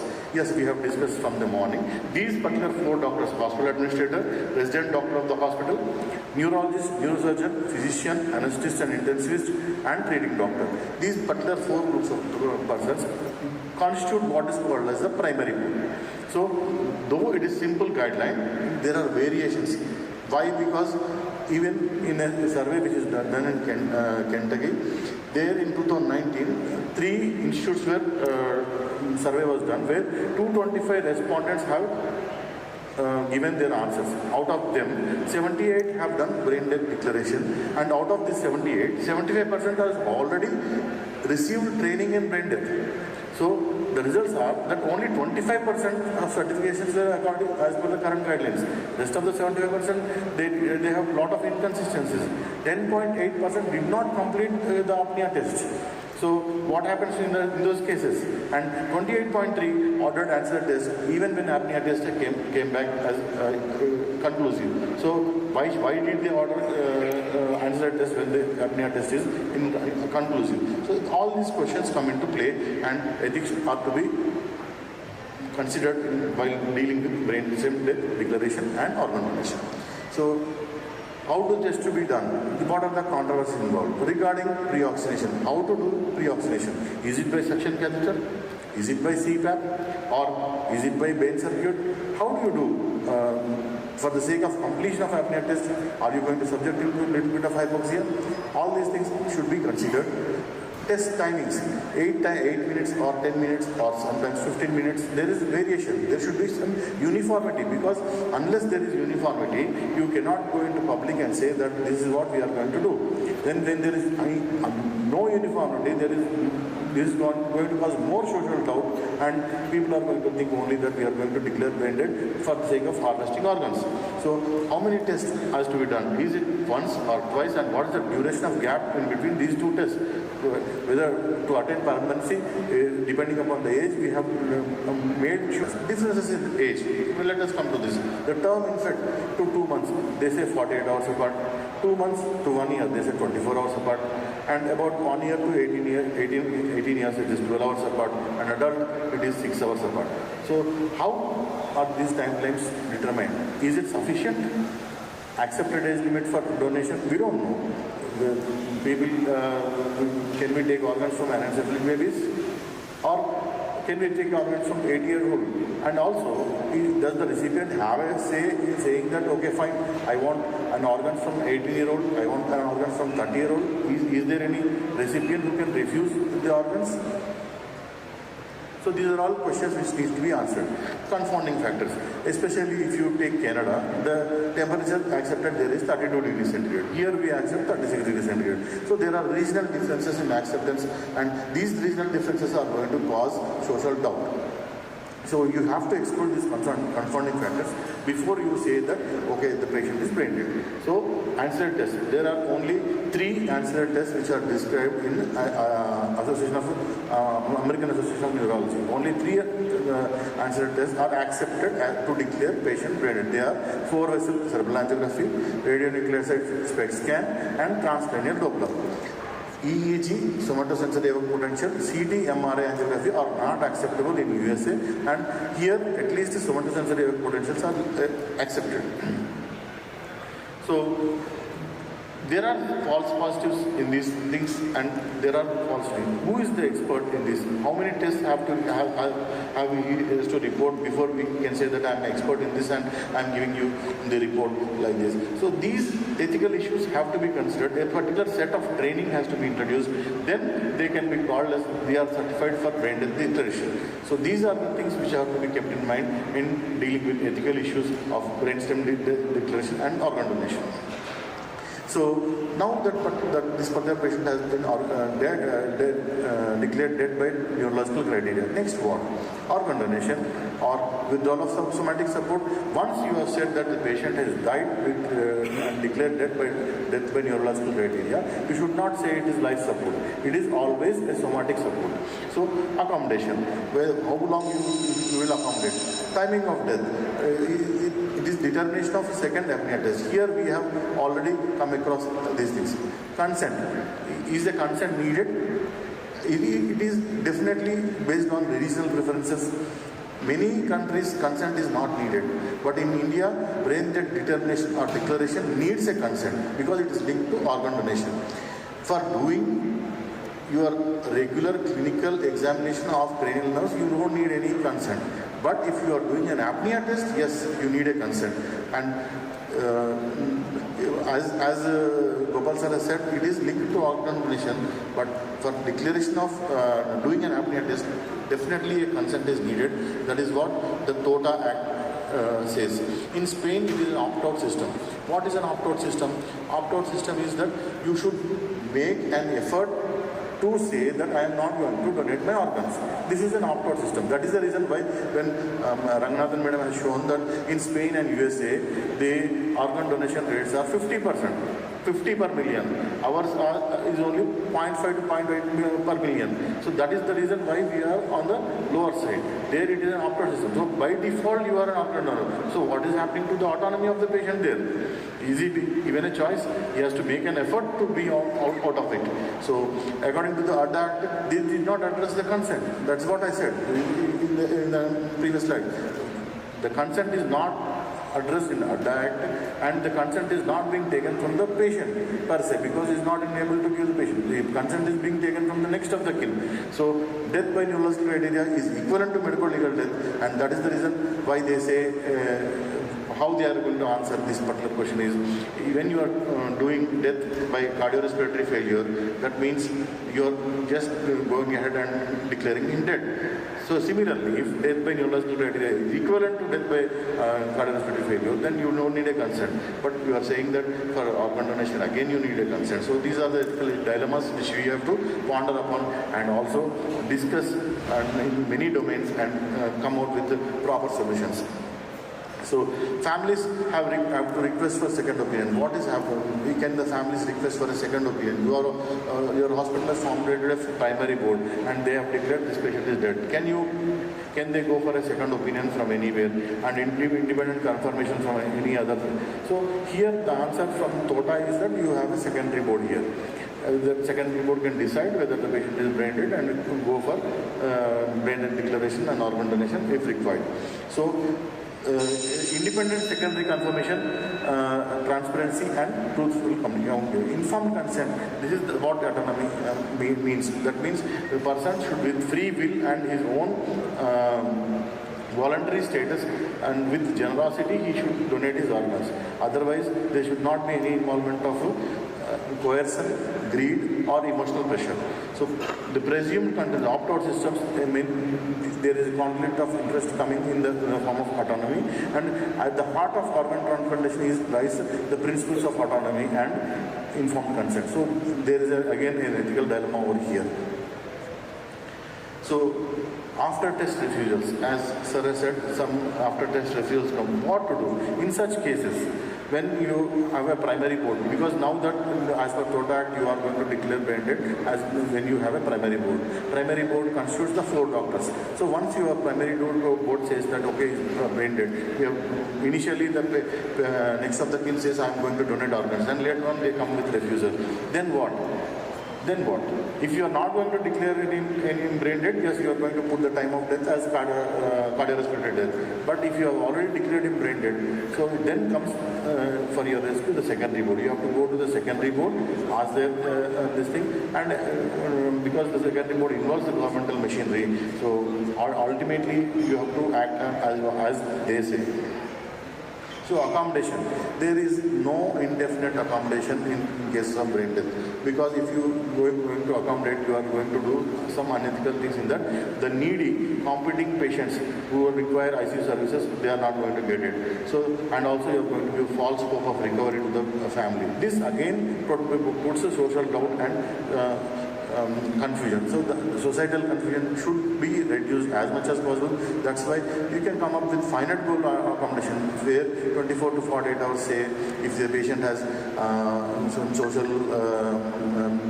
families arriving or some religious consideration or pregnancy. This is important, dealing with refusals, and this is, you can always say that this is futile, not beneficial for anybody, and when they are not accepting, you can go to primary board or secondary board. So some special situations, pregnancy and patients on ECMO. So here, what is important is, in German study in 2010 in Heidelberg, the maternal physiological support for 30 cases has been done, and fetal survival rate has been found to be 63%. So here, there are so many ethical issues. How long can we provide maternal physiological support for brain dead mothers? Is it ethically right? Is the doctor permitted to withdraw somatic support from the mother? Because some places like Ireland and Wales, where fetus is considered as a living thing. So here there is a lot of ethical dilemmas. So my question to you is, in these particular 2 cases is, in the act of self-defense, if you a pregnant woman attacks you and in the act of self-defense you cause the death of her, are you going to be charged for murder of the fetus? Number 1. Number 2, if she is already an organ donor, if she has already agreed for organ donor by means of advance directive, and if during the cross clamping of the aorta, if the fetus dies, can the doctor be charged for murder? So these are the questions, so many ethical issues and dilemmas which are still there. In patients of ECMO, we have to always remember that PaCO2 is functional membrane is there, so induced hypercarbia should be used or not is a question. Role of TCD, it becomes as ancillary testing becomes equivocal, and pre-oxidation is an issue in patients with ECMO. So there are so many religious perspectives in organ donation. Some religions say that integrity of the body should be preserved, and some religions say that brain organ donation and is a pious thing and should be done. In Hinduism, there is no definitive thing to prohibit organ donation, and all these things should be taken into consideration.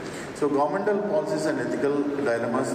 So government should come with uniform policies so that all these ethical dilemmas are taken into consideration with discussions and wherever possible, and give finite solutions so that society also has the trust in treating doctors. So most of the not aware that it is equivalent to death by neurological criteria. Lack of communication is very, very glaring when there are a lot of issues with these so many ethical issues. As it is associated with organ donation, it always adds to complexities, and expecting incentives and bill waiver. So you are doing so many tests like bronchoscopy and all after declaring brain death. Who is going to foot the bill for these patients? So that is also an issue. In summary, what I can say is brain death and organ donation are complex scenarios with many ethical issues, and uniform guidelines for testing, at least from the national level, to bring consensus, and government health policies should be done and should be part of training of postgraduates and specialty. Most of the people, as we have said in the previous study, most of the people don't know how to do brain death declaration and what are the ethical principles involved. And institutional policies should be framed. Every hospital should form a primary body and to look into these matters. And newer methods of training like simulation-based training and enhanced professional and public education should be there. Delinking of brainstem death or brain death and organ donation should be done, which is very, very important. And achieving self-sufficiency in organ donation and transplantation requires policies that can not only promote organ donation but also promote respect and ethics and all religious beliefs and ethical principles should be followed. Thank you.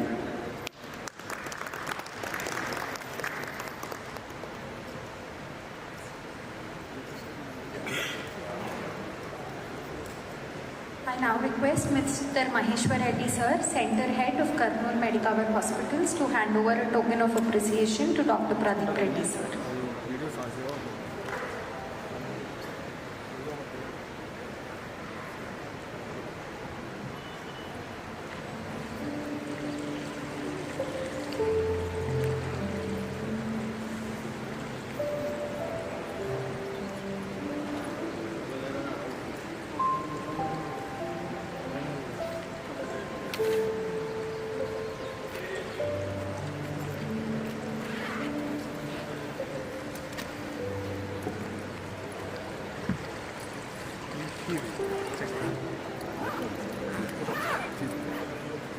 I now request our next speaker, Ms. Delina, to come onto the stage, who is an experienced transplant coordinator who has handled countless donor and recipient processes.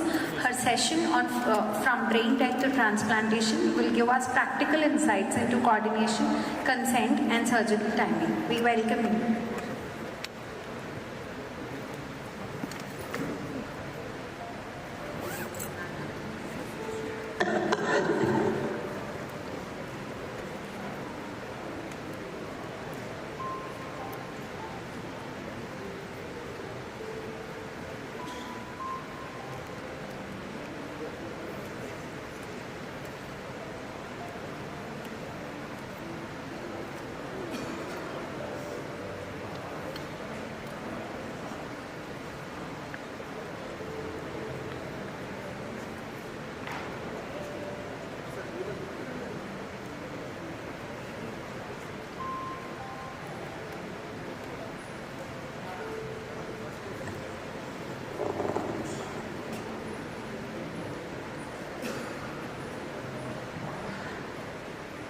Good morning, respected doctors, guests, and my colleagues and my friends.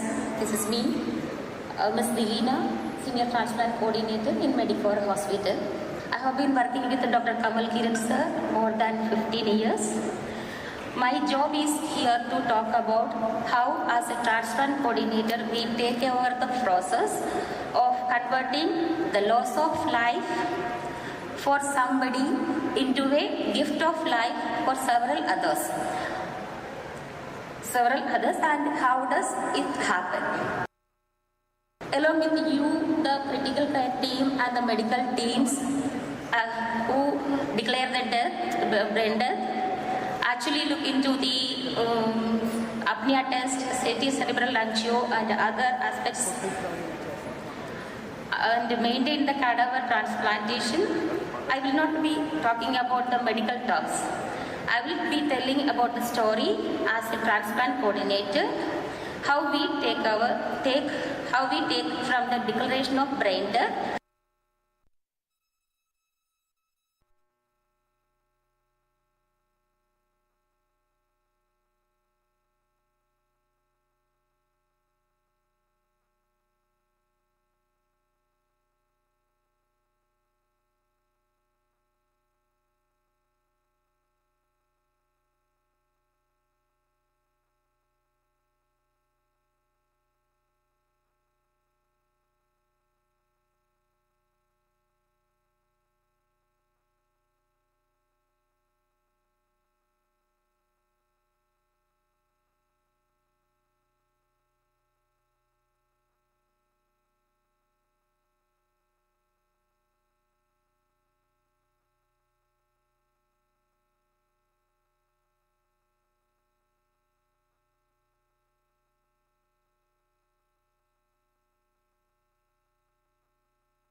After the brain death declaration, first declaration, once apnea test has been done, what we do, we sit with them, with the family or attenders, to get acquainted with them, to win their trust, with mutual respect. We cannot throw the subject of organ donation. That is the very delicate matter for the family. So what we do, there is an international method that is called decoupling method. Decoupling method is nothing but we should not talk about the brain death and the organ donation at the same time. So these are the stages what we are facing at the time of, during the counseling time.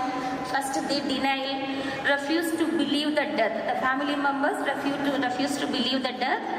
And the next stage is anger, but why this is happening, anger against the hospital, anger against the counselor or the security and the other hospital staff. Once brain death is declared, we should allow the diagnosis of brain death to sink into the family and also them to understand the irreversibility of the brain death. So the next stage is the acceptance. Finally, they come to a conclusion and they will ask for what is the next step and can we go for any other second opinion, they will ask. Then never request for organ donation during denial, anger or bargaining stage. Wait for the clear signs of acceptance from the family. During this time, we sit with...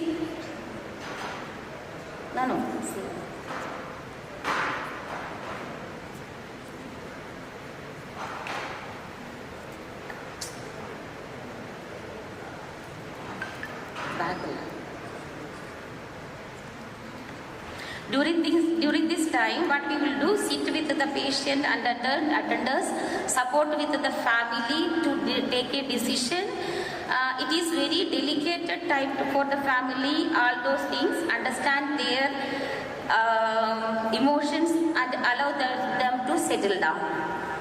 Once the family willing for an organ donation, the next step is consent.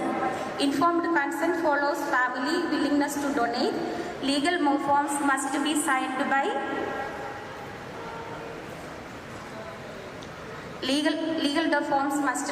by the proper next in. Documentation preserved permanently in medical records.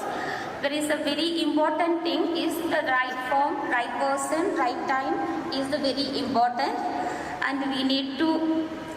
These are the some essential documentation.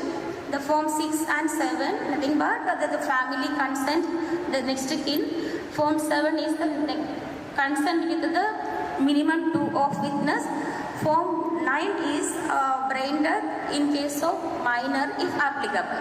The medical documentation, Form 8 is the medical expert signature. Form C, brain death declaration form. There is 2 more documentation, and that is brain death declaration form and the donor parameters. Donor parameters should be filled by the recipient, filled by the transplant coordinator, and we have to send it to the Jivandan. And in case of MLC, we need to inform the forensic and the police as well as Form A, police intimation, Form B, forensic certificate and additional MLC documentation. After all, retrieval of organs, brain death summary, MLC copy, consent forms, brain death certificate and other documents must be given to the forensic expert for his documentation. Then next step is the organ allocation process. We should inform to the Jivandan according to organs are allocated according to established regulatory protocols and waiting list criteria.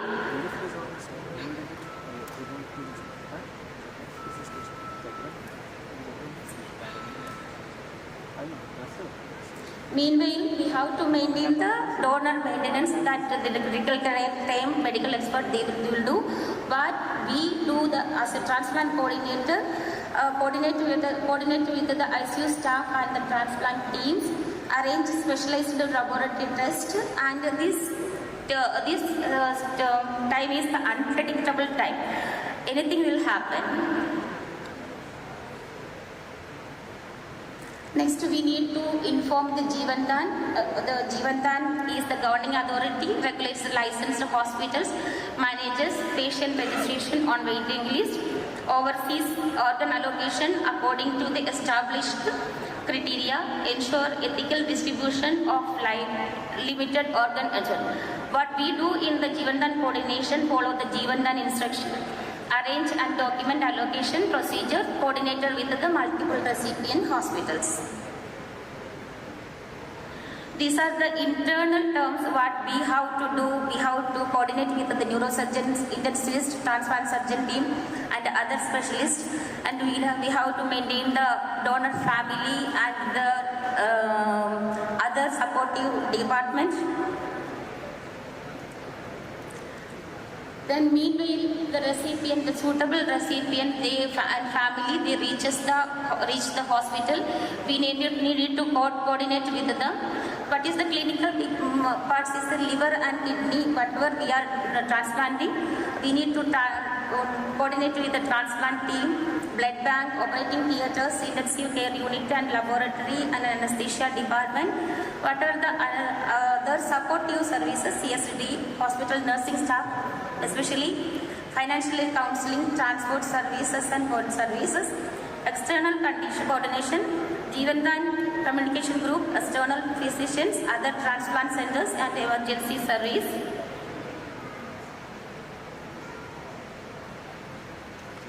Once recipient reach the hospital, evaluate the recipient medical suitability. We need to send some cross matching if the criteria, the first list, first patient or second patient, they are not suitable for the transplantation. We need to call the other recipient, the third recipient, evaluate the recipient medical suitability, coordinate with the surgical team, provide education to the recipient family, complete all pre-operative testing, obtain necessary clearance from the other department, prepare recipient physically and mentally, counsel regarding the transplant process, discuss potential complications and recovery, set realistic expectation of our outcome, and we should arrange a audio-video counseling with the transplant team and the recipient family itself. After all these consent and the family counseling, the donor shifted to operating theatre.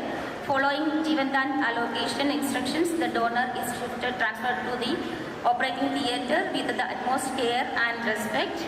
We need to, at the same time, we need to coordinate with the other recipient hospitals. The final rise. After organ retrieval, the coordinator ensures donor's body is carefully and respectfully prepared, all incisions and properly closed and dressed, arrangement of transportation to home or funeral facility, expression of gratitude for the gift of donation. In short, the transplant coordinator. The transplant coordinator plays the key role in the transplantation, including live and deceased donor transplantation, lies between the donor hospital, recipient hospital and the government bodies, ensure time testing, documentation, organ retrieval preparation, and the final transplant to the transplant hospital by coordinating with the organ retrieval and the transplant team. So finally, we pledge to provide the bridge between the loss of life and the gift of life through organ donation. Thank you. All these headings here what we are.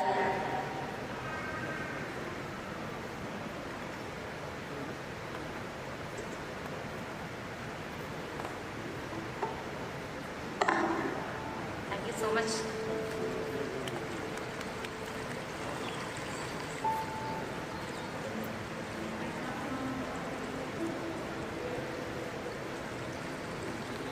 I now invite Mr. Swami Sir, Nizamabad Center Head of Medicover Hospitals, to please hand over a token of appreciation to ma'am.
Once again, it's a privilege to welcome back Dr. Rahul Pandit sir in this session. Sir will be focusing on DCD and its current status in organ donation. We welcome you, sir.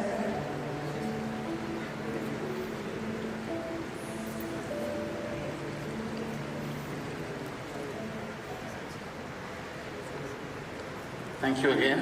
Can I have the slides, please? So donation after cardiac death.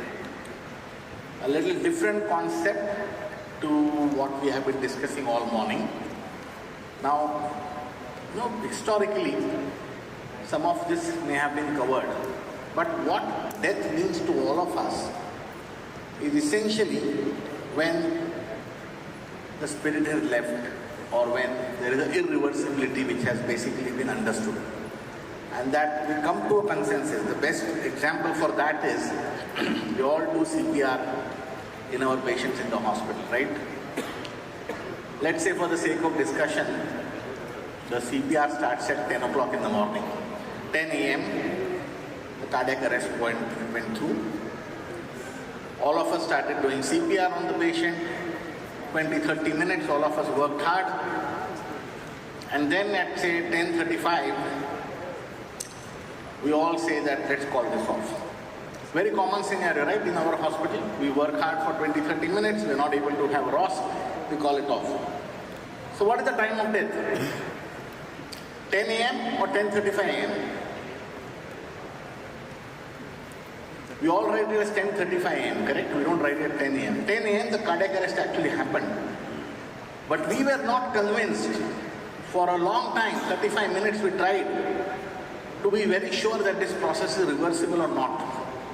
Only when we all got convinced that this process is irreversible, we declared the patient dead. Correct? So that's what we do all the time. Whenever we have a complete understanding that to the best of our knowledge this process is irreversible, that is when we declare the death.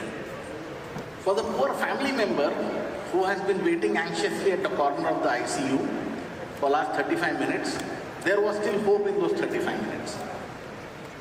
But if you are a religious person, whatever religion you may come through, the soul has departed, the person has departed at 10 a.m. But we could only declare the patient clinically dead at 10:35 a.m. because we all were not convinced that this is what is happening.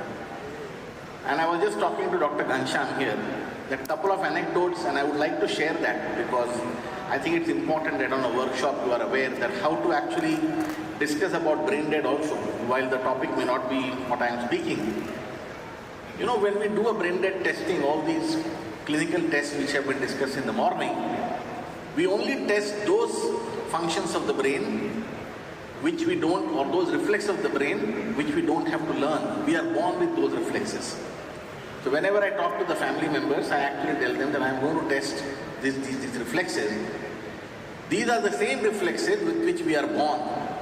We don't have to learn. Even a baby who is 1 minute old in this world will have a cough reflex, will breathe, will have a response to pain, will have a pupillary reflex. All those reflexes are basically there if they have a basic reflex. If a basic reflexes are not there, the person is dead. Then in the same sentence I go across and say that if you think that the heart is the ultimate proof of death, that the heart stops, the death happens. And let me just give you an example. In the 3rd or 4th week of pregnancy, a mother will have heartbeat coming up of the baby in the uterus. And around 8th or 9th week, I think the sonographic evidence can also be taken. But do we actually celebrate the birthday of the child on 8th week of pregnancy? No. We celebrate the birthday of the child when the child was born after 9 months, 8 months, whatever. What was the difference? Heart was still bleeding at 8th week, and you could have documented evidence of that, and the heart is now still beating when the baby is born. The difference is the baby is now breathing. The breathing was not there when the baby was not born. Mother was breathing for the baby. So breath is life. Hence apnea test is important. If you do not breathe, artificially the mother was giving us the breath. That's why all of us are in this world. If our mother was not there, none of us would be in this world. And the difference is that now the ventilator is doing the same job. Heart is beating, that's why. But the patient is not breathing. That's why it's irreversible. I think these two concepts, if you understand, you have to walk the journey from being patient will not recover from this to the acceptance of the family that the patient is dead. We as critical care specialists, neurologists, neurosurgeons, hospital administrators, physicians are extremely good in convincing people that this is a hopeless situation. Most families will accept it very quickly. After a couple of conversations done by the same doctors or the same group of individuals who are looking after the patient, they will accept it. But the acceptance from not being able to come out of this to death is what makes this process important. Now DCD, the tissue aspect of donation after circulatory death is actually very well established. So eye and skin donation have been going on for ages. And if you look at the two aspects of this donation, they are very well established across the world. People are coming forward to do netradan, eye donation, skin donations happen. People come home and collect skin and eyes. People go to the hospital and collect skin and eyes of patients. So it's an acceptable phenomenon. I think that's a plus in our side. The ball is in our court, how we actually utilize this already accepted phenomena of tissue donation after circulatory death to expand it to organ donation, right? So it's a viable organ with a viable option to actually honor the wishes of the patient. If there are a lot of people who come to me and say we would like to donate organs but the patient is not brain dead. At least happens 2 to 3 times in a year with me. I'm sure with all of you it would be happening as well. There is a special community in Mumbai which is the Jain community. A lot of people from Jain community express this wish themselves that we would like to donate organs. Many a times we are not able to do it because they are not brain dead. So this is certainly an option for those who are willing to do it or those who may have already pledged their organs and the family is aware of it. Okay. So to define this, the Maastricht criteria, which is a place in Holland, in Netherlands, came out. What did the Maastricht declaration or Maastricht criteria say? That you could actually have 5 types of scenarios in which you could do a donation after a circulatory death has happened, after cardiac death has happened. The first is you have a patient who is dead on arrival.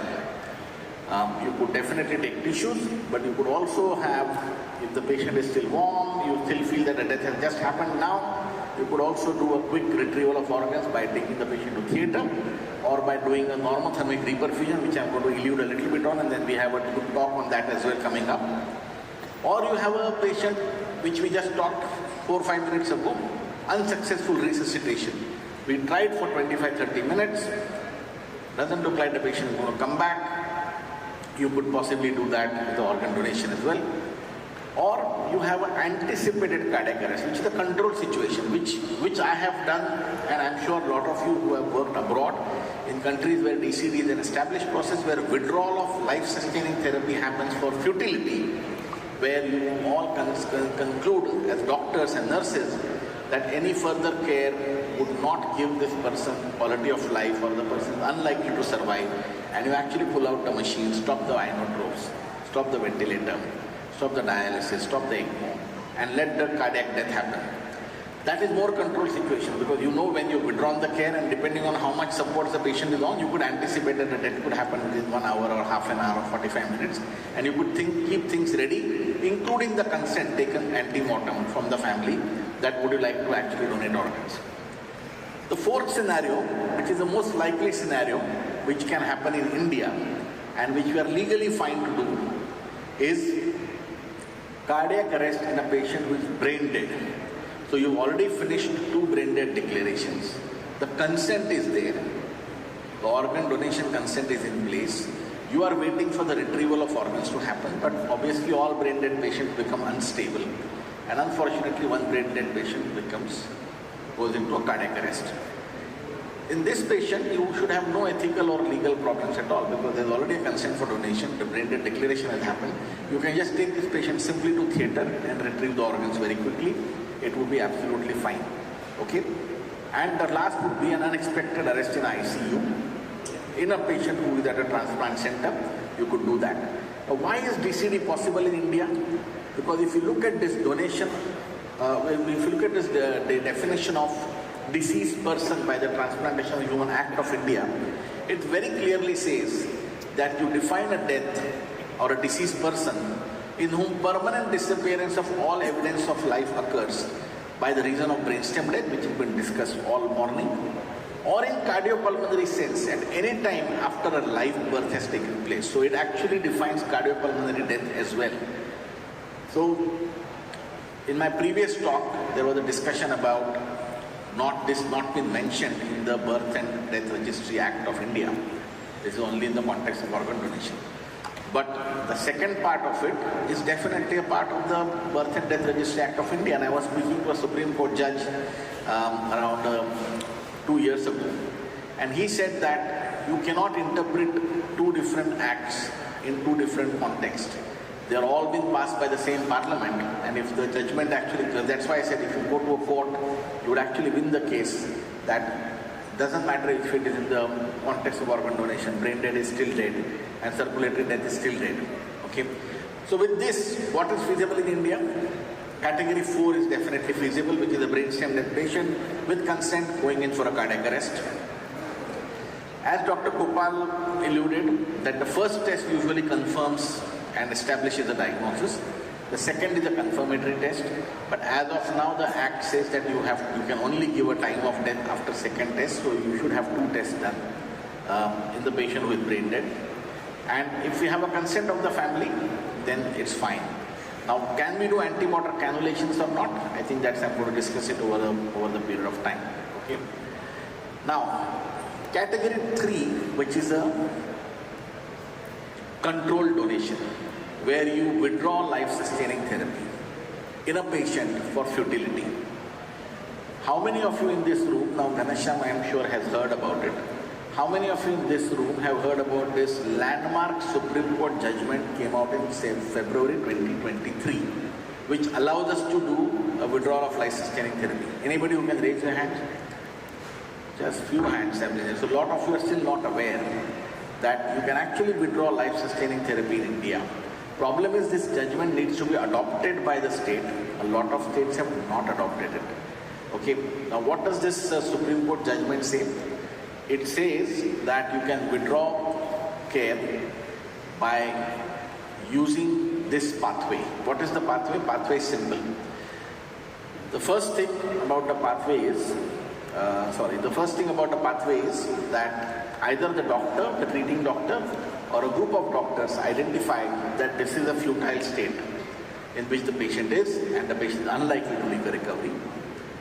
They raise the discussion with the family. Family also agrees that yeah, this looks like a futile condition. Then they raise it with the hospital and form the primary committee, which is a part of the hospital itself. Primary committee have got 3 members. The 3 members are, one is an expert in the problem in which the patient is admitted, so there should be a pulmonologist, for example, or a nephrologist, for example, or oncologist, for example. The other 2 members should be at least 5 years experience and should have reasonable experience in the said specialty. So intensivist comes out to be the most likely person to be a part of that committee. Within 48 hours, the primary committee actually examines the patient and comes up to a decision whether this condition is futile or not. If they all agree that this is futile, they talk to the family member. The family member also agrees, then they inform the hospital, then the hospital actually formulates the secondary committee. Secondary committee should have 2 more doctors from the hospital and 1 doctor who is nominated by the district health officer or the CMO or the additional director of health services, whatever is your health authority in your particular city. He could be from the same hospital, he could be from a different hospital. So again a 3-member committee is formed. Karnataka government has gone ahead and said that those who are empaneled to do brainstem death testing in your hospital, they can be a part of the secondary committee as a government nominee. So it essentially means that all 6 doctors, primary as well as secondary committee doctors, are from the same hospital. But all 6 have to be different doctors. You cannot have same doctors repeating from one committee to the other committee. The second committee also informs this, goes and examines. If they also agree with the primary committee's findings, they inform this to the family. Family agrees it. They inform to the hospital. Hospital has just informed the first-class judicial magistrate that this has happened. We have gone through the primary and secondary committee. There is no consent of the magistrate required. It is just an information to them, just a letter, information to them, sent formally by the hospital CEO or the medical director, informing them that. And then you can go across and withdraw life-sustaining therapy. It is actually a very good process because 6 doctors are involved, family consent is taken into that, and the hospital consent is mandated, and the judicial magistrate is informed about it. So it's a very robust process. Unfortunately, apart from Karnataka and partially by Maharashtra has allowed it to happen in government colleges. No other state has adopted it till date. And that's why not even one withdrawal of life-sustaining therapy has happened under this act. People might be withdrawing therapies. I don't know about a lot of people, but I am not able to do that in my hospital right now. But they might be withdrawing on the trust factors which they have with the family. They might be switching off the ventilators and doing things.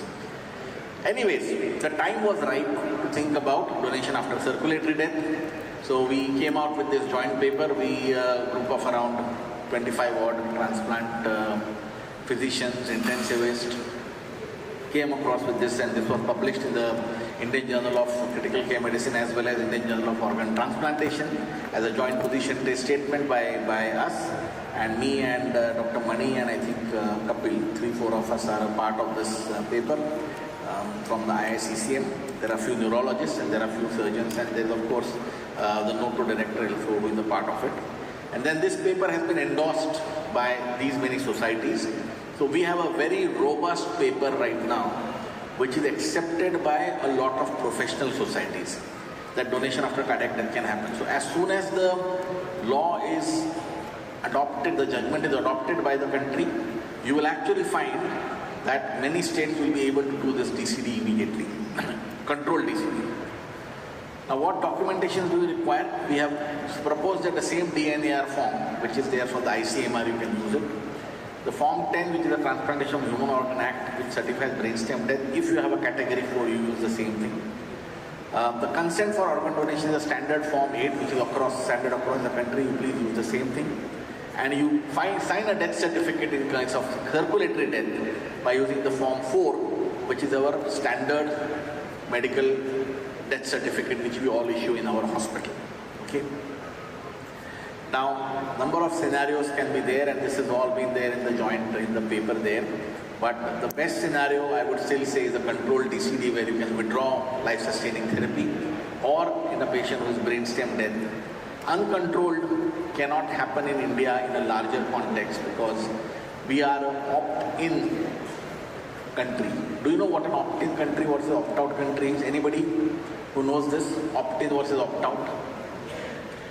So countries in whom death on arrival, unanticipated cardiac arrest, unsuccessful resuscitation, they all can go for a, because in those countries the consent is presumed. Every citizen of that country is an organ donor unless they have opted themselves out. They have gone and said that we will not be an organ donor. Whereas in India, we have to opt ourselves in. We have to say that we would like to be an organ donor. Or the family says after the person has deceased that yes, we would like to donate the organs. So countries like Spain, which do 40-45 patients per donors per million population, is only possible because they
60 millimeters of mercury.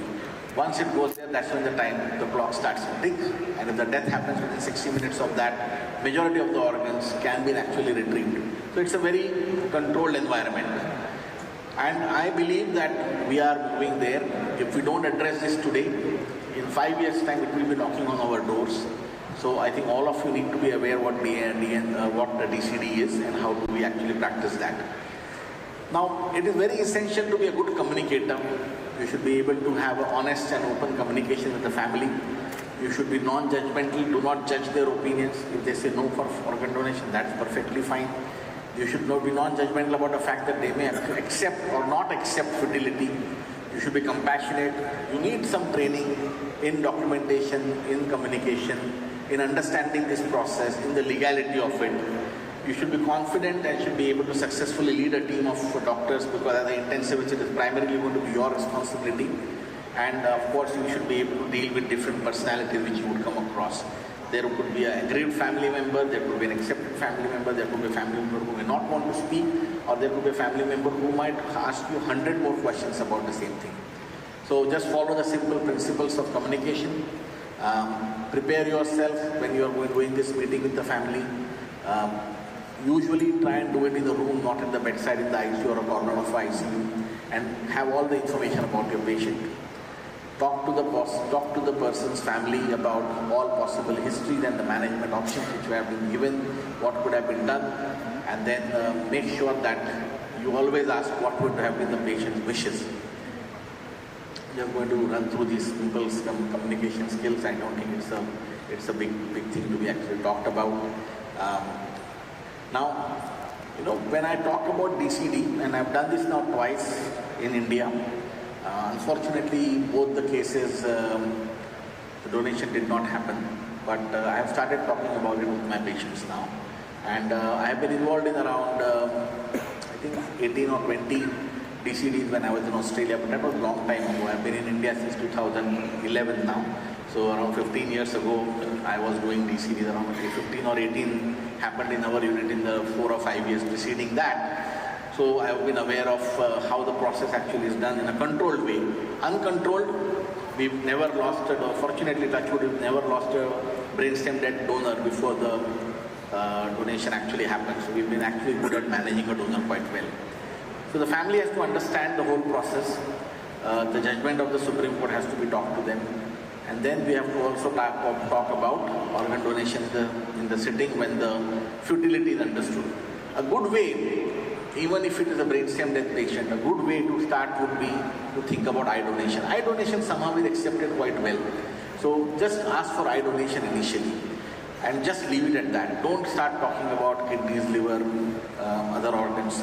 You will always find that there is a bit of a pause and a hesitancy on the part of the family once you start talking about those things.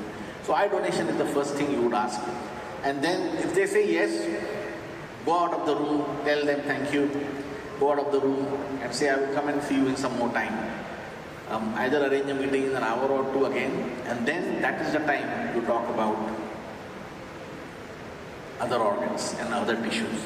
So revisit the family once they are comfortable with eye donation as a concept. And this has worked with me quite well.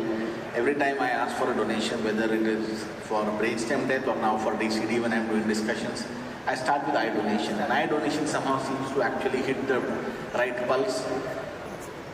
On 50% of the times, they have actually asked, once they have said yes for eye donation, they have themselves asked that can other organs not be donated? And then that's the time you could also initiate a discussion immediately, or you could wait for some more time and revisit. It all depends on how the scenario is. No one recipe can be written up for that. So withdrawal of life-sustaining therapy, we've gone through this in detail. The team determines the futility. Primary and secondary medical board are done. If the withdrawal of life-sustaining therapy happens, then there is a discussion which goes across. The discussion essentially, once the secondary medical board does it, the hospital intimates the judicial magistrate, and the treating ICU team then refers to the transplant coordinator, as I said. And then once the consent for organ donation is taken, we usually withdraw the life-sustaining therapy. And before that, you could bring up a option of a normothermic reperfusion. I don't want to take out the thunder of the next talk because we've got a normothermic reperfusion talk going on after my talk here. What it does is, normothermic reperfusion does is, that once there is a motivation for organ donation and the family has consented for it, it is our duty to make sure that the best organs are given. We all know as soon as the heart stops, whether it stops for 1 minute or it stops for permanently, there is a decay of organs which starts immediately because of lack of oxygen. So normothermic reperfusion improves the availability of organs for transplant. So if you can do anti-mortem cannulations, it's like an ECMO. You just put in 2 femoral cannulas, one in the femoral artery, one in the femoral vein. Then as soon as the cardiac arrest happens, there is a 5 minutes of standstill. You do a ECG, you declare the patient dead, and then you could actually start a normothermic reperfusion through those cannulas. Of course, we'll have to give some perioperative heparin, pre-death, pre-mortem heparin as well to make sure that blood doesn't clot. But that's the process. What I have been involved in the last few years of my stay in Australia was, we would actually keep the theatre ready. In 5 minutes time, we would spend at the bedside with the family, giving their last wishes and hugs to the patient, saying their goodbye. We would do a declaration of death, and then we would rush the patient to the operation theatre because it was just next door to my ICU. Some hospitals where the operation theatre and the ICU are at a significant distance, where it may take 5 minutes physically or 10 minutes physically for it to reach, they have also withdrawn care in the anesthesia room of the theatre complex. And the whole process which I was doing in ICU, they would do it there. So that's also a possibility to do that. So this no-touch time is very important, and then you start the cold flushes, the normothermic reperfusion, and that normothermic reperfusion allows you to have a reasonable amount of cold ischemia time preserved so that your organs are available for a perfusion. Where does the ECMO come into the picture? As I said, what normothermic reperfusion would require an ECMO. We have 2 minutes remaining. I'll be finishing there. Thank you. It is unfortunately only these, definitely the kidney and perhaps the liver could still be utilized. So don't be sort of a thought that this person will not be resuscitated. This person can still have donation of the kidneys as well as liver done, despite having a cardiac arrest after the brainstem declaration. Thank you very much. It's a complex subject. If you have any questions, I have got 30 more seconds to my credit. I can answer those questions. Either I left you too confused or you understood everything, because it has taken me around 10 years to understand the whole process in India. In Australia it was easy because everybody was talking the same language. In India I had to sort of really scout through these things before we wrote up the position paper on that. Thank you.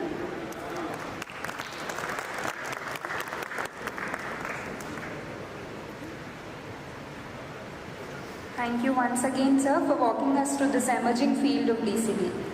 We now welcome Dr. E. Arun Kumar, Consultant, Critical Care Medicine at Medicover Hospitals. Sir will be talking on normothermic perfusion for DCD, a technique reshaping the transplant landscape. We welcome you, sir.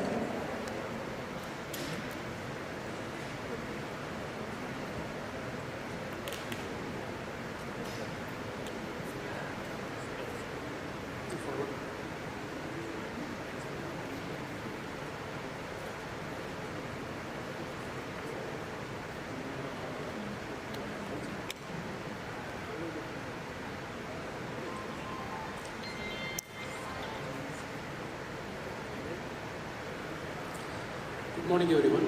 First, I would like to thank organizing team and Ghanshyam sir for giving this opportunity.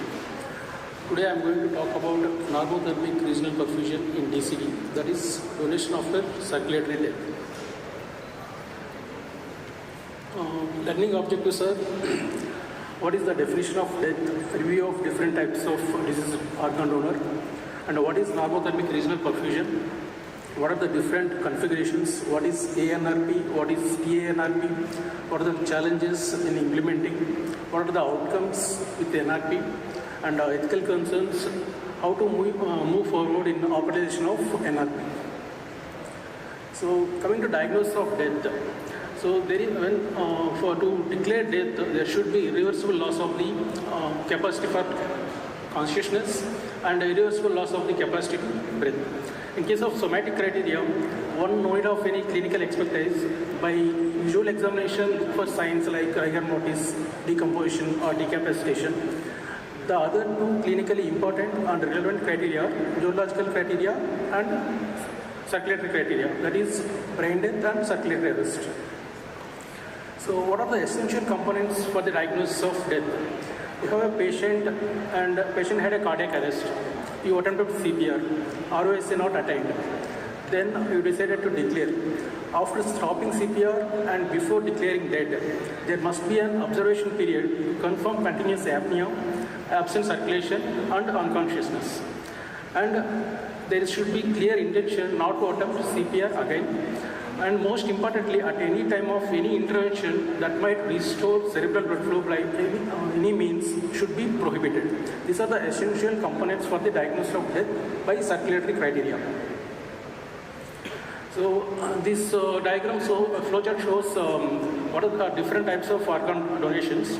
You can see vast majority of organ donations come from cadaveric, that is around 90%, while about live donors are hardly 10%. In cadaveric donors, again traditional path is donation after brain death, which consists of around 70%. The alternate one is circulatory death, a donation after circulatory death. That is hardly now 20% is compromising in the pool. But in recent days, since last few decades, this is growing in prevalence. DCD again divided into controlled and uncontrolled based on modified Maastricht classification. Rahul Pandit sir already explained about this classification. It's basically 5 categories. Category 1 is uncontrolled, that is found dead. This is again subcategorized into 1A and 1B based on where patient is found dead, whether it is within the hospital or outside the hospital. Category 2 is witnessed cardiac arrest, you attempted CPR but ROSA not attained. This is again 2A and 2B based on where it happened. Category 1 and category 2 both comes under uncontrolled categories. Category 3 is controlled one, that is cardiac arrest is expected after withdrawal of life support. So this is the category actually we are interested in, because this category people give sufficient time to discuss with patient family, to mobilize the transplant team and to arrange logistics, to initiate NRP. And category 4 is cardiac arrest after brain death. Later category 5 also included, that is unexpected cardiac death in ICU. So you can see one is the traditional pathway and second one is alternate pathway. Traditional pathway is donation after brain death. Traditional pathway is donation after circulatory death. After donation, organ procurement or organ retrieval, 2 types. One is direct retrieval of the organ. Second is initiating normothermic perfusion, which can increase donor pool and improves transplant outcomes. So in this slide you can see historical milestones in the DCD development. In 1967, first successful heart transplant was done by Christian Bernard. And importantly, that is to DCD, that is donation after circulatory death. And by that time, the definition of brain death criteria not yet established. That came into the picture in 1968 by Harvard criteria. After once definition of brain death criteria comes, it transforms the field. Then DBD became the standard form of donation. And fast forward 1990s, again DCD donations are increasing, but particularly in the beginning, kidney donations are increased. Then later followed by 2014-15, even thoracic organs like lungs and heart retrieval also started happening. And you can see evaluation of DCD and implementation of NRP before retrieval of organs expanded globally. In 2015, Spain, France, Italy, they expanded the approach. And in 2020, USA started implementing thoracoabdominal NRP. In 2024, Italy, France, Norway, they made mandatory of NRP in DCD donation, that is donation of circulatory death. But all developments are not linear. In 2024, UK halted the TA NRP. Why they hold the TA NRP? What is the reason that I'll discuss at the end. So what is the definition of NRP? NRP stands for normothermic regional perfusion. It is a technique which oxygenated blood is perfusion into the donor's organs. This is done similarly through our, like how you are initiating ECMO, like that only we have to kept on circuit. And it is initiated after death, is declared based on circulatory criteria. So here you can see the timelines. This particularly, this timeline specifies controlled DCD, controlled donation after circulatory death based on mass classification. So once you discuss with the patient family about patient condition and decided to withdraw the life support. After withdrawal of life support, agonal phase will start. Agonal phase means MAP of less than 50 and SpO2 of less than 70%, where organs are not getting sufficient oxygenated blood. That is called agonal phase. Followed by death will occur. Immediately after death, you won't declare. There must be an observation period or standoff period to confirm the death. Then after confirmation, NRP will begin. So you can see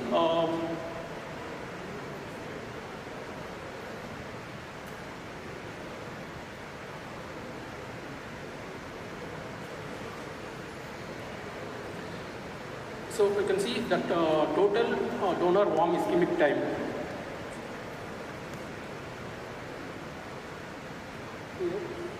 That means after withdrawal of support and before initiation of NRP. Warm ischemic time refers to organs are in room temperature but not perfused with the oxygenated blood. Second one is functional DWIT, that functional donor warm ischemic time, that starts from the phase of agonal phase 2 before initiation of NRP.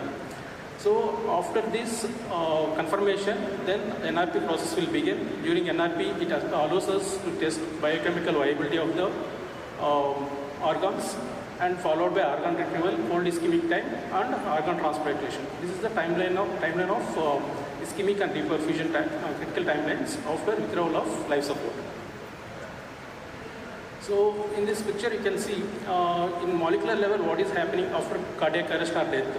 During ischemia, there will be depletion of ATP, ADP, AMP, and adenosine-inosine levels, and there is significant increase in urine products like increasing xanthine and hypoxanthine. During reperfusion, this xanthine and hypoxanthine can release bursts of oxygen-free radicals, which can damage the organs further. So how your NRP will mitigate all these processes? After initiating NRP, it replenishes the ATP levels, and it decreases the level of xanthine and hypoxanthine, and by increasing antioxidants, it counteracts and mitigates the damage happened by the oxygen-free radicals. So here you can see abdominal NRP configuration. So in abdominal NRP configuration, what we will do is when we want to retrieve abdominal organs alone, that is similarly like our ECMO cannulation. So you can see right side femoral line, venous drainage line inserted, and through that is entering into one reservoir, followed by roller pump and membrane oxygenator, oxygen blender, and heat exchanger to provide oxygenated and warm blood. And return cannula also is in the femoral artery. You can see opposite side that through left side femoral artery, Fogarty balloon catheter is inserted, and that balloon was inflated at the level of descending thoracic aorta or abdominal aorta. This is to prevent thoracic perfusion and cerebral perfusion also. Second configuration is TANRP. Here, after declaring circulatory death, chest will be opened, and drainage cannula will be inserted in RA, and similarly from there blood will be drained into the reservoir, roller pump, membrane oxygenator, and return cannula will be in your arch of aorta. Here in both conditions, what we have to do is we should prevent, in case of ANRP, we are preventing circulation to the thoracic and cerebral. In case of TANRP, we are preventing circulation to the TANRP by clamping cerebral circulatory vessels. You can see these clamps. So hemodynamic and biochemical target parameters are pump flow rate 2 to 3 liters, temperature range 36 to 37, SCVO2 around 60 to 80, arterial pH of 7.35 to 7.45, hematocrit more than 20%, and PCO2 around 35 to 40. This is first image. You can see organs are dusky, cyanotic, and edematous. These are the organ status at the time of warm ischemic time. And you can see the right side image, there is a dramatic improvement. This is after initiating of NRP. So NRP enables dynamic functional assessment period, which can last for 2 to 4 hours. And this is the slide. You can see this one study done in UK. from the time period 2011 to 2019. Basically, it is a retrospective study. During that period, they included all DCDs, I mean donation of circulatory death, and they want to compare NRP versus conventional organ recovery, and they want to observe organ utilization and outcomes in which method is better. And here around 4,600, 4,700 outpatients DC donors are there. In that 163 NRP DCDs, 163 patients are underwent NRP, initiated on NRP. And you can see significantly improvement in mean organ recovery, that is 3.3 organ recovery in NRP, 2.6 organ recovery from conventional recovery. After adjusting the odds, 3-fold increase in liver, 1.5-fold increase in kidneys, and 1.5-fold increase in pancreas also they noted. And delayed graft function also lesser in NRP compared than conventional surgery. And they concluded finally the use of NRP increases utilization and improvements when you are using NRP compared to the conventional procedures. So clinical benefits of NRP is, one is organ utilization, it will increases, and it improves the organ outcome also. It reduces the ischemic and reperfusion injury, and in situ assessment, that is just now I shown on picture during warm ischemic time how organs are looking, and after initiation of NRP how organs are looking. That so it allows you visual assessment of the viability, and biochemical parameters like lactate, SGOT, SGPT levels we can assess, and oxygen parameters, blood gas analysis, and in case of urine outputs also you can check. That will give you idea about how your kidneys are functioning. So, but there are a lot of challenges in its implementation. It is including legislative obstacles, professional engagement. There are no sufficient trained personnel in this area, and there are a lot of logistic and infrastructure problems, and finally ethical concerns. So by initiating NRP, are we violating dead donor rule? So what is dead donor rule says? It establishes that organ procurement should be must establish when you are procuring organ, patient must be dead. And that is not like for donation purpose, the organ donation process must not cause or contribute to the donor's death. Donors must be declared at the time of organ procurement, having met established criteria for brain or circulatory death. So after initiating NRP, NRP will initiate after circulatory death. So we initiated NRP, and now again we are starting recirculation, and we are assuming by stopping cerebral perfusion, by ligating cerebral vessels, we prevented the cerebral circulation. But at present there are no definitive or confirmatory tests to prove that cerebral perfusion is 100% stopped. And in some areas they tried with EEG and transcranial Doppler, but these tests are not yet validated. So this is the reason initially I mentioned in 2024 abdominal NRP was kept on hold in UK because of this ethical dilemma. And even after ligating these vessels, there is still possibility of collateral circulation to the brain through anterior spinal cord artery. So that's why in some places still they are going with direct procurement of the organ instead of EANR. So ethical framework, one is non-maleficence, that is do no harm, and respect autonomy, respect the patient and patient families' will, and maintain transparency throughout the period. Explain the procedure, what is DCD and what is NRP, what we are going to do next. These things must be clear to the patient family. Then utility. These organ donors are it's like a gift. So its maximum utility is our responsibility. And these principles are not in conflict if this is carefully implemented within legal and ethical boundaries. So essential consent protocols are, one is patient independence.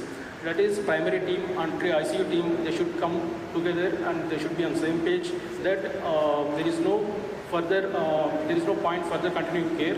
because already patient reached to a irreversible state of damage.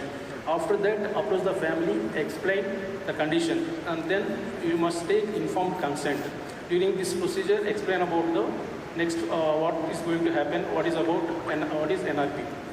And team separation. So who is going, the transplant team should be separated from the patient and patient family, and even the team is not allowed to enter the area where patient is in until circulatory death is declared. So next is procedural safeguards are should frame structural protocols and should follow that. And standoff period, this standoff period after declaring death and before starting NRP, in different countries, different time periods are there. So based on your local ethical and framework, this timeline should be, and based on current evidence, the timeline should be framed. Then control scenarios. Uncontrolled scenarios for any form of NRP should not be performed due to unethical and practical consideration. In modified Maastricht classification, already explained what is controlled, what is uncontrolled. So currently it is better to go with controlled case scenarios. In uncontrolled case scenarios, explain in that scenarios we don't have sufficient time to discuss with patient family and explain about NRP and DCD, all these things. So sometimes we may lose public trust if you are going forward without explaining all these complications. So this slide is showing statistical picture where worldwide DCD donation rates in 2022. Here Spain is in leading board. These are rates based on per million population, 19.14 Spain.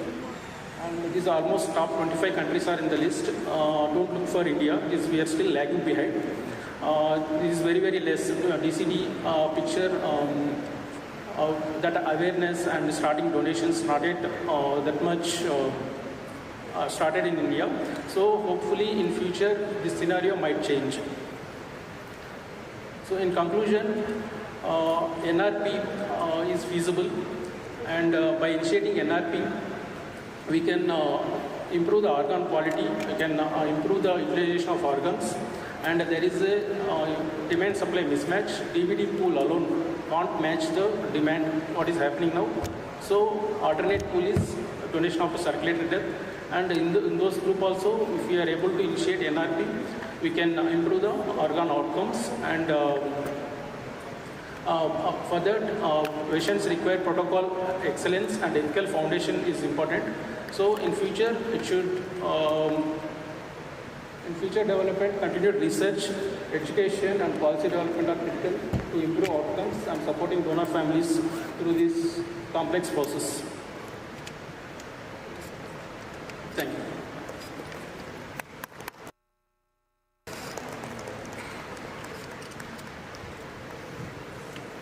I now invite Dr. Satyanarayana Sir, Head of Emergency Medicine, Medicover Hospitals, Karimnagar, to hand over a token of appreciation to Arun Sir.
Of చేయాలి,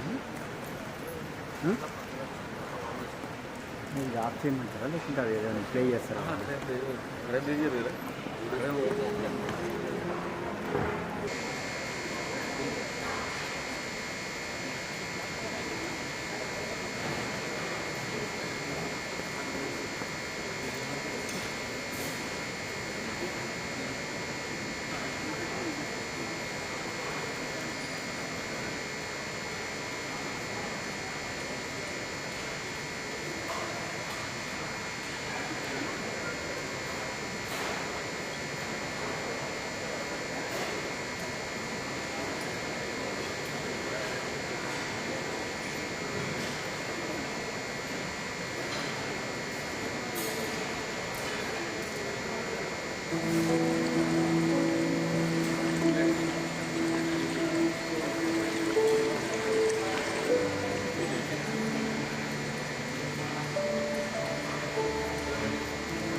I request everyone to kindly join back.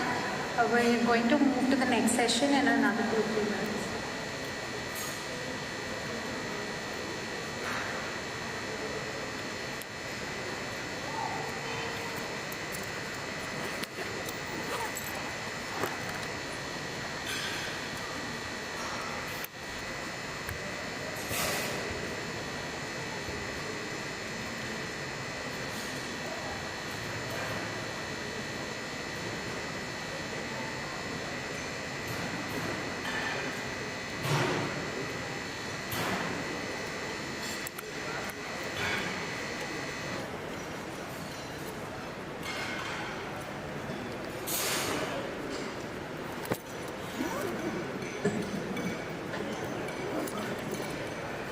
We now move into our third scientific session, focusing on organ-specific and transplant-related insights.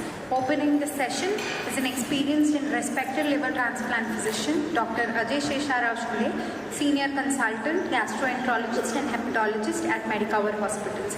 Sir has vast experience managing complex liver diseases, and his expertise spans both medical and transplant hepatology. We welcome you, sir.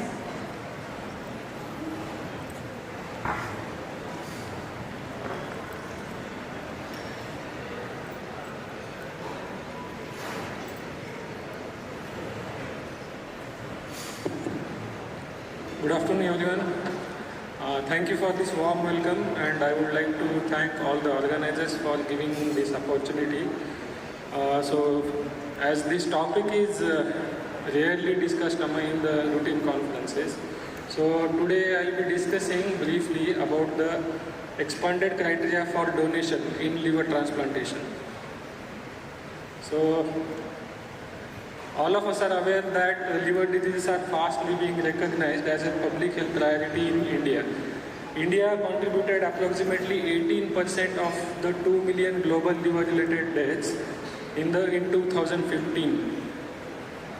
Annually, India needs approximately 25 to 30,000 liver transplantations. However, the number of liver transplants being performed annually is less than 5,000. So there is a huge demand for organ transplantation which is not being met.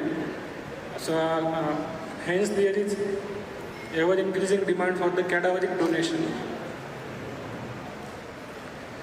So traditionally, the ideal cadaveric donor is supposed to be less than 50 years with non-steatotic liver having normal liver function test. However, during this era where there is a pandemic of obesity and non-alcoholic fatty liver disease, it is difficult always to get an ideal donor for cadaveric liver transplantation. As there is high demand, the wait list is always increasing, which increases the risk of mortality being on the wait list.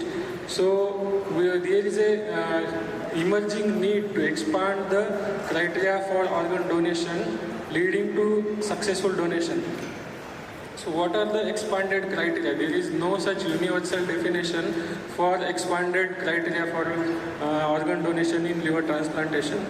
The donors which do not meet the standard criteria for donation are included in these criteria, having age usually more than 60 to 70 years, steatotic liver, that is fatty liver, donation after circulatory death, donation from hepatitis C virus positive donors as well as anti-HB core total positive donors, split and segmental grafts, donors with comorbidities and infections.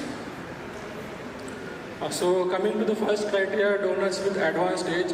In the previous era, it was not advisable to accept the donor whose age was more than 50 years, as there were more chances of graft-related dysfunction in the post-transplant period. However, in the last 2 decades, there has been successful improvement in the survival rate of these patients who received the cadaveric organ donation from the age more than 60 years as well as age more than 70 years. Singh et al. They have retrospectively analyzed and showed that the survival rate was approximately 84% in patients who received the donation from elderly grafts, and patients who received from octogenarian donors, that is in the 8th decade, in them also the survival rate was more than 80%. So what is if the elderly graft we are accepting, it should be having minimal steatosis, and the most important factor is that cold ischemia time should be less than 8 hours in these patients. In the previous era, it was not usually accepted, and there was a tendency to discard these organs because the overall cumulative survival in the patients receiving donation from elderly donors it was less compared to the patients who received the donation from patients with less than 50 years. However, when there was more study, it was found that there were certain confounding factors. If they were eliminated, the survival in the patients receiving donation after 60 or 70 years was found to be similar compared to patients who received donation from the patients with less than 50 years. So these risk factors mostly included recipient age more than 60 years, recipient having ICU admission, previous multiple history of hospitalization, recipient MELD score more than 15, more than 20, cold ischemia time more than 8 hours. If these factors were eliminated, the survival was been found to be similar in both the groups. This is the same slide with extension. Now next criteria is steatotic grafts. The challenge in giving steatotic grafts is there might be dysfunction in the graft post-operatively. However, in the past 2 decades, with advances in the management, including all medical, surgical and anesthetic managements, there has been improved survival in patients who received donation from steatotic livers as well. Steatosis is defined as microvesicular and macrovesicular steatosis. Microvesicular steatosis usually does not hamper in donation. However, if the steatosis is macrovesicular, we have to categorize it. Macrovesicular steatosis is categorized as mild if it is less than 33%, moderate if it is between 33 to 66%, and severe if it is more than 66%. So, when donation is being planned at that time, if we find that the organ looks to be steatotic, we have to do the liver biopsy, and at the same time we have to analyze if it is mild to moderate steatotic liver, we can accept that graft pertaining the recipient condition. So historically, it was there was tendency for discarding these such organs. However, if steatotic grafts more than 30% macrovesicular steatosis are there, the recipient, if the donation is from the healthy young donor, usually less than 55 years, and the cold ischemia time is less than 8 years, these organs can easily be accepted with good outcome in the post-transplant period, both short-term as well as long-term. Steatotic livers are not suitable for patients with fulminant liver failure and patients with prior history of abdominal surgery or prior history of transplant, as in these patients there might be a delay in explantation, so the cold ischemia time will be usually more than 8 hours. So there is chances that there will be graft dysfunction in the post-operative period. So the suitable ideal recipient for which steatotic livers can be given, they are patients should be having low MELD score, relatively young recipient, around 50 to 60 years. The post-transplant mortality in recipients who received steatotic livers versus non-steatotic livers. In the earlier era, compared in before 2011, there was survival in the patients, recipients who received the circulatory livers, controlled and uncontrolled. Usually what is recommended is to go through the controlled route. Challenges in accepting these grafts are that there is risk of increased warm ischemia time, which might lead to increased risk of primary non-function after transplantation, as well as development of ischemic cholangiopathy in the post-operative period, leading to graft necrosis and graft loss. However, if appropriate donor and recipient matching is done, these organs can be effectively taken with improved survival compared to the donation from the brain dead patients. United Kingdom DCD score has been developed which stratifies these into 3 risk groups, including the criteria like donor age, donor body mass index, functional donor warm ischemia time, cold storage, recipient age, recipient MELD score, and retransplantation. Based on these 8 points, they have categorized them into 3 groups, which are low risk group in which score is less than 5. In these patients, organ donation from the DCD grafts can be easily accepted with good survival after 1 year. It is around more than 95%. If the score is 5 to 10, then there is high risk. There is chances that patient might develop post-operative complications. So these grafts, they might need to be given some treatment before considering for them for transplantation. Like just in the last session, it was highlighted the recently coming thing that normothermic perfusion technique, which has improved survival in these patients. And the next is futile group, in which the score is more than 10. Usually these DCD grafts, they are recommended not to be used unless until in certain exceptional criteria. So the ideally recommended DCD liver graft, the donor age should be less than 50 years, cold ischemia time should be less than 8 hours, and there should not be any significant macrovesicular steatosis.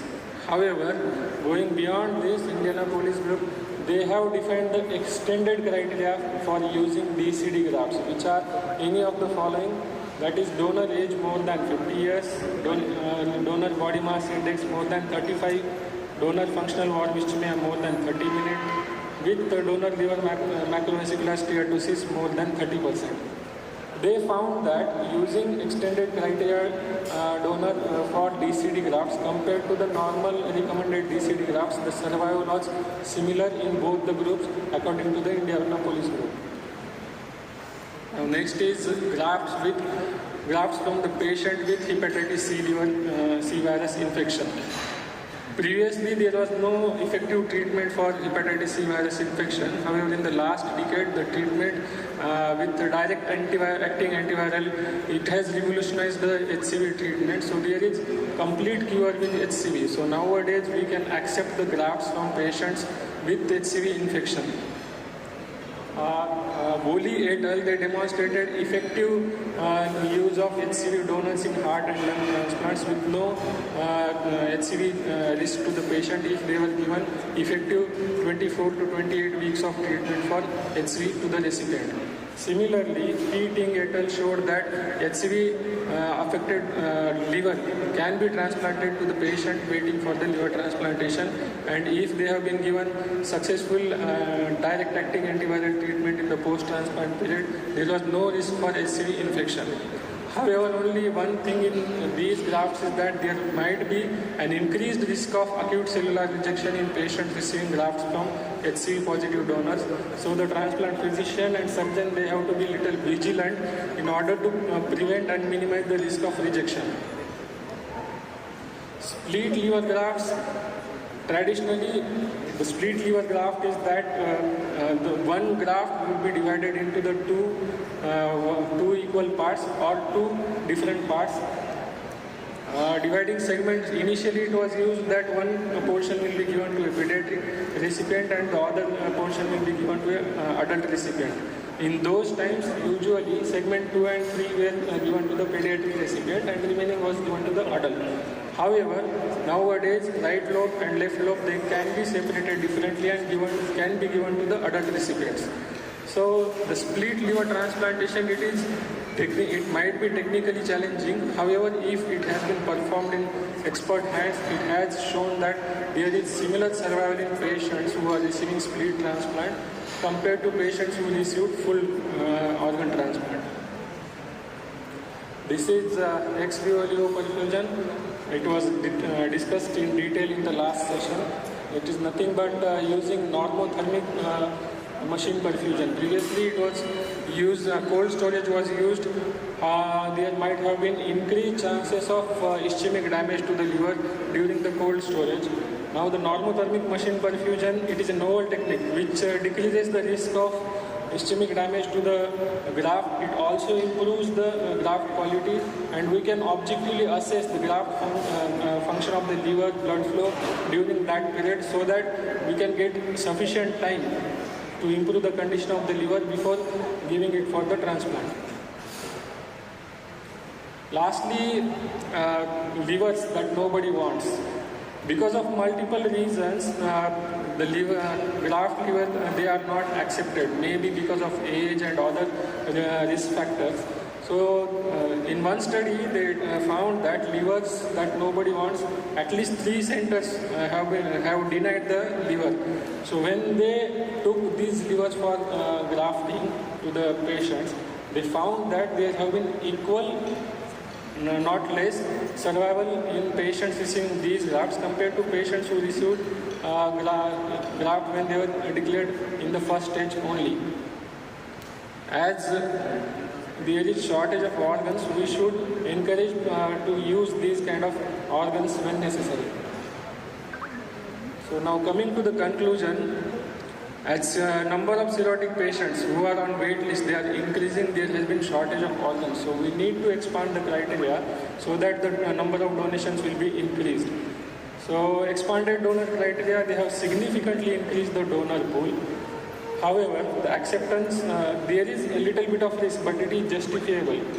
There are technological advances in using enhanced ECD viability. Certain ethical issues come because we have to counsel the patient that patient might be receiving a donation from a HCV positive patient. So we have to counsel the patient regarding that. There might be a risk of developing HCV in the future. Although there is a treatment available, patient has to accept that risk. So this should be clearly communicated to the patient that we are giving the patient organ from a HCV positive donor. Similarly, patients with getting donation from anti-HB core total positive donation, that is, the donor has history of HBV infection in the past. However, the active infection is not there. Although there is now currently good treatment available, which can prevent HBV transmission in the post-transplant period. Lastly, ECD grafts, they are best suited for patients who are relatively stable with low MELD score and for those whom the risk of waiting exceeds the potential complications using a marginal donor. Thank you.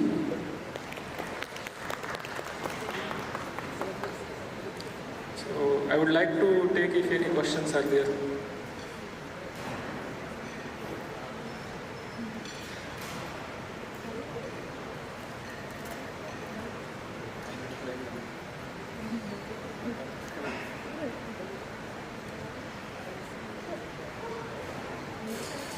Thank you. Thank you very much.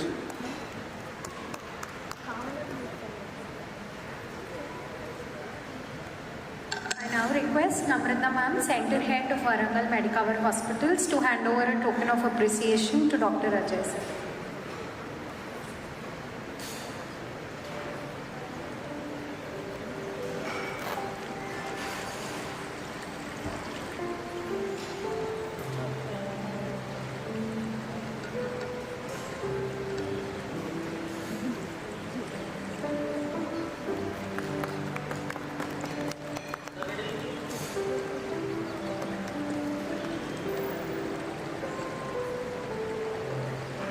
Thank you, ma'am.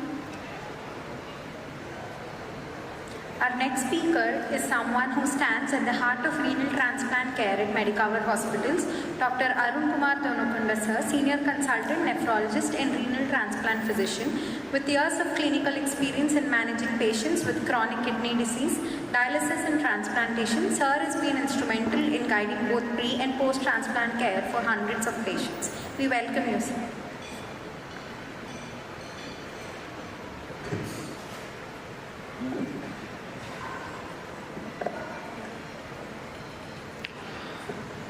Good afternoon, everyone. To thank Society of Neurocritical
refreshing.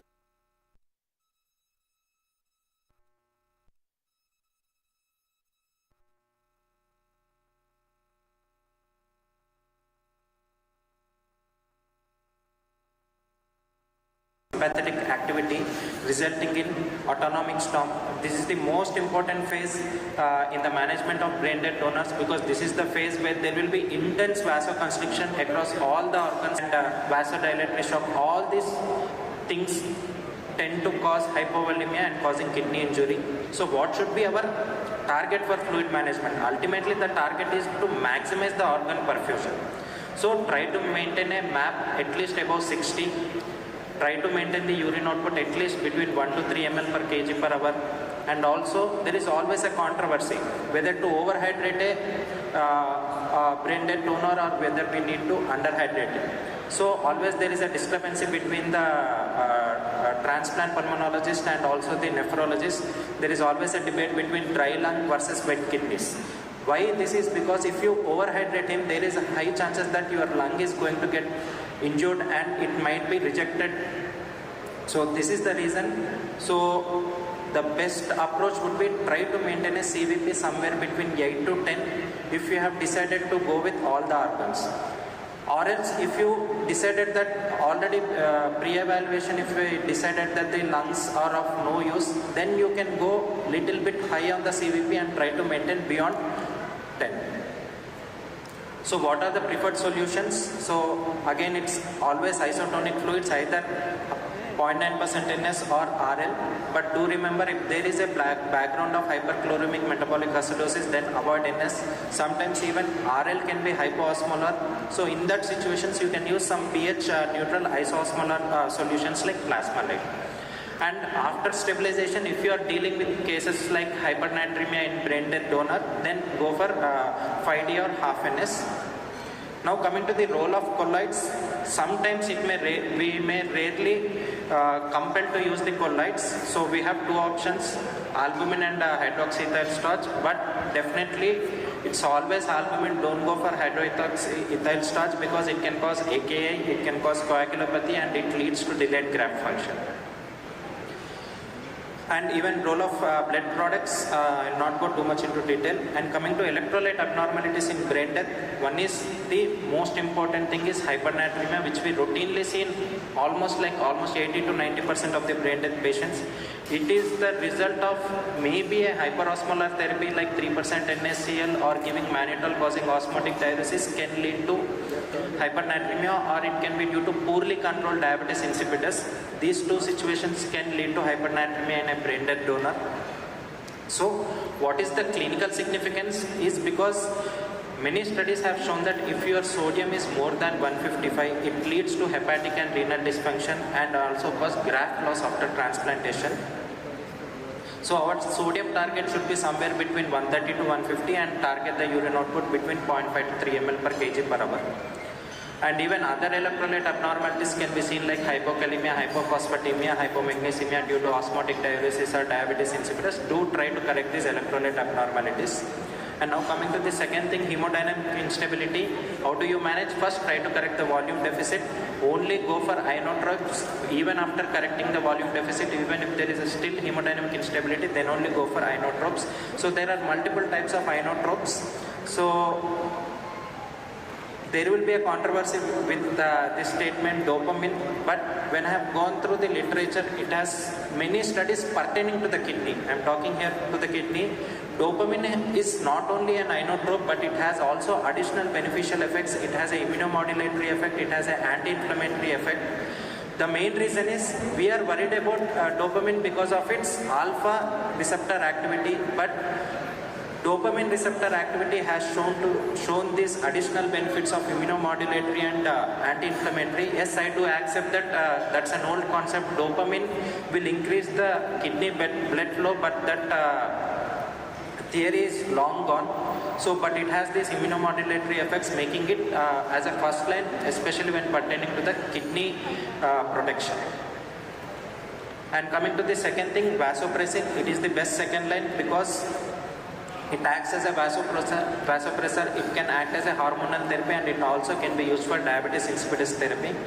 So we all know there are three types of vasopressin receptors, V1A, which are present on the vascular smooth muscle, V2 receptors on the collecting duct, and V3 receptors on the pituitary gland. So mainly our inotrope vasopressin will act through V1A receptors, improves the vasodilatory shock. The main advantages is it reduces the need of catecholamines, but do remember, if you give vasopressin on higher doses, it can cause coronary, renal and splanchnic vasoconstriction. Now coming to norepinephrine, it should be used as a third line only if your dopamine infusions are going beyond 10 microgram per kg per minute. Why we are worried about norepinephrine is because of its significant alpha adrenergic receptor activity, which can cause increased capillary permeability and organ damage. Now coming to the hormonal changes, as I mentioned earlier, during the autonomic storm there will be increased circulatory catecholamines. There will be pituitary dysfunction, especially posterior pituitary, leading to diabetes insipidus because of deficiency of vasopressin, which is nothing but ADH hormone. There will be marked decrease in levels of thyroid hormones and cortisol. Why this is important? Because these hormonal changes can affect the organ function. So it's always better to supplement these hormones because it can increase hemodynamic instability, it can improve hemodynamic instability, it will improve organ function and increases the likelihood for organ retrieval. Now coming to the pituitary dysfunction in brain death, why as a kidney point of view it is important? Because in brain death it is always the posterior pituitary dysfunction which is more common than anterior pituitary because of their peculiarity in their blood supply. Even after brain death, posterior pituitary is always compromised, anterior pituitary is relatively compromised. That's why posterior pituitary dysfunction is more common than anterior pituitary. So diabetes insipidus, as sir mentioned previously, diabetes insipidus has been reported in almost more than 80 to 90% of the cases in brain death. So again, these are the diagnostic criteria: urine output more than 4 ml per kg per hour, sodium should be more than 145, serum osmolality should, and most importantly it is the urine osmolality should be less than 200 or your urine specific gravity should be low. Even if the patient doesn't meet the criteria of diabetes insipidus, still the patients might be vasopressin deficient because there will be impaired baroreflex mediated secretion of this vasopressin in these brain death patients. But do remember, it's not always high urine output is due to diabetes insipidus. Sometimes it can be due to osmotic diuresis secondary to mannitol or secondary to hyperglycemia. So how do you differentiate? It is only based on the urine osmolality. If the urine osmolality is less than 200, it is diabetes insipidus. If the urine osmolality is more, then it can be due to this osmotic diuresis. So how should you treat? So there are two options: routine vasopressin versus desmopressin. We have to decide depending on the patient clinical status. If the patient is having diabetes insipidus with a combination of hypertension, then go for right now are mostly US based criteria, but it's need not that we have to strictly follow these things. They will tell that we should have a normal kidney function, it is the creatinine clearance should be more than 80. They should have an acceptable urine analysis. Donor should not be a hypertensive, donor should not be a diabetes mellitus, but not strictly. Donor should not have any kind of malignancy apart from primary brain tumor or treated superficial skin cancer. There should not be having generalized viral or bacterial infections, and they should be negative for this assays. And these are the extended criteria donors. Even we can accept if the patient age is less than 6 years, or if the donor age is more than 60 years, or if the donor age is more than 50 years with any of the combination of these two of the following, like history of hypertension, serum creatinine being more than 1.5, the cerebrovascular cause of death. Still we can consider these donors, but do remember these have relatively worse long-term survival compared to the normal donors. So we have to monitor the kidney parameters. And sometimes we might have to do radiographic imaging of the kidneys during management, because if there is a family history of polycystic kidney disease, if the history of kidney stones for the brain dead donor, or there are any urological anomalies, we might have to do radiographic imaging. So always there arises a question: patient has received lot of contrast, can these kidneys be selected? Yes, we can select, but do remember, even if the patient is not brain dead and is going for any confirmatory contrast requirement diagnosis, then do adequately hydrate the patient and try to give N-acetylcysteine to decrease this impact of contrast nephropathy. Should we accept the kidneys from brain death donor if he is a diabetic? Again, a question of debate. Sometimes we can do a kidney biopsy and prognosticate whether this kidney can be donated or not. So yes, we have accepted sometimes even the patient with diabetes also, if their histology is very good, we have accepted the kidneys. Again, should we accept kidneys from a brain death with sepsis? Maybe if the donor has received pathogen-specific antibiotic at least 48 hours prior to donation, we can go for these kidneys. If there is a meningitis, again the same rule applies. We have to give antibiotics at least for 48 hours prior to donation, and followed by after transplanting you need to give antibiotics at least for 5 to 10 days for the recipient. So how do you reduce the risk of transmission is by just depending on the nucleic acid test. So there is a provision that hepatitis B positive donors can be given for hepatitis B positive recipients, and hepatitis in the same way applies to the hepatitis C also. What are the absolute contraindications? It is patient having active malignancy, uncontrolled sepsis, and active viral infections like hepatitis A or HIV. Maybe these are the sometimes where we might have to reject the kidney. So what is the role of biopsy? Usually not routinely indicated, but sometimes when there is a diagnostic dilemma whether these kidneys are good or not, we can do kidney biopsy. I have done at least in 3 to 4 of cases in the past 5 years, and we have sent for histology, and we will assess this MAPI scoring, Maryland Aggregate Pathology Index. So it is based on 5 parameters: arteriolar hyalinosis, fibrosis. These patients will require a lot of immunosuppression, and there will be delayed graft function, and also these patients are more prone for infections after transplant. So these are the technical challenges as a nephrologist we will be facing after transplant. Thank you.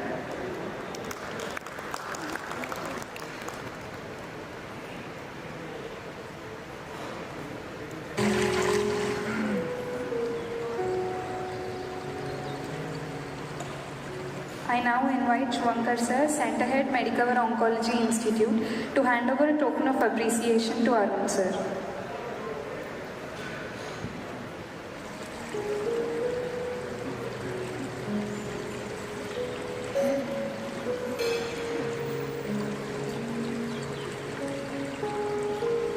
Thank you, sir, for your insightful presentation.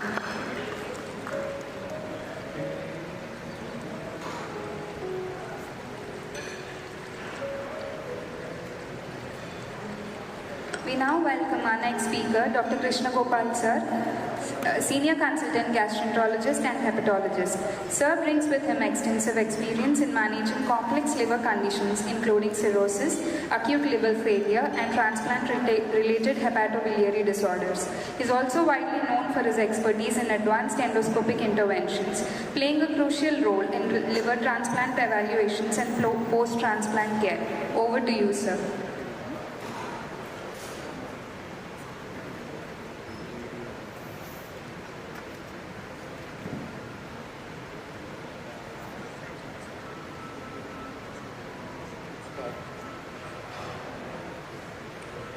So my topic today is the continuation of the topic which was discussed by Dr. Ajay and Dr. Arun.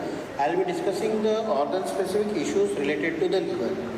So coming to the introduction, liver transplant is the only curative treatment we have as of now for the patient with end-stage liver disease. There is an increased prevalence and the incidence of the liver disease or cirrhosis requiring liver transplant globally. We are facing the shortage of cadaveric organ. There is a need of awareness for the liver donation or organ donation in India, and there are some specific organ related issues. So this chart, it shows how many different organ donations were happened during the prospective year. We can see there liver. Accordingly, we have to justify giving it to our recipient. The donation from the brain dead donor or a cardiac arrest donor, the most common investigate liver. If liver steatosis is less than 30%, then that liver falls under the standard criteria donor. If the patient is having diabetes, if it is alcohol consumer or an obese, then we have to be more careful with the steatosis. If we find a steatosis is more than 30% in the absence of any of these factors, still that liver can be considered for the donation.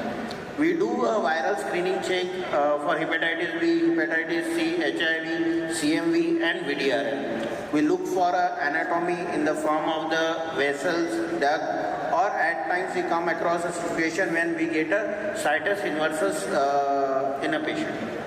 So how do we manage a prospective donor? We try to maintain a map with the use of minimal vasopressor. We do monitor a urine output.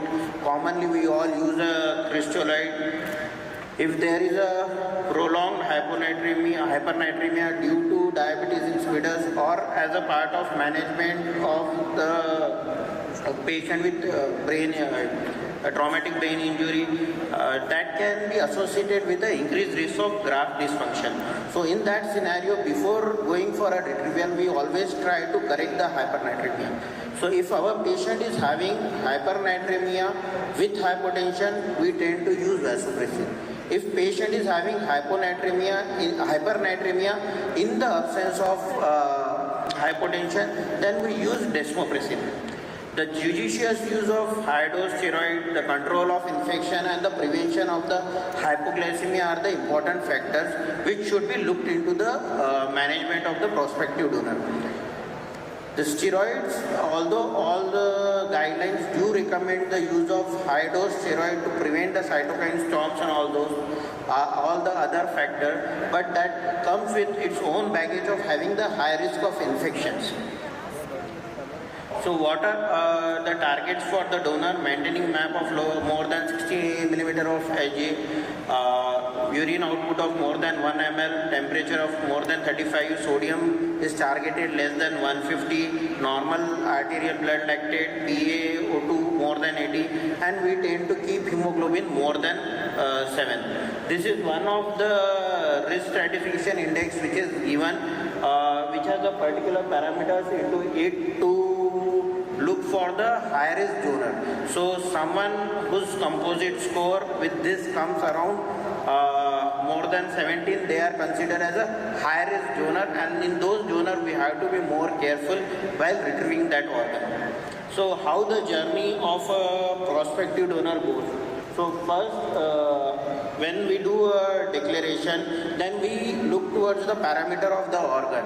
Supposingly those parameters need some time for the recovery, we tend to do those management like N-acetylcysteine glutathione, maintaining a proper temperature and volume correction. Then the donor is brought to the theatre. The organ is retrieved, then there is a preservation of the organ, and the recipient center starts the surgery with the recipient implantation. So in all this journey there are some criteria, some stops which come, which is a cold ischemia time, warm ischemia time and a reperfusion. All these factors are very important because those timings do regulate the further outcome of the liver. So the cold ischemia time is the time when the liver is stored at a lower temperature. Warm ischemia time is when the liver is removed and the restoration of the liver blood supply starts. And when all this process happens, there is a cytokine storm which results into the perfusion injury.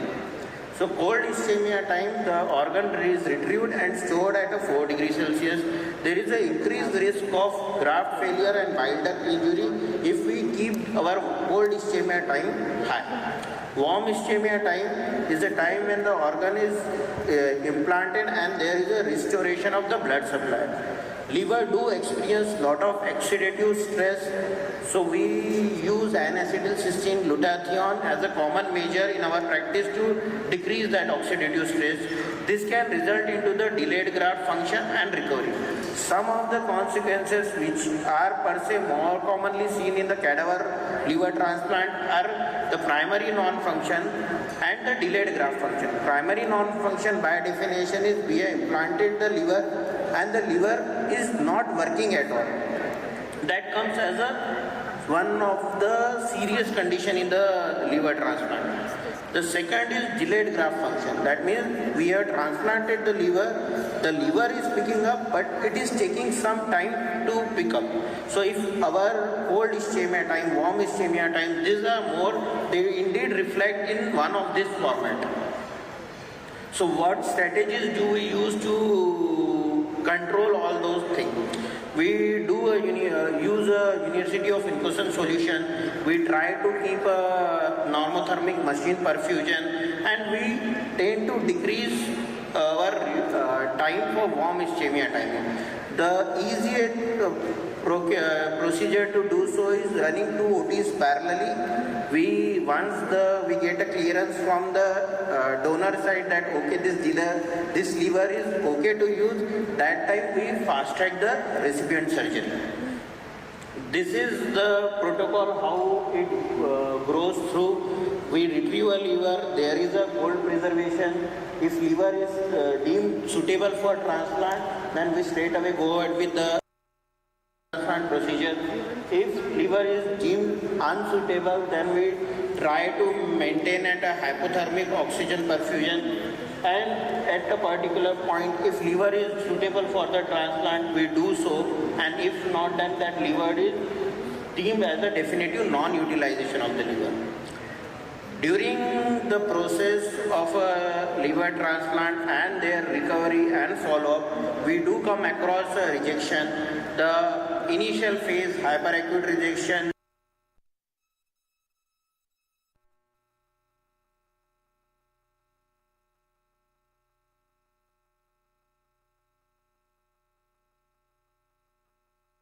graft failure. As of now, the progress which we have in medical science related to the liver transplant, the recipient needs a lifelong immunosuppression and a compliance. We need to have a proper follow-up with them, and we have increased risk of infection due to the immunosuppression therapy. So all this need to be a protocol screening and the management of the infection. What we do in our unit is we always send a culture for the for the prospective donor, and if during our theatre timing for the recipient, we tend to send the surveillance culture for the ascitic fluid, for urine, and if required a blood culture also. Liver transplant, if it goes well, the long-term success rate is 90 to 95%. After 5 years, the life expectancy is as good as the normal population, but they need a lifelong follow-up and an immunosuppression therapy. So coming to the take-home message, cadaveric liver transplant remains a vital solution for the patient with end-stage liver disease amid the shortage of the organ. Today, ma'am will be speaking on a topic of immense importance, do's and don'ts of brain death and organ donation from a legal perspective. In a space where medical decision-making must align with legal frameworks, her guidance is not only timely but essential. We welcome you, ma'am.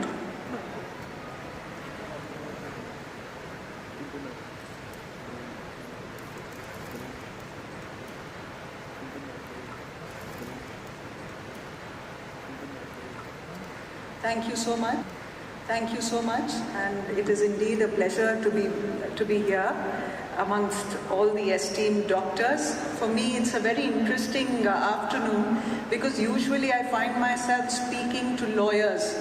You know, like-minded people, we can speak the same language and we have the same jokes, and we can crack up when we talk about certain things the nuances of professional, those little things that lawyers are aware of. But when I'm speaking to doctors, I am a little cautious because you save lives. You give what is promised by the Constitution, which is good health, the right to be healthy.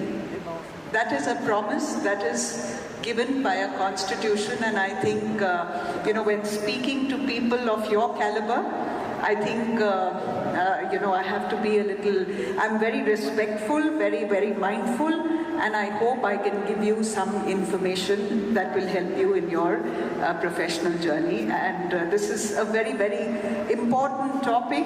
I see a lot of confusion out there given the overlap of laws. Given that there is no clarity right now as to what is applicable. The previous law, the amended law, the TOTA has just been adopted by Telangana. There are multiple states which have adopted. Some states like Andhra haven't adopted this, the new TOTA as yet. So there are multiple layers in this topic, and I will try my level best to give you a practical legal insight. I also would like to thank Medicover. I really congratulate you. This is a very good initiative that you have. I believe law is something that should be spoken of in every field, because law is an underlying thread that ties every field. Our constitution governs just about every field. So while whether medical education should have some education on law is a separate topic, but having that in conferences like these, I congratulate Medicover. With this, I would just like to proceed. We are all aware, you have been talking a lot about the regulatory framework and how the process of I'm sure you are aware of the process of registration of hospitals, etc. But let me start with saying, why is there a need to regulate the organ donation, or rather organ transplant, and now it's organ and tissues transplant, the whole need for having a legal framework around it. Why is it so important? We are evolving, as we are seeing. Medical tourism is becoming extremely important. The ethical need for ethical transplantation, need for ethics in transplantation, in donation, these are essentials today, not only from a moral perspective, but even from a commercial perspective. If you want to take the medical field in India into the next level as a destination of medical tourism, as a very, very preferred destination of medical tourism, one thing that is key is transparency. But now the near relatives has been expanded to include grandparents, and it's become much broader, making it easier for finding donors for patients. Right now, then comes the question, what happens to people who don't find a donor who is a near relative? Now, you are having many procedures now which are coming up, like swap of kidney, and there are certain procedures I'm given to understand where even if your blood matching doesn't happen, the transplantation can still take place. We are evolving in the medical domain at such a fast pace. So how is it that these provisions, which are not changing at such a fast pace, how are they being looked at from a perspective of what is happening in the real world of medical science, which is ever changing? So how is the court looking at it? So court fills in the gaps that you don't understand in the statute, and that is what I'm trying to do today, to tell you the importance of judgments. Very recently, and I will go to the judgments, I'll quickly take you through a couple of slides which will give you, it'll be like a recap of the law, but then I will stress more on the judgments so that you understand the importance of seeing judgments to understand the intention of the Act and how the Act will fill in the gaps which are not being filled in because of the ever-changing pace of the medical field. So let's just understand the Act. We all know these definitions, but just to recap for you, what is therapy? Before I go there, the TOTA Act, as we call it, the Transplantation of Human Organs and Tissues Act, what does that Act, why was that Act put in place? Please understand, as a litigation lawyer, when you see an Act, what is important is to understand the objective of the Act and the domain of this Act. Now these definitions are some of the important definitions. There are more multiple definitions. The reason why I'm showing you this is to explain to you why the definitions are very important. You have to read the definitions with the object of the act, and then you will come to the right understanding that what is it that the act wants you to do, what is the intention. Now I'll pause here for a minute and mention that there is a little bit of lack of clarity in law right now. We are at a stage where Telangana has recently adopted this act, but there is still lack of clarity with what will apply where. And I think it's a very interesting phase because you have to be very, very creative. You have to ensure that you are in compliance with this act because this is the legislative intent. You know the legislative intent may not be the same procedure because you are not, this act has not been, the rules have still not come, it has still not been notified possibly the way it has to be, the repealing of the previous act is still not done. Many legal loopholes are there, but that does not mean that you disregard this act. Understand what is the ask of this act and then implement it accordingly in consonance with the current prevailing act because this is the future. Therefore, these sort of things are what you should look at when you are actually trying to understand whether you're on the right side of the law or not. And always remember, you must always err on the right side of law by way of abundant caution. Moving on. Now these are since the topic I was given was do's and don'ts, before I go into the judgments and before I talk in detail about what is going to come in time with the TOTA Act, how are the courts looking at it, before I move in there, please bear in mind that the removal of organs and now tissues as well is only for therapeutic purposes. So that is where the definition becomes very important. Now just see how broad the definition is. I'll go back to the previous slide if you see the previous slide, it says therapeutic purpose means systematic treatment of any disease or the measures to improve health. It does not necessarily say treat health. Right? So the word or is there. This is how we have to look at it when the cases come up. What is the objective of your removal of the organ? Now what is the right under the Constitution? It is right to health. Now, if this is being done for treatment, is it being done for betterment of health? These are all very broad terms, and these are the kind of areas which the judgments fill up. So you might have someone who may come up to you and who may be of good health, but through certain, and these are true times that are going to come, because today you have all sorts of tests which are preventive in nature. So those tests may indicate that going forward, if this person consumes this, there may be an impact on the person's kidney in a certain manner. And these are possible scenarios. I don't know medically, this is why I said it's a little bit of a challenging conversation to have with actual doctors who practice this. They may say this girl is talking of a hypothesis which may not happen. However, as lawyers, we don't rule anything out. So tomorrow, if there is a set of circumstances where, it is possible that someone has been informed in some manner of a possible transplantation that may help in bettering the health, then will that come under this? So is it a therapeutic purpose? Questions like these may arise, and therefore we have to be very, very cautious. Now, of course, my talk today is limited to brain death. I will come to that. That is also a part of, the larger subset of this act. But just wanted to tell you from a practical perspective how you should read this act and how broad the contours are, and therefore the importance of precedents which are happening on a regular basis.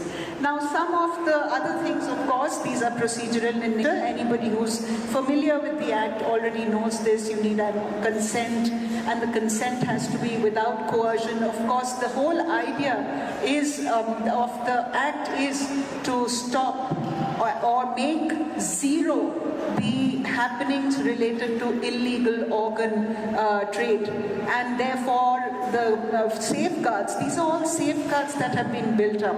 One is authorization in writing by the donor while he is alive. What happens if there is an authorization after he dies or she dies? How do you go about it when there is no authorization? Then whose consent matters? What if it is an unclaimed body? How will you get the, what are your rights with respect to an unclaimed body? And in fact, let me tell you, I'll just step back talking about definitions. Hospitals also includes educational institutions. So these are the broad things, that this act has to be looked at. This act is not a one-size-fits-all. Many, many circumstances arise and which are not clear herein, and therefore we have to go to the court, and all the time coming out judgments which are, newer and newer judgments are coming out as we talk as well. Then how do you look at situations and how do you interpret? That becomes a key cornerstone of the legal aspects of this act. Moving on, near relative. You will see a term near relative coming again and again. Who is a near relative? That is very clearly defined in the act. But what happens if there is no relative or no near relative? How do you deal with a situation like that? There are cases where ex-wife has also filed a case, has given an objection when the donor decided to donate his organs. And what happened in such a situation, I will show you that as well. That matter went to court, and then the court gave its ruling and said that, the spouse may have a very, and there are two cases, one is ex and one is a present spouse. The spouse may have a very limited role. So I'll quickly jump through these, the definitions, etc. in the Act. I'm not going to talk too much about that now and take you directly to the judgments. Just one thing I want to mention, the importance of the procedures. In law, as long as you have followed due process, you are not wrong. It is when you don't follow due process, and you don't just follow due process on paper, you follow it in spirit and in essence, and in the manner in which it is recorded. So you have to be absolutely clear in spirit and in law that you have done everything to the T, which is why the object of the act becomes very important. So you must align with the object, you must be mindful of the procedure as given in the act, and your intention becomes very important. Are you just is it just a tick box compliance? Is it truly compliance both in letter and in spirit? So please ensure that whenever you're doing whatever, any transplantation, any removal is done in accordance with the procedure. Where is the authorization committee? Do you have to go to the authorization committee? There are cases where hospitals have said, no, you have to come to us and we will go to the authorization committee, which is not correct. There are judgments now which are as recent as last year, where it has been clearly said that you can approach both donor and recipient have to sign before the authorized committee. So things like these are evolving for the purpose of curtailing, which is the object of the act, curtailing illegal organ transplant, into making sure there is transparency, and all this will overall boost the medical profession, confidence in medical profession, and also make this destination, India, and in particular the states, a very, very preferred destination for medical tourism as well. Now moving on, penalties you are all aware of. There are strict penal penalties. So I will not just call it penalties. Penalties are of course the monetary aspect, but also imprisonment, etc. So you have to be very careful. Now just see these few judgments. I'm not going to delve in too much, but quickly. there was in between a big conversation that there was a domicile requirement for one to be able to get an organ. This has actually been undone by the Honorable Supreme Court, and given that this is the right to health is something that is guaranteed internationally in the many charter documents, and also in our constitution, right to life ties in with right to health, and therefore, the domicile requirement was struck off. The Gujarat law requiring domicile was also struck down. Moving on, this is also about, another case where this is where the estranged spouse had objected to the donation of the transplant, and the spouse, that was also struck down. It was said that the donor has absolute right. Now I'll quickly take you through a couple and close. This is also now consent for donor, the second case that I was talking about in the lifetime, and this is a current spouse, not an estranged spouse. This was also struck down, stating that the donor has full right to make his or her own decision. And lastly, this is a case in Chennai, in Tamil Nadu, where if there is no commercial objective involved in a transplantation removal and donation, then merely based on affection and sincerity and there being love and affection between the parties, if that is proved to the audience, and the courts are cognizant of that. Yes, thank you. Madam, can I ask you one question? Please. So while we all probably know the answer, but I would still like to hear it from a legal expert. Why are the guidelines written by professional organizations? For example, the Neurocritical Society and the Critical Care Society, if they come out with a guideline for a process of, say, organ donation, why does it have to be still a judge who has no knowledge of the medicine to give a judgment? Why can't, every other country we work with, the professional organization guidelines are taken up as the holy gospel, that they will not question them. They will actually say that if this cardiology society says something in America, it is the truth. Why are we still lacking that in India? Why is there so much of mistrust on professional organizations? I would also like to hear the answer from you, since you said that you know the answer, and then I will give you my answer. What I meant was that we know that the judges are needed to say. That's what I meant. I don't know why it is so much of a mistrust on a professional organization when it has the best of the doctors of the country coming together and forming a guideline, and still you have to then wait for the court to act. For example, the end-of-life care, Indian Society of Critical Care Medicine has been a proponent for it for the last 15 years. We've come out with number of papers. Still the Honorable Supreme Court gave a 2023 judgment. Now the saddest part is that even after the judgment has been given, not one withdrawal of life support has happened using that judgment as the basis. That's what I'm saying, that it sort of goes across a complete circle. The professional bodies come out with something, goes to the court at its own time, the court takes its own due diligence and gives the judgment. Ultimately the patients are suffering. In all of this, the patients are suffering. Sir, this is a very good question you have asked, and I will have to go down the history of jurisprudence if I have to answer that, but I will try to answer it in very short. India is an executive and judiciary setup. You see, you have the people who make the laws, and you have the people who enforce the laws. And it is the constitution, the democratic setup. You have the constitution, and that constitution has to be followed to the T. It's in the constitution that this right to life, right to health, all the rights that are guaranteed are sitting in the constitution.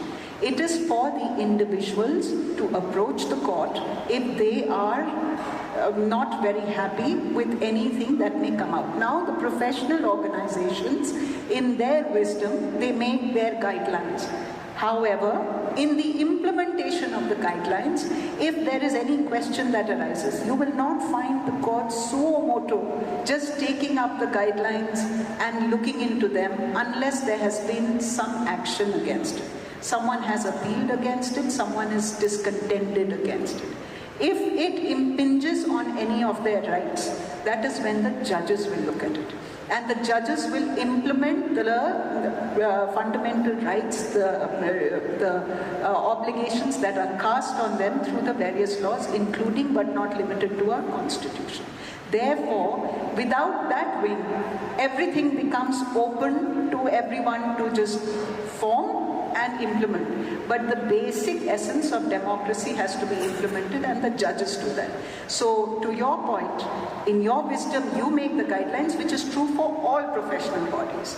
You will have for CAs, they will say the same thing. For engineers, they would say the same thing. Multiple professional bodies are there, they make their guidelines.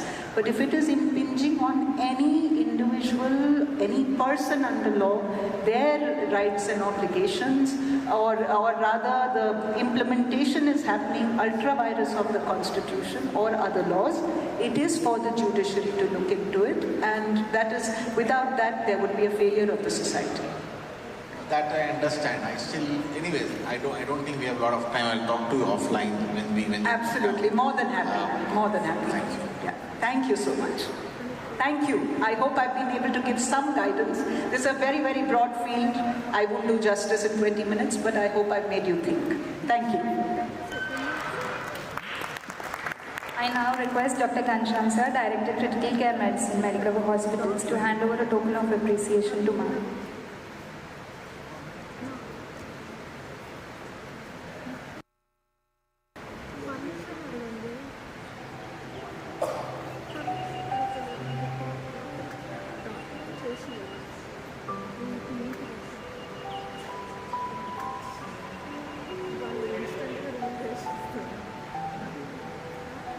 Thank you, ma'am, for that clear, informative and legally grounded session.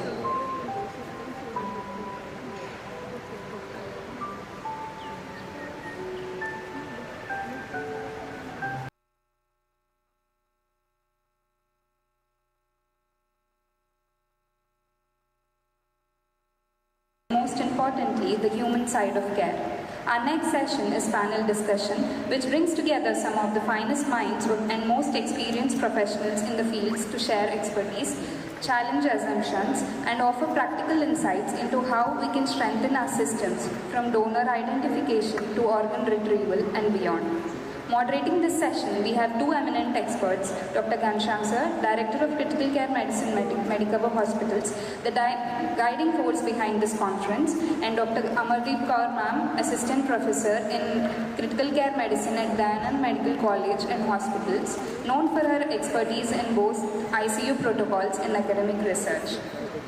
Joining them, we have our distinguished panelists, Dr. Rahul Pandit Sir, Dr. Krishna Gopal Sir, Dr. Kishore Reddy Sir, Ms. Dilina and Ms. Purnima Ma'am. We look forward to a dynamic exchange of ideas, experience and actionable suggestions. Over to you, sir. Thank you, Dr. Sariki.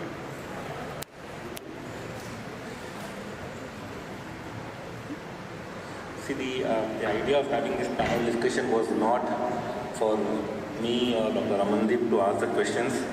We thought that some of you who are in the audience, if you have any queries or if you have any doubts which you were not able to clarify during the proceedings of the day, can feel free to ask the experts, irrespective of what the doubt or the query is.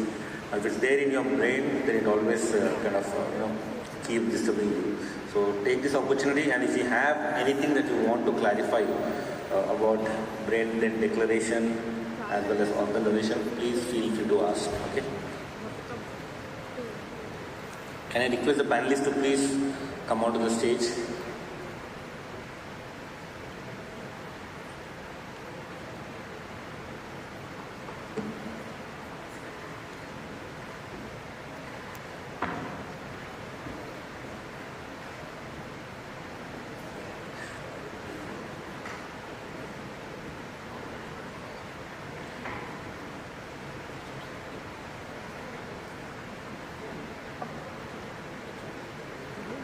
See, the questions are not directed at any specific panelist.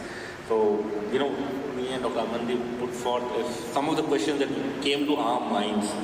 And some of the questions that whenever we think about organ donations or concept of brain death, declaration, a few things which during my years of practice, whenever I have got these situations, so I've just kind of thought that if I have got this question, then probably many of you would be getting similar kind of questions. So, one question which always comes to our mind is, when do you start testing for brain death, brain stem death? Say, when the patient comes to you many a times, is admitted to the hospital, is there a time frame before which you cannot actually start looking at brain stem death or doing the apnea test? Is there any such time frame? Is that for me? I mean, the questions are open to all of you, right? Anybody, please feel free, because I think from the state of Telangana we might have different set of rules, or from Maharashtra, what are the guidelines? Views can't be different. You will have to be in line with the Act, as Madam rightly said. So there is no clear guideline given by the Act that you have to wait for so much of time. Now let's take this into a clinical perspective. When a patient comes to you, the patient comes to us for a hope or for a treatment. Okay. When it becomes clear for you that this is a process which is consistent with brain death and there are no confounders, that is the time you can start thinking of doing a brain death testing. And that could mean, it could be 12 hours, it could be 24 hours, but certainly most of us would wait for an adequate time to satisfy ourselves that we have done everything which could have been possible to help this patient out. But it looks like this patient is brain dead, and we would now go ahead with the brain dead testing. So there is this unsaid rule that people say wait for 24 hours. It's not there actually. You can be less than 24 hours as well. You may take sometimes 48 hours as well. I'll just take a shot at that. I completely agree. 48 hours is something that you should look at. I think the Act has some mention of 48 hours, but yes, there is lack of clarity. Firstly, there is in Telangana, there is a little bit of lack of clarity what is going to be implemented at this No, madam, there is no time process for a patient to become brain dead. That is completely wrong. It is not there in the law as well. The law says that when a patient comes to you, you have your right, the patient has the right to get treated. Now, once you are very clear that all the confounding factors, so I am talking only in context of brainstem death, I am not talking in context of life-related death or donation at all. When you have reached to a conclusion that all the possible things which you could have helped for this patient have been exhausted, all the confounders or mimics of a brain death have been ruled out, you can go ahead and do the brain death testing. Now, for majority of us, and that includes me also, as a part of abundant precaution and caution, we would wait for 12 to 24 hours minimum. Nobody is going to start the testing within the first few hours of coming. But there is no law in that. It's just a common sense approach that all of us should be satisfied. And it's not just me being satisfied. There are other treating doctors, nurses. Everybody has to be satisfied. This is an irreversible thing. Now the flip side to that is if you wait for too long, for 48 hours, for a patient who was brain dead right at admission, you will lose the donor in 48 hours. That is also a problem. Yes, I completely agree. 48 hours is mentioned in the Act, not for all cases, in certain cases. Your unclaimed bodies, things like those. No, madam. Procedure, from a procedure standpoint. Ma'am, I know the Act like the back of my hand. I've read it hundreds of times. It is not in context of organ donation for brainstem. Unclaimed body, I am not an expert. I don't want to even comment on that because I have no idea what it is. But the Act for brainstem death declaration does not have 48 hours in it. Particularly the situation where it comes in most of the times is when the patient is treated outside the hospital first. Initial admission is at a different hospital where there are no facilities for organ donation. This center is not approved for organ donation, transferred to the other centers. In those situations, we may not be able to come in the patient condition integrating, but they came for donation. Sometimes patients, they just will come for donation. In such scenarios, I have been following, and that's what when I checked with Dr. Subba Reddy at Apollo, I think that's what almost all the hospitals in Telangana are kind of practicing. And that's the kind of, probably, to kind of have that kind of a buffer period to avoid these kind of discussions. So 24 hours is a lot of everything, right? Yeah, I agree with you, sir, that in 24 to 48 hours, the confounders, we have to deal with it. So, the next question about the financial aid to the donors. Should the hospital give financial aid to the donors? Regarding this one, you see a lot of opinions and conflicts are there. There are few centers, states where government is encouraging. Government itself is offering 5 lakh per donation to increase the organ donations. See, if it is a definitive ideal candidate for, brain dead candidate who is fit for donation, but a lot of people may not come forward.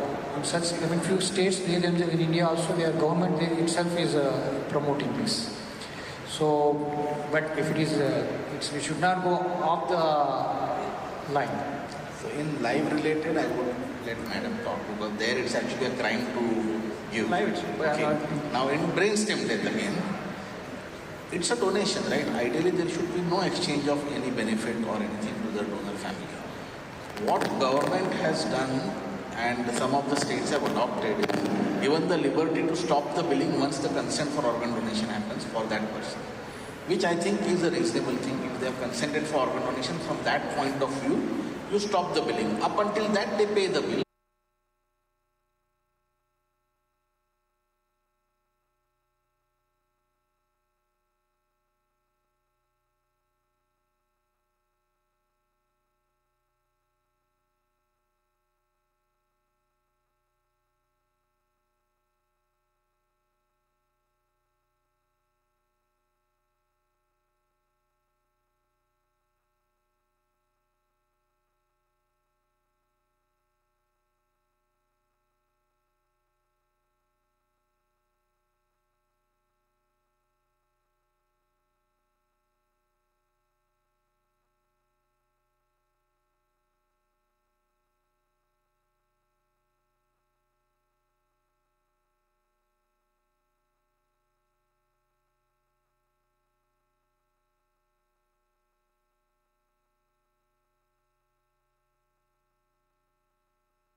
Of what the courts have held in the past becomes very, very critical. And I completely agree with you. At that point, take the help of your legal department if you have one, or take from your lawyers. But understand how the courts have looked at it. In fact, even in the case that I just showed you, a spouse's dissent was disregarded. So, these are very tricky, this is tricky territory. Except for a few of these exceptions which he said. But again, just like I was saying that for my piece, I would not go into a confronting mode. Most surgeons and physicians will not accept organ from a person who has an active malignancy. I would like to bring it to the notice about one case which happened in Maharashtra a long time ago, which I don't know whether you are aware or not. But there was a patient who had GBS, Guillain-Barré syndrome, became brain dead because of hypoxia. The family consented for organ donation, and the kidney was donated just. And the patient who received it got GBS after 6 months. And GBS is a paralyzing thing which basically is non-infectious but can have a preponderance with infection, a Campylobacter jejuni infection beforehand. But anyways, this is what happened. And they were trying to sort of join the dots together and say that this is what happened. I think it did not go to the court, it reached to some settlement. But this is the fear that if in 6 months' time somebody has an obscure tumor of some other organ, how are you going to justify that you actually took it from somebody? And you would be left liable to answer that. Additionally, what we follow is that someone, if there is any history of malignancy, we would prefer that the duration should be at least more than 3 to 5 years. And that cadaveric, that person should have received the treatment for that. If it is more than 5 years, then we'll accept. It is better to accept. But if it is duration is less, then most of the transplant community people, they will not accept it. Arun is not here. Arun was sorry. I hope Jelina, you will be able to get this, or one of the panelists. See, one of the common things we see, Rahul, is a patient who is brainstem death is is an unstable guy. It doesn't take much time for his physiological parameters to get deranged. He may have an absolutely normal creatinine admission, but we have seen this very commonly, that his creatinine jumps within 24 hours, 48 hours to say go beyond 1.52. Would you? I was hopeful that Arun would have answered this. Would nephrologists be willing to accept a kidney where the creatinine is above normal, and this is because of the acute kidney injury? It's not a known chronic kidney disease, but because of the physiological derangement that happened post brainstem dysfunction, his creatinine has jumped. So can that be considered as a potential, the correct person, but basically we will consider the baseline creatinine. If it is going to be above more than 1.2, we will do a biopsy. After biopsy, we will come to a conclusion that is suitable. So what is the protocol to this? Protocol again, most nephrologists will be happy to accept a modest rise in creatinine. I don't know the modest number, but if the creatinine was just 0.6, 0.7, and because of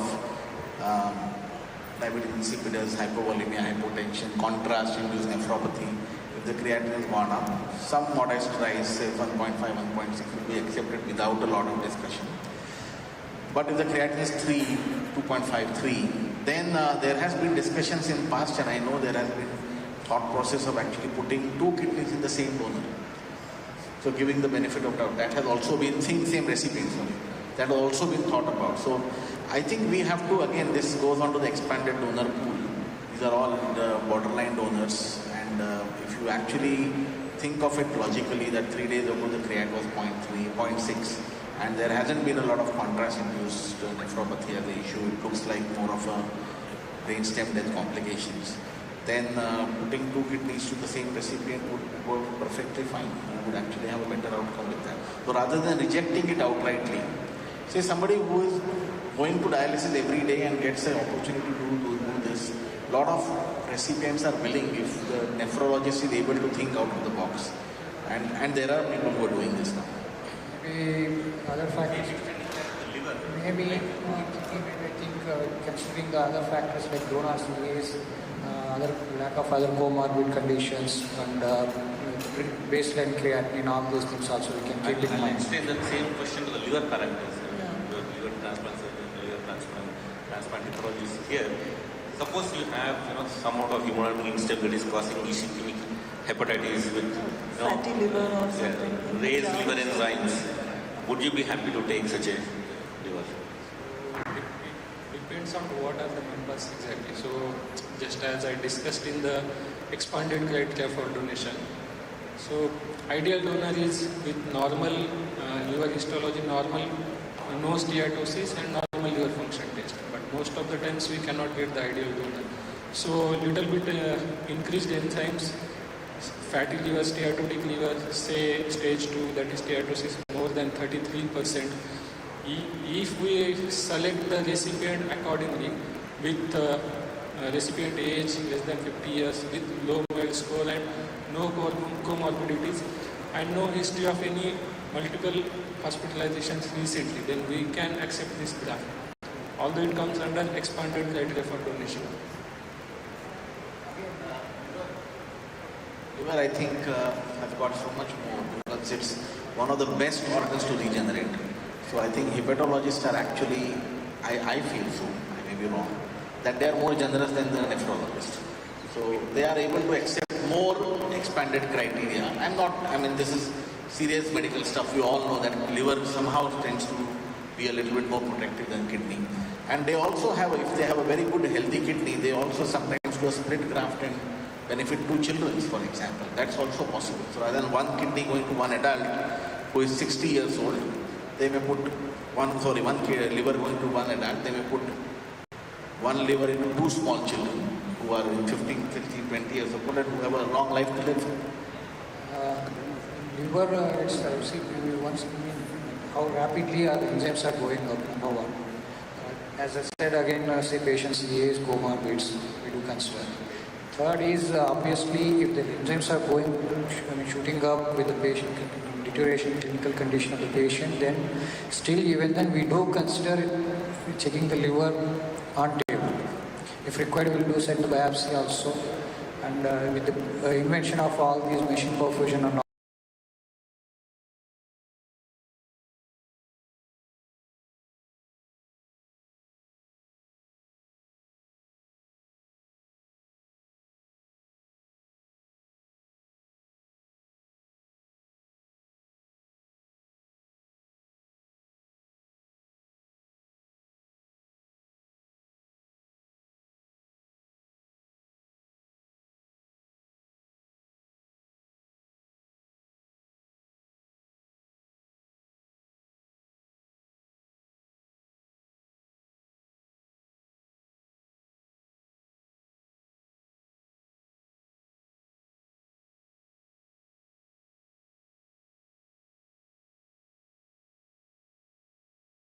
one-sided, say, thalamocapsular bleed or something, having unconsciousness and one hemiplegia, they recover after a few months. So can this happen with a brain stem hemorrhage? Recovery can...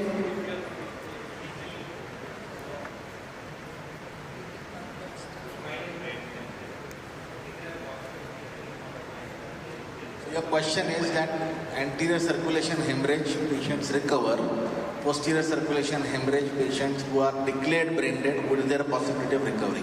Is that a question, yes, sir? Yes. Okay. So there is, if it is done in the, again I am borrowing words from madam, in the true essence, true spirit and the legal way of documenting brainstem death, which is ruling out the confounders, making sure that there are no other mimics which are there, do the proper testing by the panel of experts. There has been not one single case which has come back to life after being declared brain dead in the world. Whatever cases we hear about, I think somebody showed a case about a lady who was transferred from one state to other state. There has always been a breach in the process. And that breach in the process, basically trying to do a shortcut, sometimes, what Dr. Ghanshyam was saying, trying to hurry the case. As far as the patient comes to you, try to diagnose dead. All these things people have learned from experience. So if you do it in a true, right, absolute way of doing it, there is absolutely not a single case documented in PubMed literature.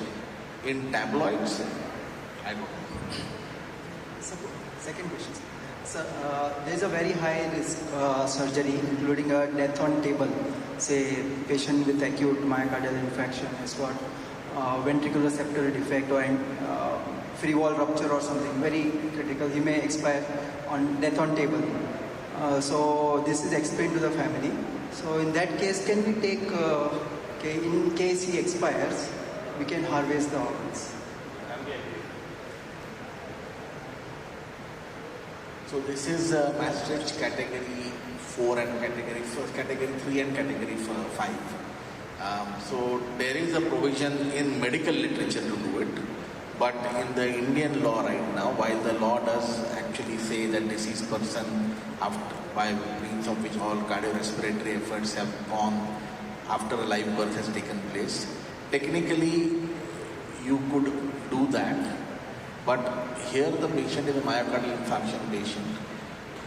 Idea should not be that we want to immediately take out the organs after doing this. It would be ethically and morally very disturbing for me to take such a consent. Even if tomorrow everybody says that it's going to be a deceased person, still you do it.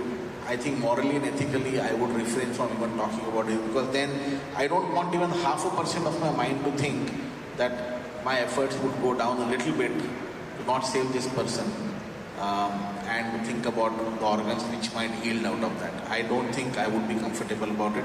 Madam can tell the legal format of it if at all that is permissible. But morally and ethically I would be very, very worried. So can I get your question again? The question was, what he is asking is, let's say there is a patient who has come with a bad heart attack, severe heart attack, and you are attempting to do a angioplasty. Let's take that example. With a known thing that this patient may just die while doing the procedure. So the gentleman is asking that can we not take a consent from the family beforehand that if he dies we will take the organs. See, the thing is, firstly, I'll just go back to the first question that we had, number of hours, etc. See, in the Act, it is very well defined. Brainstem death is very well defined. When a person dies, etc., what do you consider as a brainstem death is also very clearly defined. So, understanding when that situation arises is very clear. Now, the question of consent, also there is a process. If you rush it, now this is a very, very grey area. This is a very hypothetical, high-level kind of premise that has been given. Now, what if you have taken the consent and someone can argue that after taking consent, there was some interest involved and therefore you did not give adequate care? Right? Now, once the consent has come beforehand from the family members, you see, consent from family members is only when the person has not given consent in his lifetime or her lifetime. And then all sorts of premises can be built up. Now, if there is someone else, maybe, now I don't know if the person is married, not married, children are there. There are many other things that you look at. Who gave the consent? Was it given you have parents, you have spouse, you have children. Did you take from all? Was it absolutely? And then there is a process. There's a board that has to see under certain circumstances, right? It has to be...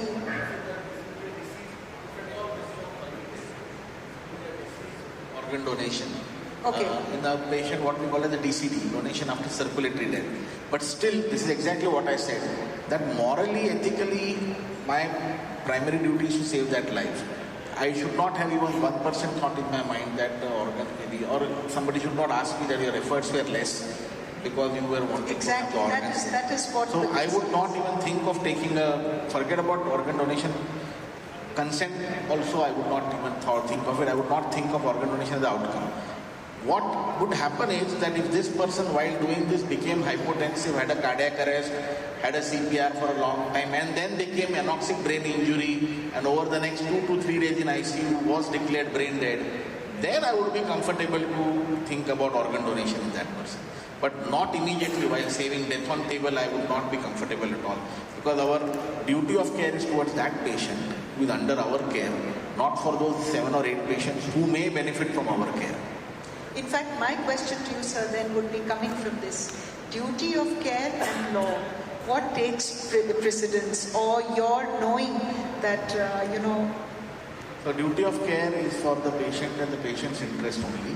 And if the patient's interest, that particular patient's interest demands that I do something which is ethically and legally and morally correct, I should be putting up my foot to whatever extent I can to help that patient.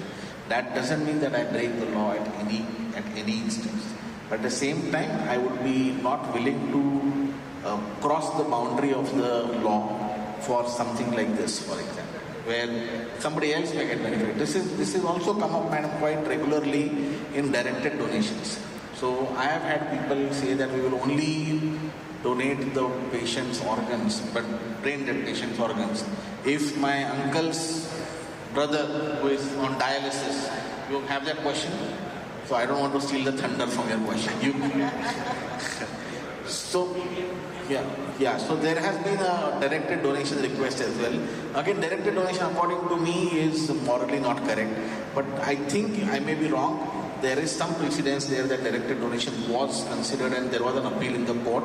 I am not aware of what the judgment is. Again, I consider myself on the donor side. I am very clear when I talk to my family members of the patients, and while my hospital is a transplant hospital, if there is a brain dead patient in the hospital, I am always on the donor side. I keep my rest of the team members in the transplant ICU go and look after the recipients until the donor is sent home and final rites are done. I do not interfere in the transplant program at all. I have kept myself that way aloof. I am at the privilege to have 3-4 senior consultants who can look after in my absence for the transplant patients. And that makes my decision making very easy. I am on the donor's side. So whatever is in the donor's benefit, I do it. That includes time for handing over the body, what we were discussing before.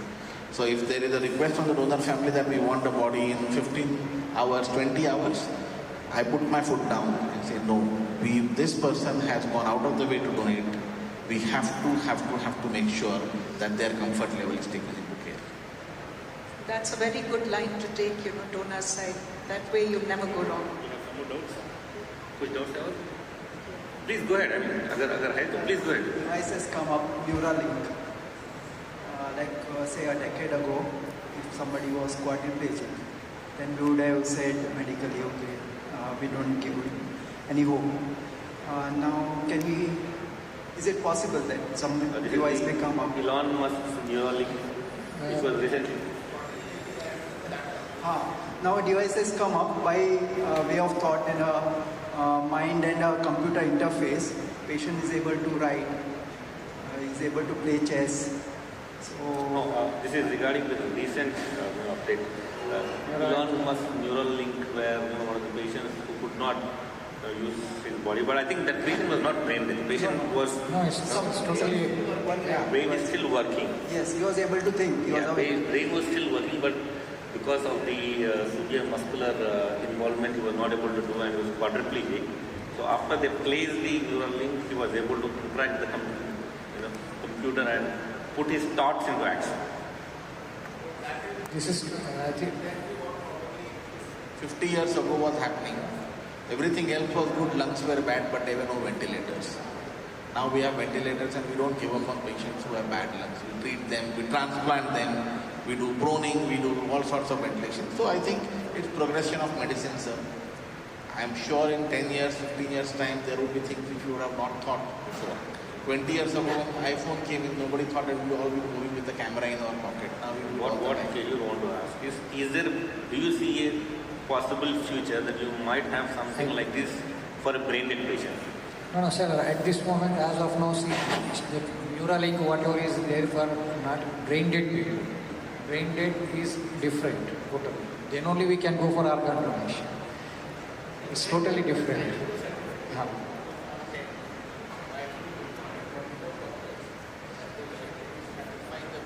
Death criteria.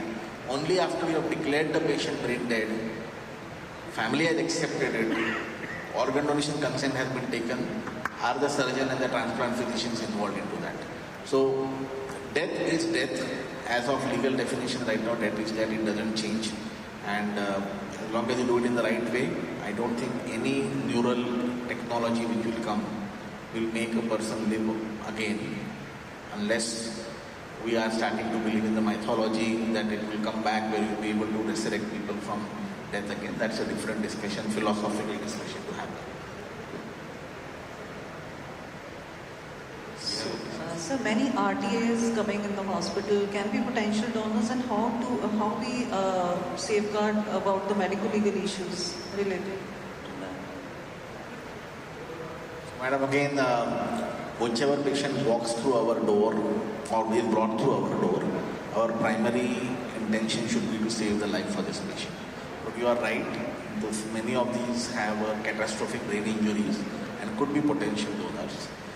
So while our efforts go into that, there is a simple mnemonic which you can use, GIV, which sort of again resonates with organ donation as well.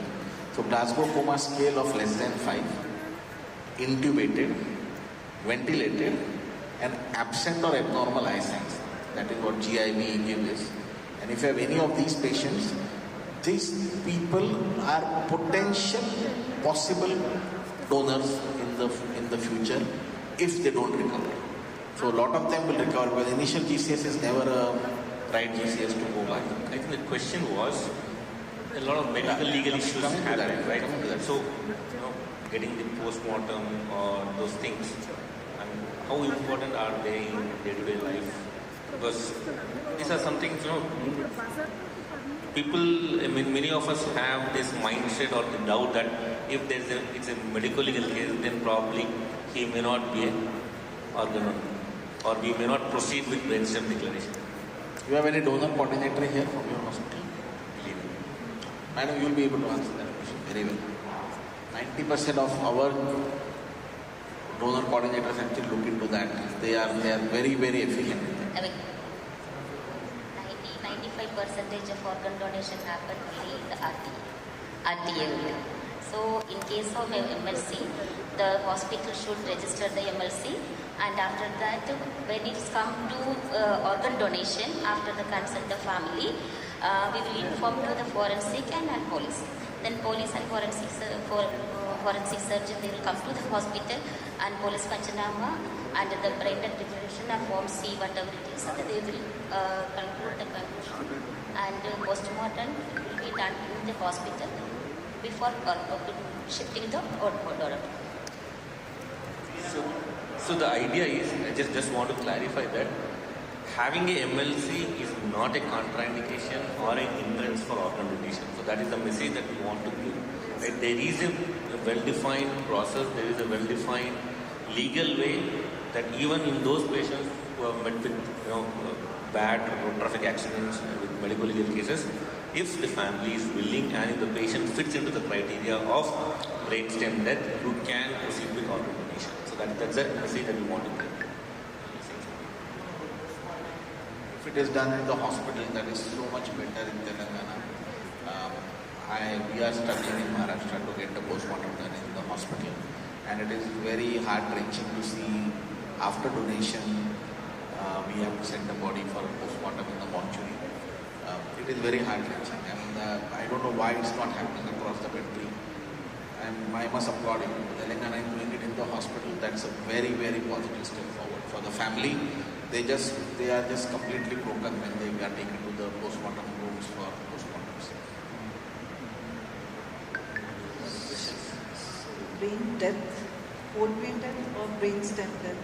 Brainstem death is considered as the whole brain death. So I think this was covered by our neurologist, the talk in the morning. India follows the brainstem death.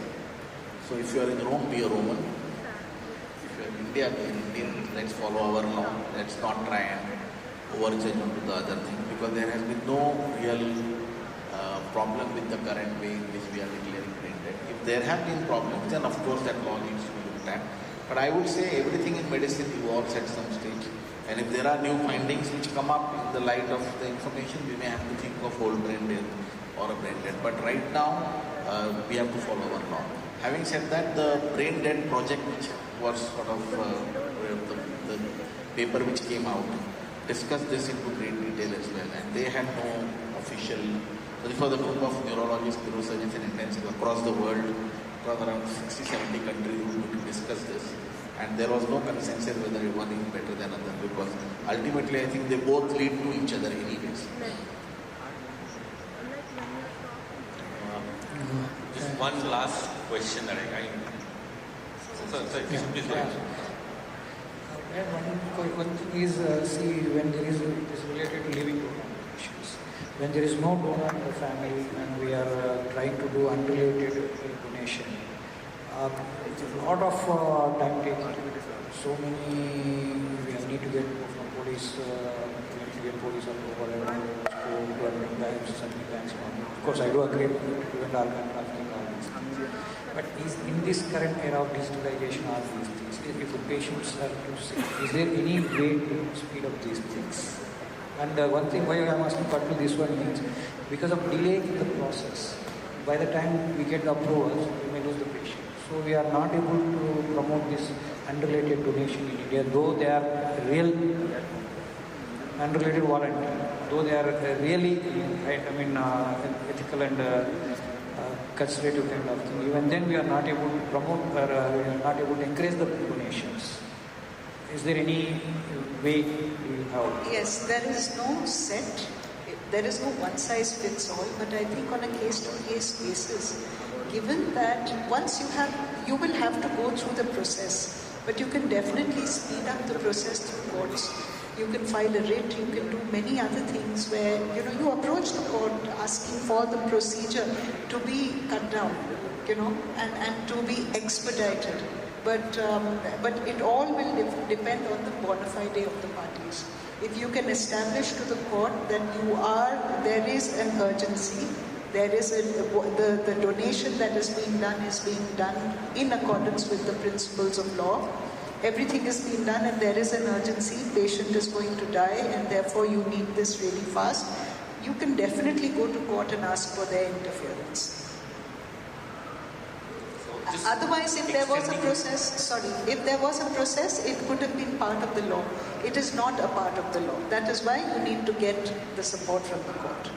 Just taking the discussion a little further, India is becoming a hub for medical tourism, and we see a lot of foreign nationals who are coming to India. And if you have a patient, foreign national organ disease, can he register in the country for organ receipt?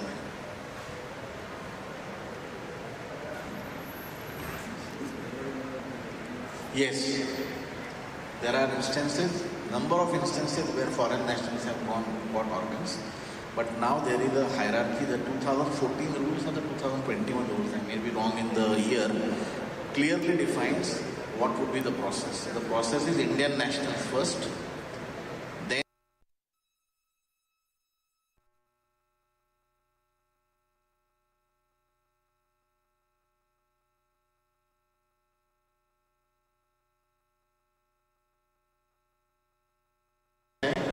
then foreign nationals. So that's the hierarchy now. And usually now we have such a large disease burden.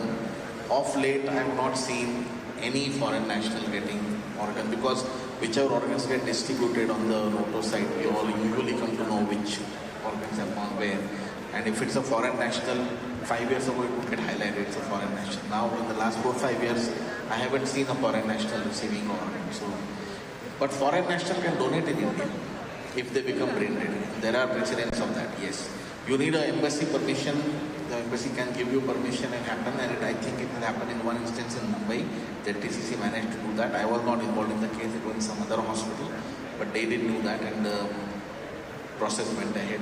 We had a young chap from, somebody mentioned about it, Dr. Shah only mentioned about it, from his community, from Australia, a young 4-year-old boy whose story is very heart-wrenching. They had discussed about organ donation in his school in Australia. And he said to the parents that how wonderful this is. How luck would have it, they were visiting India, the Indian origin people. He suffered irreversible brain damage and he was one of the youngest donors of Maharashtra at that time. And the community came out in quite a large support to actually help the donation. So foreign nationals can donate and the organs will be distributed as per the standard process. But foreign national to register for donation, the hierarchy is different. Just extend this question. Sometimes there is a patient might be having dual citizenship, prospective recipient. If he has the dual citizenship, what are the current guidelines, legal implications that whether this person can be registered? So the interesting part is dual citizenship in India is not permitted. So you will not have an Indian having dual citizenship. A person holding Indian citizenship will become a non-resident of India, a PIO, an OCI, all these other categories. But India does not have dual citizenship. So you won't have an Indian and an Australian, or an Indian and a British, a person holding a British citizenship. So perhaps then it will boil down to the same hierarchy of registration for the purposes of registration. However, just to mention that with there was this issue that had come up before the courts regarding domicile. So domicile was struck down, and now with domicile being struck down, the legality may not be that you cannot donate, but the restrictions will be regulatory restrictions.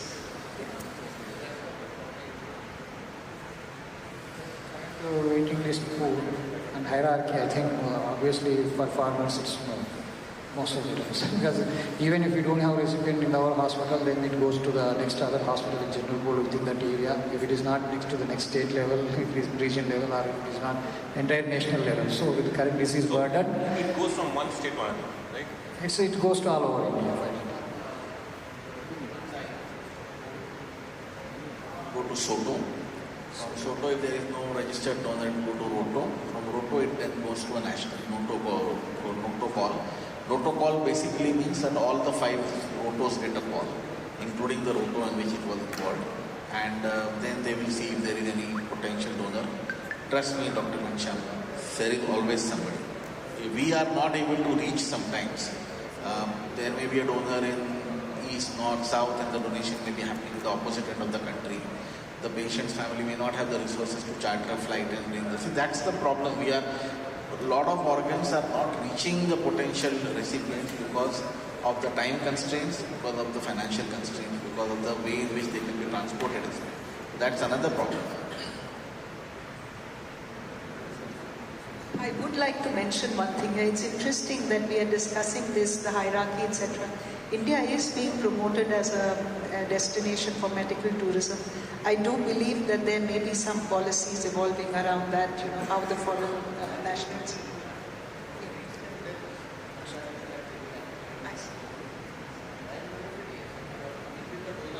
Yeah, I think that is happening right now. I mean, there are a lot of foreign nationals who come and get a transplant done here. I mean, they get the relatives, and they that happens.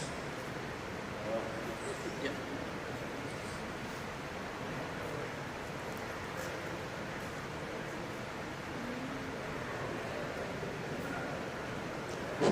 Sir, my question is, how a treating physician prompt the patient is brain dead in busy ICU?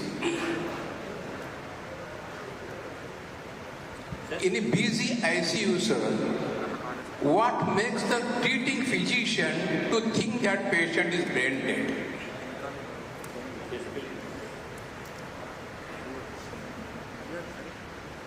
So usually what happens, the first suspicion that the patient is brain dead comes up from the fact that the bedside nurse and the doctor, the registrar or the senior registrar, tells you that the pupils are not reacting.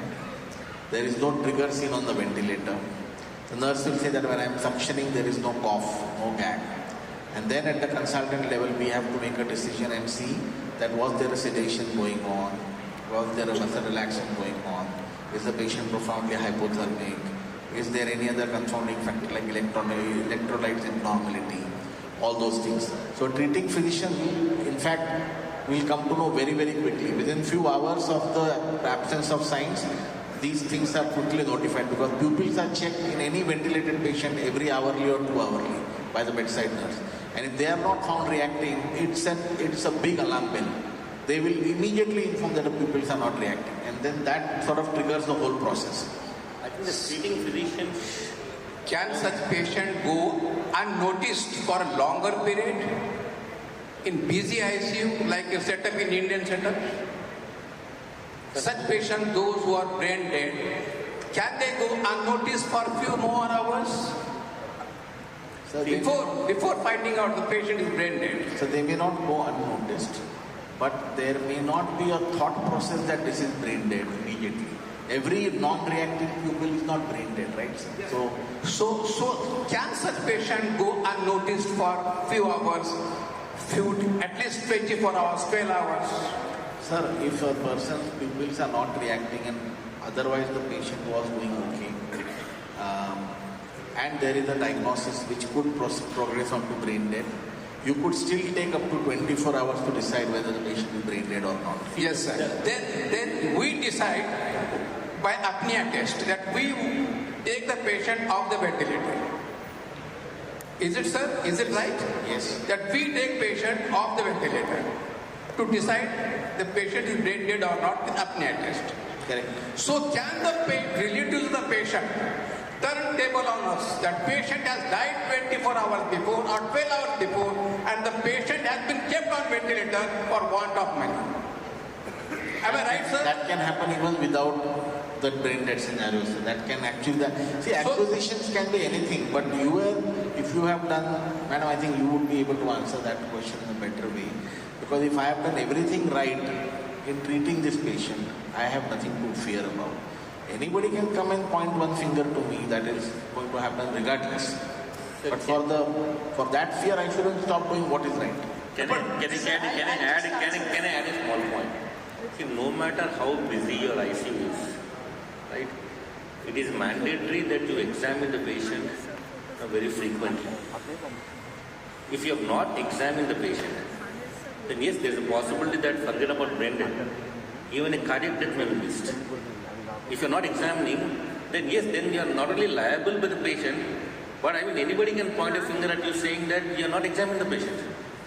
That is our primary responsibility as doctors, that irrespective of how busy your ICU is or how busy your hospital is, you are bound to examine the patient and interfere if there is a physiological deterioration. Suppose I have a patient, right, and I am not examining, my monitors are switched off, my doctor does not see, my nurse is not at the bedside, the patient had a cardiac arrest, nobody is bothered. There have been instances where patients have gone into rigor mortis and then the family comes and visits and then we all, people then realize, okay, fine, we have not seen the patient. Then yes, in that situation, we are liable. There is a duty as doctors that we cannot give an excuse that my ICU was busy or I was busy somewhere or my team was busy.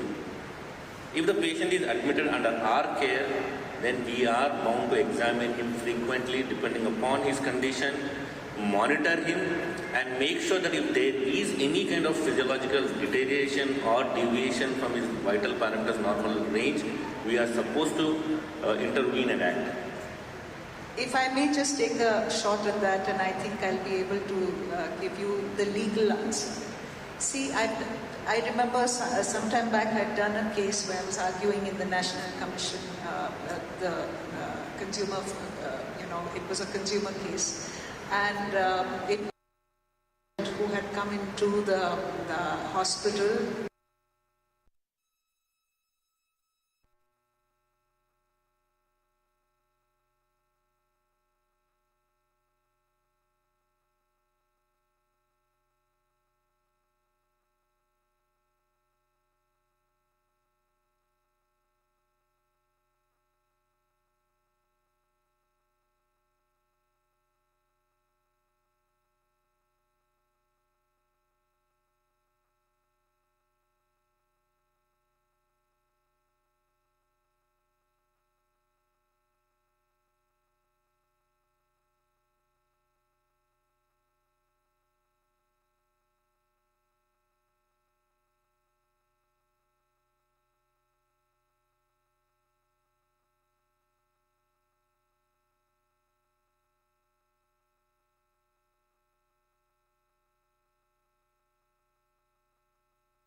that, the child is very scared of doctors.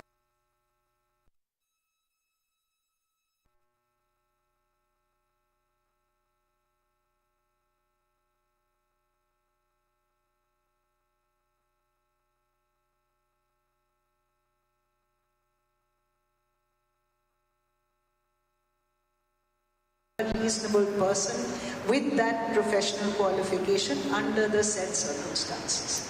What the court said was that that child, if the child comes in under a certain situation where the child is, running high temperature with a lot of pain, all symptoms are suggestive of appendicitis. Did you do all your tests as you should have done them?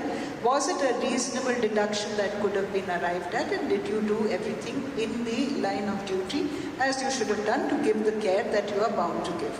And if you have done that, and that was only a secondary issue, the primary issue was something else, you don't become liable for that. I would give the similar analogy here. I would say if you did everything that you should have done under the circumstances as a reasonable doctor, not even prudent, reasonable doctor, then I think you are largely safe from any medical claim. Right? If you did any negligence, then it is definitely something that will be a part of a litigation, and then you will have to prove to court that you were not negligent. But madam, in those two cases, patient presenting with pancreatitis and appendicitis, both are two different presentations, and any sensible doctor can diagnose whether the patient is presenting with pancreatitis or appendicitis. There is some grey areas there, but with the new diagnostic skills and with history and clinical examination, any sensible doctor can diagnose whether the patient has pancreatitis or patient has appendicitis. This was 20 years back. You were 20 years before. Madam, just a minute. Madam, I did my graduation 40 years before. I did my graduation in 1981 when we had only sonography, we had only X-rays. We had no sonography also. Sonography was introduced in 1983, madam. We had no sonography in 81, madam. During those days, 40 years before, we had no investigation apart from X-rays. No sonography, nothing, madam. Whatever we are saying now, just with his examination, history and clinical finding, and just basic investigation. Thank you, madam. I think we will just close the session here. Just want to add one final point, right? What, and I'm sure most of it agree, as far as India is concerned, the law is very, very leniently, or I would say very much in favor of medical professionals. Right? So, yeah, please, one final question before we end the session. In one of the lectures I heard before giving methylprednisolone we have to do cross-matching, sir. Is it mandatory and being followed regularly, sir? Because we never did it. In one of the presentations I saw before giving methylprednisolone. Dr. Arun has quoted this one. See, he said yesterday it's better to collect the blood sample before giving prednisolone for the donor. As it's it alters makes it difficult, HLA matching difficult. Is it mandatory, sir? We never see when it is there is a chance to alter or modify the result. It's better always to follow. One more thing about... See how much time does it take to collect the blood sample? Only 2 minutes. You can collect the sample and then move forward with it. Transfusion triggers, we usually follow rule of more than 10 gram per deciliter. But in most of the things it is showed more than 7 is enough. Are we transfusing unnecessarily? More than 7 is enough. See, in intensive care is now a standard practice not to transfuse, transfusion. See, if patient is holding, I think there is no need. Anything up to 7 is okay. Above 7. Completely sure, completely clear, madam. The transfusion trigger is 7. There is a rule of 10. There is a rule of 100, which I don't think a rule of 100 was discussed today. I will take this opportunity because you sort of said transfusion trigger. So rule of 100 for maintaining a brainstem dead donor is try to keep the pressure, blood pressure of 100 systolic, heart rate around 100, urine output around 100 ml per hour, temperature as close to 100 in Fahrenheit, hemoglobin as close to 100 in millimoles per liter. Every 100 minutes check for sugar and sodium. Keep the saturation around 100%. You will never go wrong with the donor maintenance. So the rule of 100 is actually very easy. Just follow the rule of 100, except that transfusion trigger should be 7. Thank you. Thank you. Thank you so much for this insightful discussions. I'm sure that we were able to answer a lot of queries that we have. Thank you. I thank all the panelists. I thank my co-moderator, Dr. Amandeep, and hand over the mic to Dr. Sahiti to propose a vote of thanks. Thank you very much.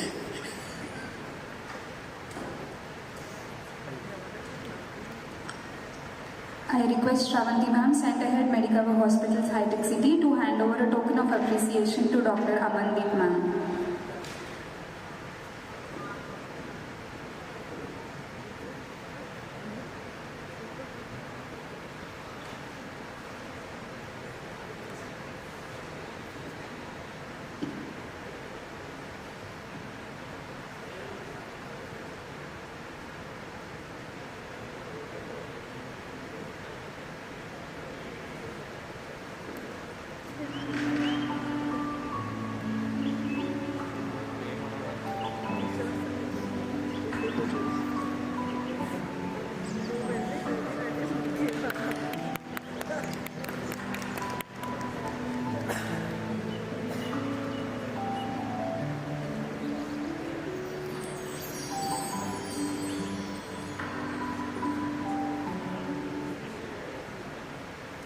I request Malesh sir, Center Head, Chandanagar Medicover Hospitals, to hand over token of appreciation to Dr. Kishore Reddy sir.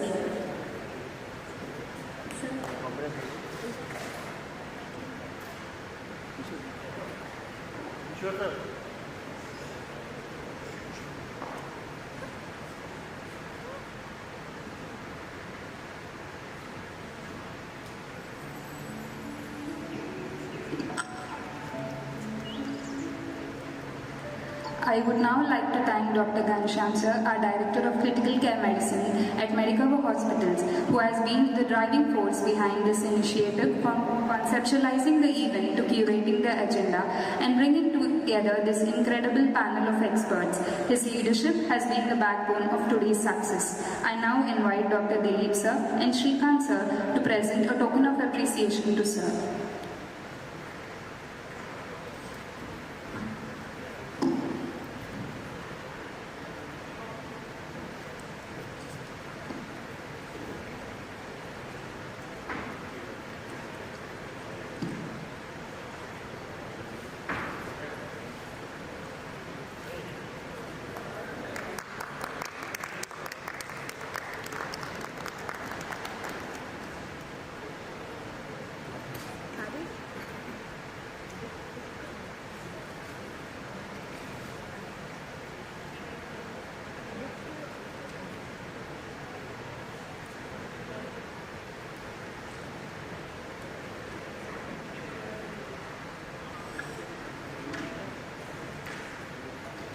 As we come to the end of today's insightful session, on behalf of Medicover Hospitals, I extend a heartfelt thanks to all our speakers and faculty for sharing your time, insights, and commitment towards advancing awareness on brain death and organ donation.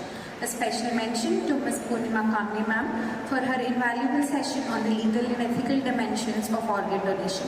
To all our delegates and participants, thank you for your active engagement and thoughtful questions.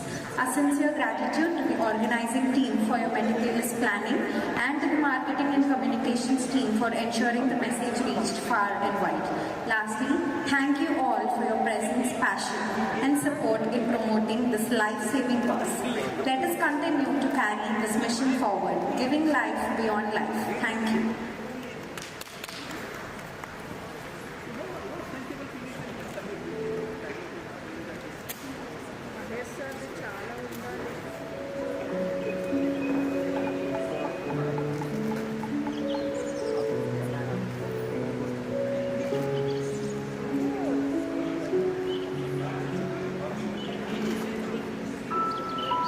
closing and